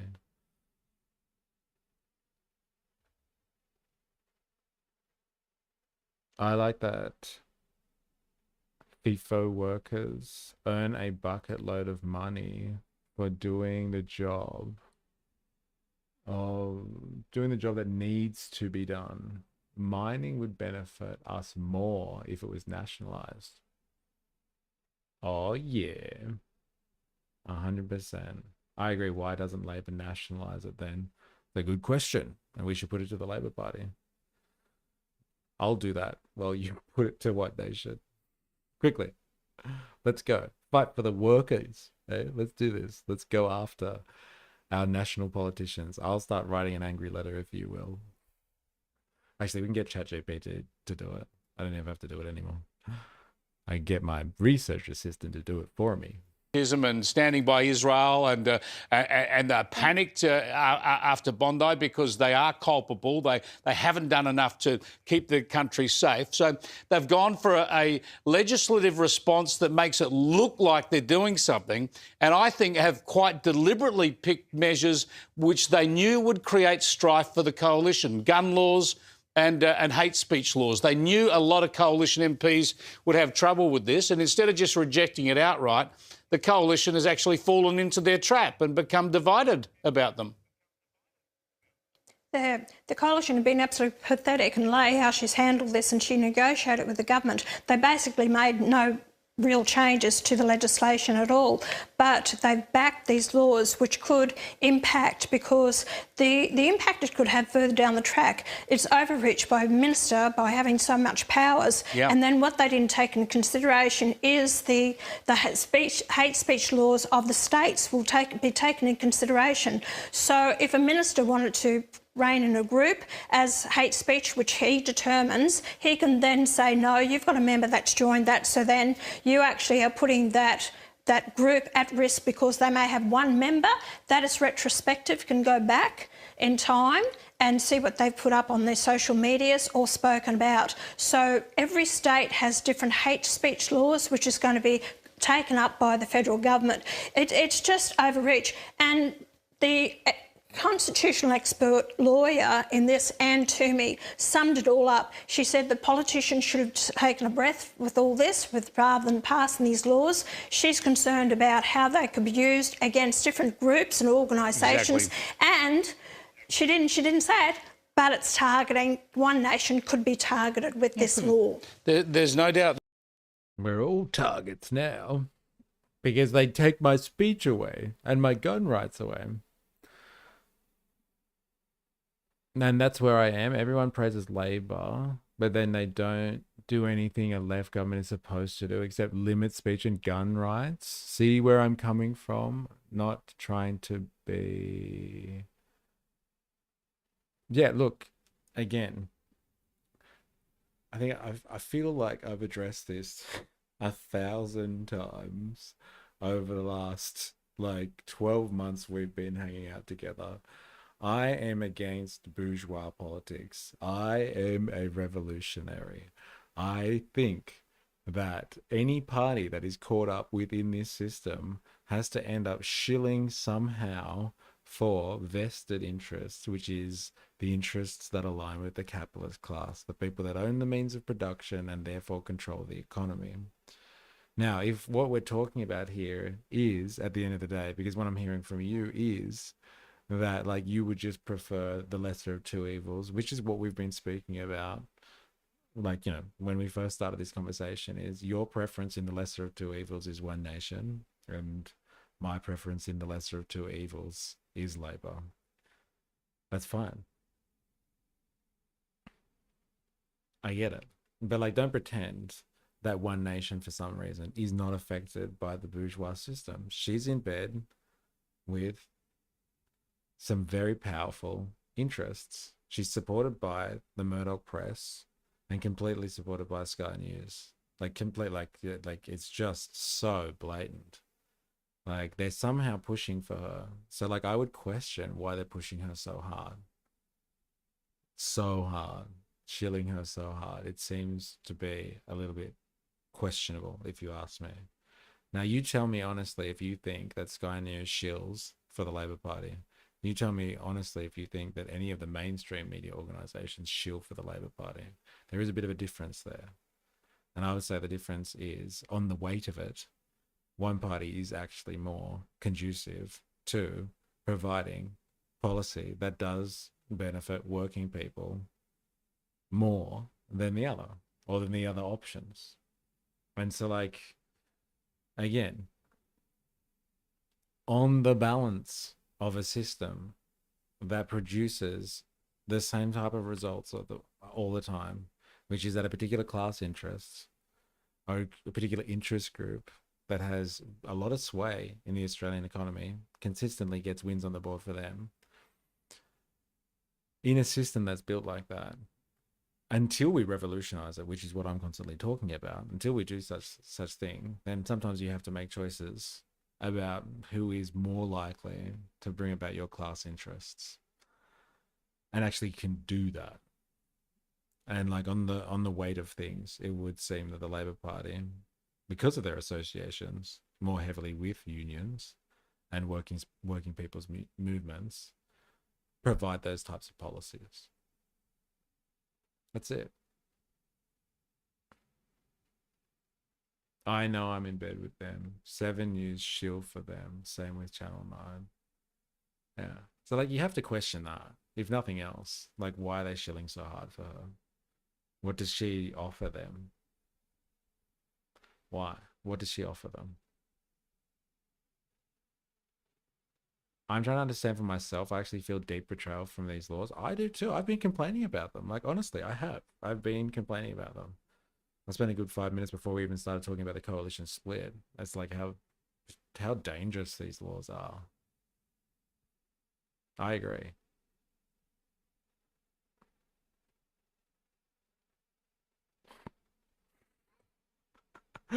Poor IS. Pauline, my real gripe with these hate speech laws is I can't do my burqa stunts anymore. Pauline is backed by Gina. She's pearl clutching at best. Having said that, I don't think pointing out pollies are hypocrites and say that they hate speech laws are bad for the country aren't mutually exclusive. Both of those statements can be true. Yeah, fair enough. This is upstairs versus downstairs. But if my right to criticize bad government is done by a left government, my right to criticize bad government is done by a left government. Dilemma 7 and 9 shill for Labour? Well, I don't know if you've been watching the same stuff that we've been watching, man.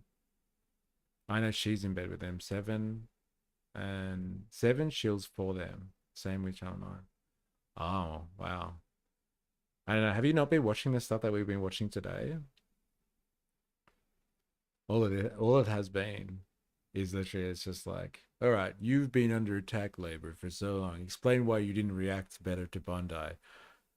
Oh yeah, and by the way, the coalition split up. Aren't you lucky that that happened? Huh? You're so lucky that the coalition are going through problems, because you would still be on the chopping block. It doesn't sound like they shield for Labour, to be honest. But fair enough. I think when Labour don't espouse the leftist values they are meant to, then a vote for any other party at least shows them they need reform. Which party is arguable? Interesting. But yes, pushing them to be more working class in their policies. I'm all for putting pressure on them to be more working class. And as Ninja Nurse has already said, Nostradamus, like the way to do that is through your unions. Hence why I'm a Renactarian. I got beef with Pauline as well. Yeah, fair enough. Fair enough. There could be unintended consequences, no doubt about it at all. I want to get you on the polls, Pauline. I haven't caught up with you. See, I don't think that makes them shielding for Labor, to be honest. Just pushing a particular form of gun law. Like promoting one policy. I don't know. That seems like a reaction from the Bondi thing, honestly. I don't think that's actually shilling for Labor. That's shilling for a particular policy. A policy, as I've said, which is the same type of policy that would have come out of anyone in that position. Anyone, including if One Nation were in government right now, they'd be doing the exact same thing.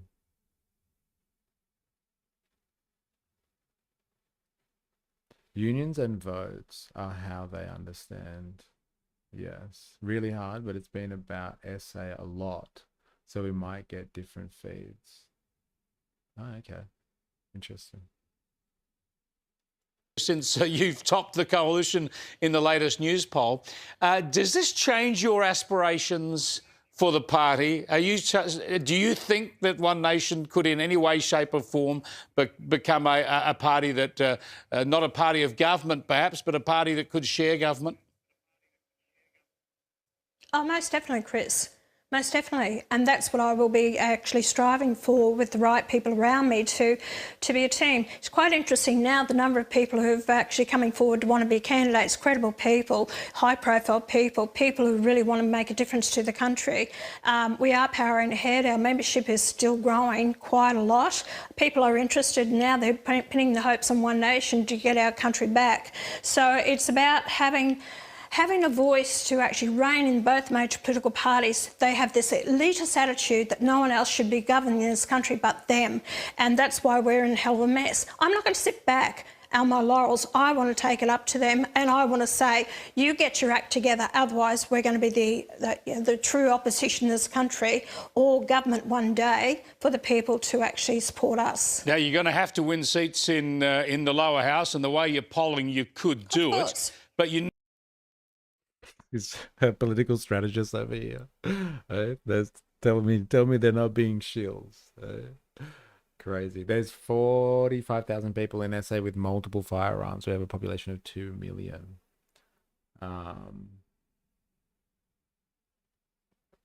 In Labor SA with an upcoming election and One Nation are rising here.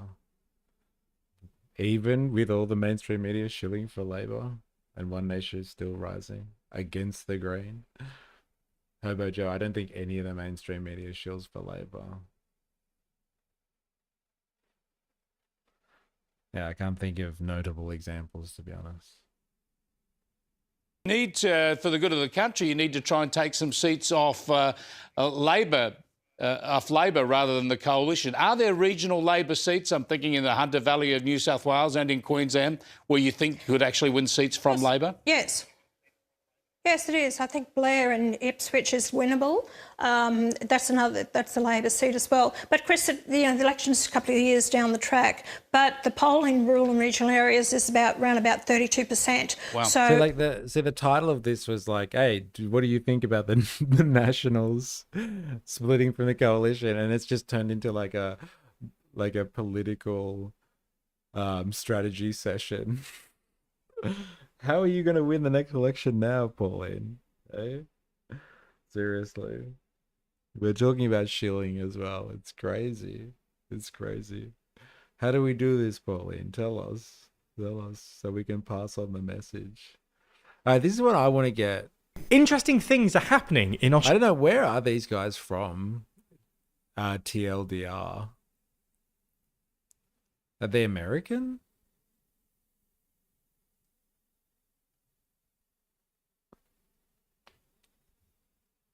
I can't tell if they're American or not. They're not Australian, I don't think. But we've looked at some TLDR over the last year or so. And they've done a piece analysing Australia's political scene at the moment. Why are the populist rights surging in Australia? I'm assuming they're talking about One Nation. So we're going to have a look at this piece and see what that actually means. They do realise that the coalition collapsing doesn't translate into One Nation winning the next election, right? Well, that's not the manufacturing consent story that seems to be happening at the moment. It's just like, oh, as the coalition shatters, then everyone will just transfer to One Nation. So yeah, I would like to see how a foreigner assesses the rise of One Nation, because I'm assuming TLDR news is not Australian. I'm pretty sure they're not. If this whole situation happened in 2027, there's cause for concern, but it happened in 25 to 26. Let's see what they think. Australian politics.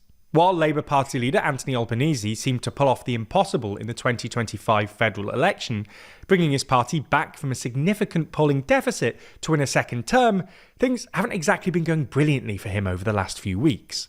Not only has Labour been declining in the polls to the point that the Liberal National Coalition are, on average, only a couple of points behind them, but we're also seeing the slow and steady rise of a right-wing anti-immigration party known as the One Nation Party, formerly known as Pauline Hanson's One. Right-wing, he forgot to say far right. Hey, that's what they usually do. Hey. Nation Party. But who the hell is Pauline Hanson? What is the One Nation Party, and why is it rising so significantly in the polls?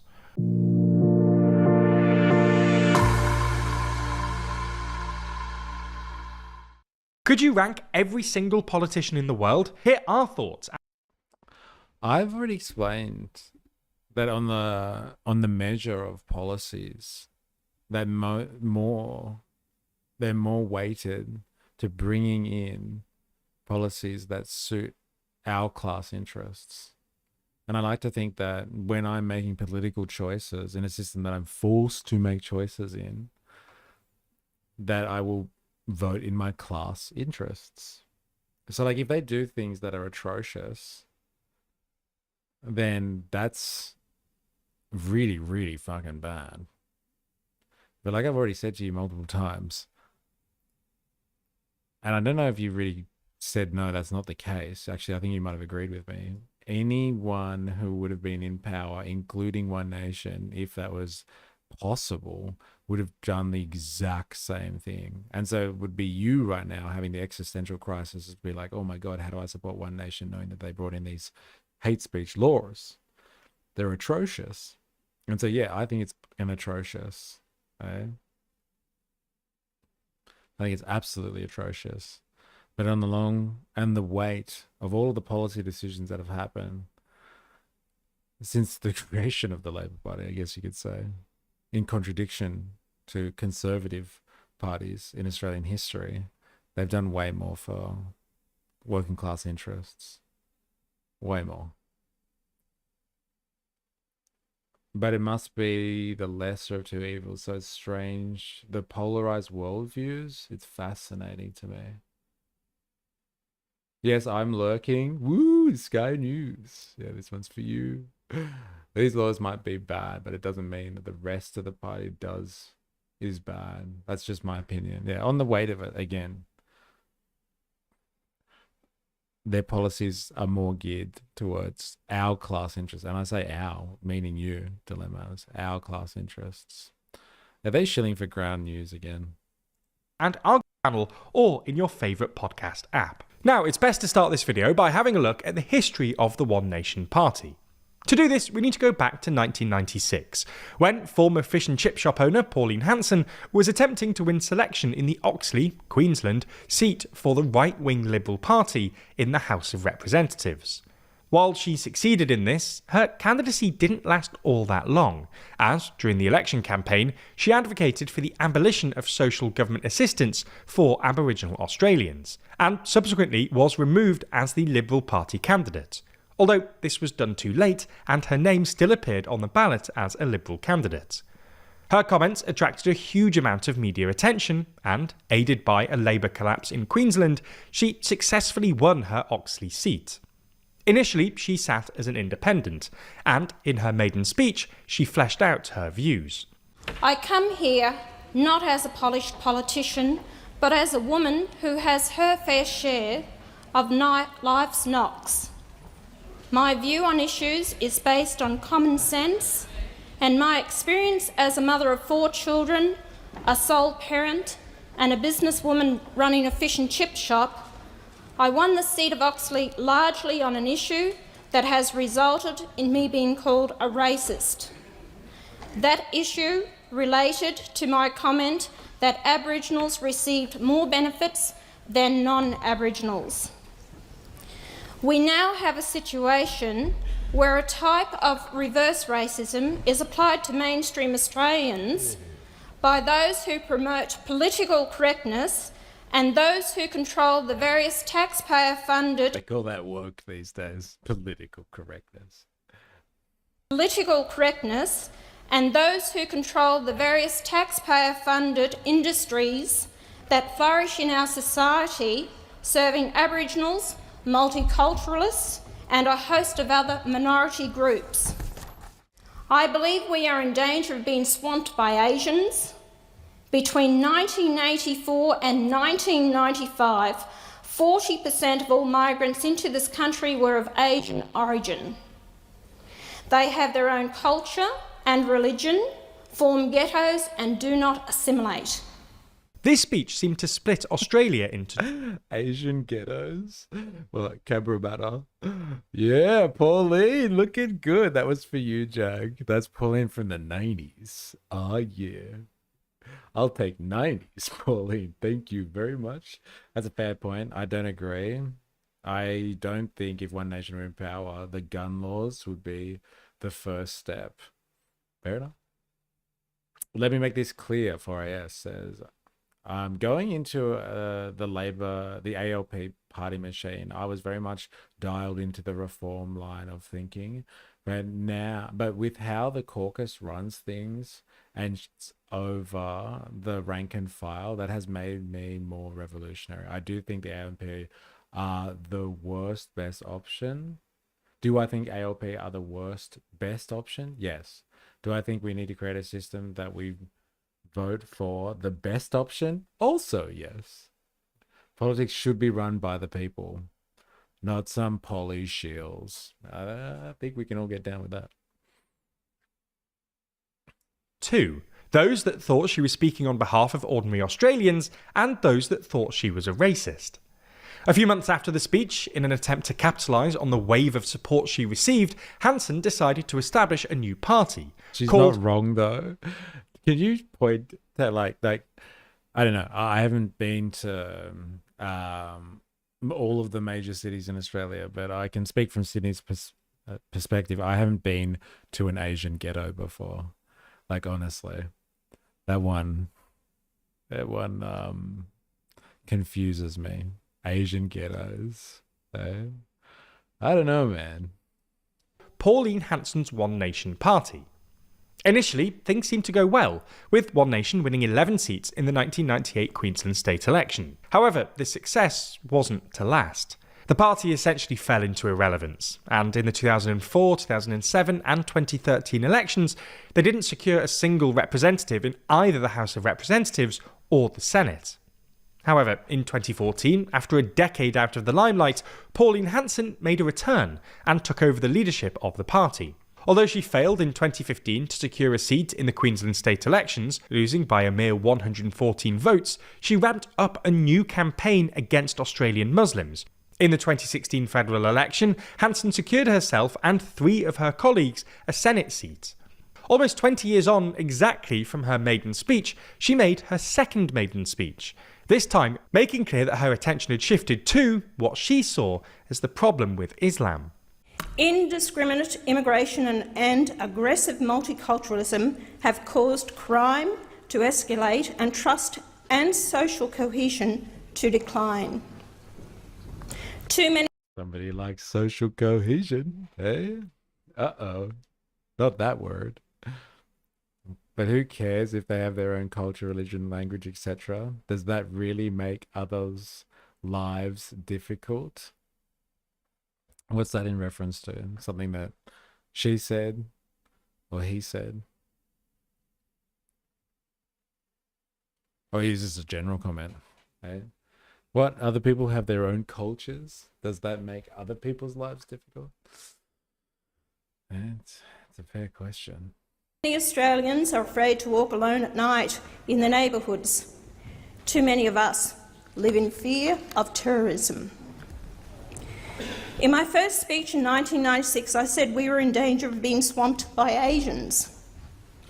This was not said out of disrespect for Asians, but was meant as a slap in the face to both the Liberal and Labor governments who opened the floodgates to immigration targeting cultures purely for the vote, as expressed by former Labor Minister Barry Jones, to such an extent that society was changing too rapidly, due to migrants coming in the front door but also the back door via New Zealand.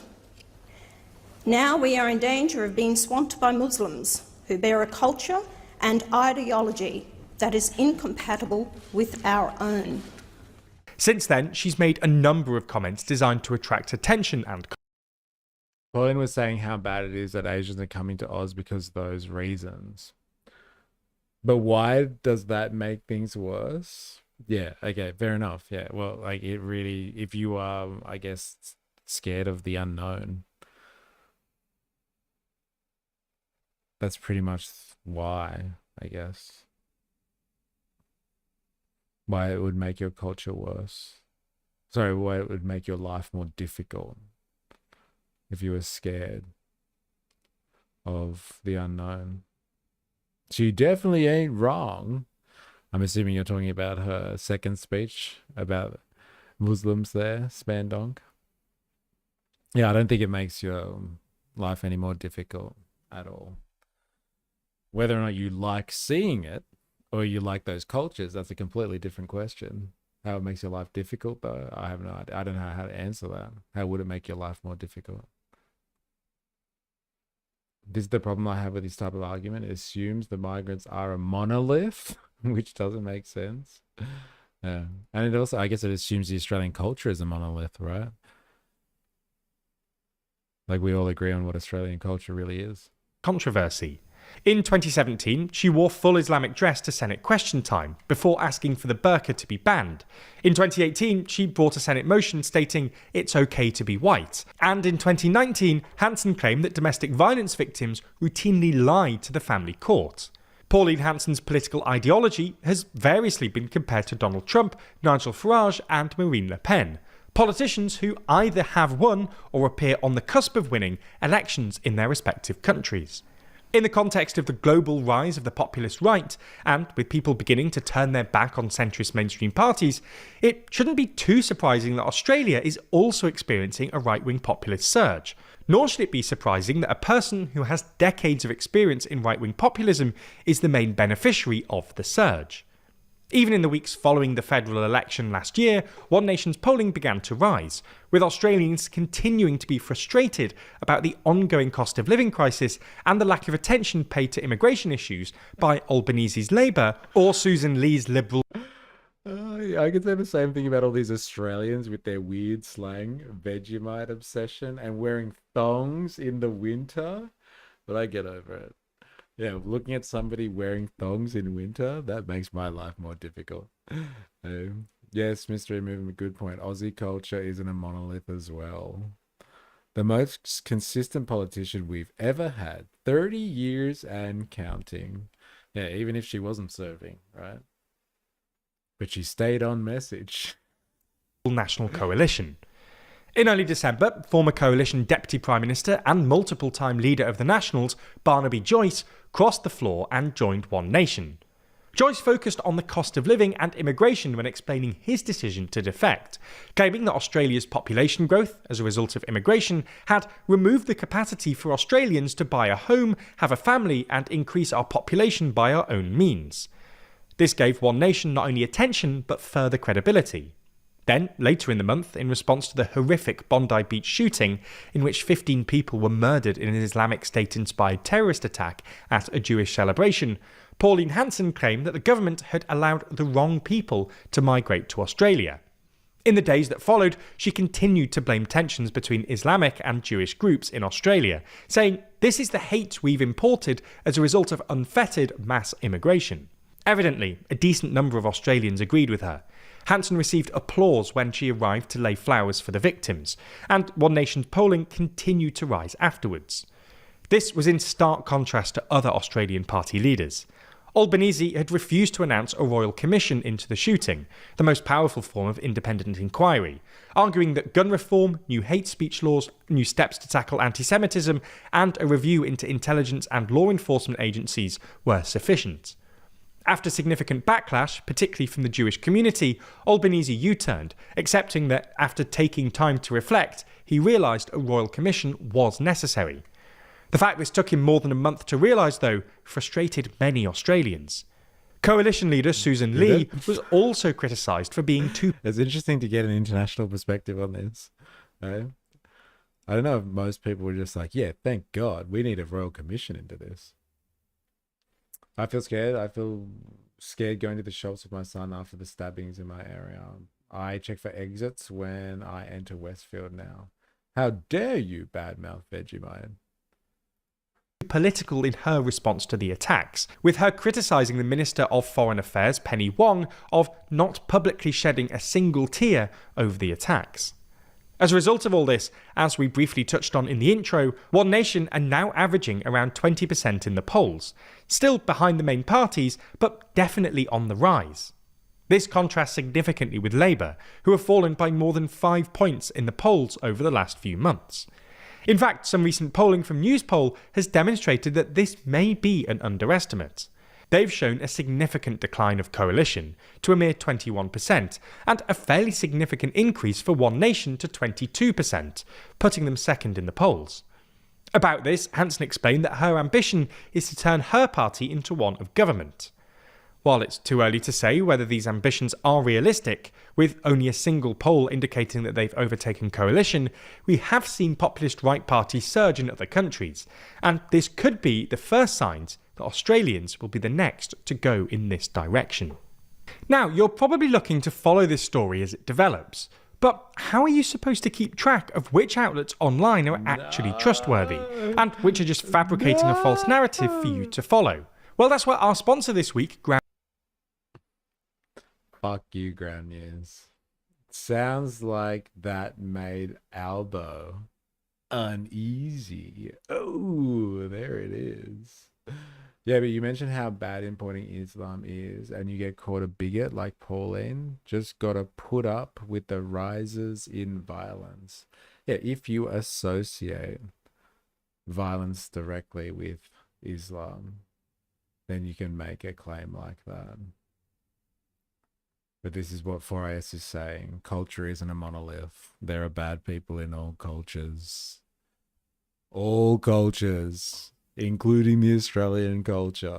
There have been plenty of criminals. I think our worst, worst mass murderer in Australian history was as Anglo as you can get it. Pretty up stuff. Very, very violent person. And so, like, yes, there are bad people out there. But labeling that on a particular group of people based on their ethnicity or their religion or something like that It's just lazy analysis. It's just lazy analysis. That's all. And it causes problems. What it really does, it plays into the hands of the people that really run things, because we are all fighting each other and hating on each other instead of voting in our class interests. You don't have to love another working class person if you don't like their culture, or you don't like the look of them. But you should vote with them to make sure that your class interests are protected. Just try and think about that next time you are told that an entire group of people are out to get you. Just think about it. Just think about it. Yes, there are criminals everywhere, but some cultures have measurably more violence, sexually abused, human rights violations in general. Calling them all equal is silly. I didn't say anything about equal, but as you've already acknowledged, yes, there are bad people everywhere. If it concentrates in some areas more than others, then I guess that's down. Like, that needs to be properly demonstrated. I'd like to see the sources for that before we get, like I said, into the culture wars. But you're not going to change the fact that there are questionable people all over the human race. It's just whether you use that or not to divide you, to break you up, to fight other people, again, in your class, instead of focusing on an actual enemy of yours, a group of people that controls almost the entire world for their own benefit and keeps us squabbling like the plebs we are, squabbling away. Matt Bond. Yeah, fuck ground news. There it is. All right. Can't we do both? Make sure we don't import cultures that don't match and vote in the interest of your class? Yeah, yeah. Look, you know what? I'm down with that. But I would say let's do the latter first. Let's vote in our class interests, figure that one out first, and then let's do all the culture wars you want. All the culture wars you want. But we can't vote in our class interests. And this is the deal with class interests like this. It only works if we vote as a unit that is significant enough in size to change the political process. So it has to be done at size. And so if we are fractured, then we can't vote in class interests with any real effect. So it has to be, we have to put down the culture wars first. Unfortunately, if you're interested in that order, that is, I am. I don't know about you, but think not of anything else but these type of divisions that we have, the culture wars, just works in a way to keep us out as an effective political force, whether that's an effective voting bloc or an effective movement for change. It just makes us weaker. That's all. As a class, it just makes us weaker. So try and put it away as much as you can. It might be impossible. It might be impossible for you to do. But it is not helping you long term. If your interests are really that you want to get certain cultures out of the country, how has that worked for you so far? Has being involved in the culture wars on that particular issue stopped the flow of migrants? Has it? Has it stopped the flow of people coming into the country that shouldn't have been here? As in criminals we're talking about here. People that are violent. People that are abusive, as you've described. Has it helped you? Has it served you so far? Ask yourself the question. If the culture wars aren't serving you, then they are doing you a disservice, I would say. Absolute disservice. I'd like to do both at the same time, but the choices we have right now don't really reflect that. That's right. And they never will. They never will. Dilemmas. I know it's not all Muslims, but sure as shit, some of them, and I don't know if I want to take that risk anymore, to be honest. Woozle, originals in Australia figured English boat people didn't match their culture, their current lifestyle. Why are people who live the benefits of the colonizers always the most outspoken when it comes to selective entry? It's an interesting situation, that one. Interesting. It ain't easy. It ain't easy. That's why don't make it hard. Let's just focus on the class war. All right, I gotta bounce. But yes, thank you everyone for your interactions today. If you've been hanging out, we've covered a lot of territory, even outside of watching Trump for 3 hours. Jag, Dilemmas, David, 4AS, Flap, Jeff, Spandonk, Han, the Fixer was in the house, KK, Online, Ninja Nurse. Who else have I missed? Woozle coming in late there, Voltateur, 4AS in the house. Dilemmas, Hobo Joe, Keep It Real. Matt Bond, rocking up a live stream. In the action, baby. What else was? Have I missed anyone else here? Indoctrinathan. Thank you, everyone, for your interactions. You've been watching this after the fact. Thank you very much as well. Make sure you hit that like button if you haven't already, if you're on YouTube. But I get called a racist when I talk about immigration anyway. So, ... So don't talk about it. Don't talk about it for now. Just concentrate on the class war. We can get to immigration. We just have to prioritize. It's as simple as that. Thanks, everyone. Take it easy. It's like Malcolm X said, leave your religion at home. Hey. What was the Discord? I keep missing the link. How about Joe? Introduce yourself. Here it is. This one's for you, Hobo Joe. Welcome to the Discord.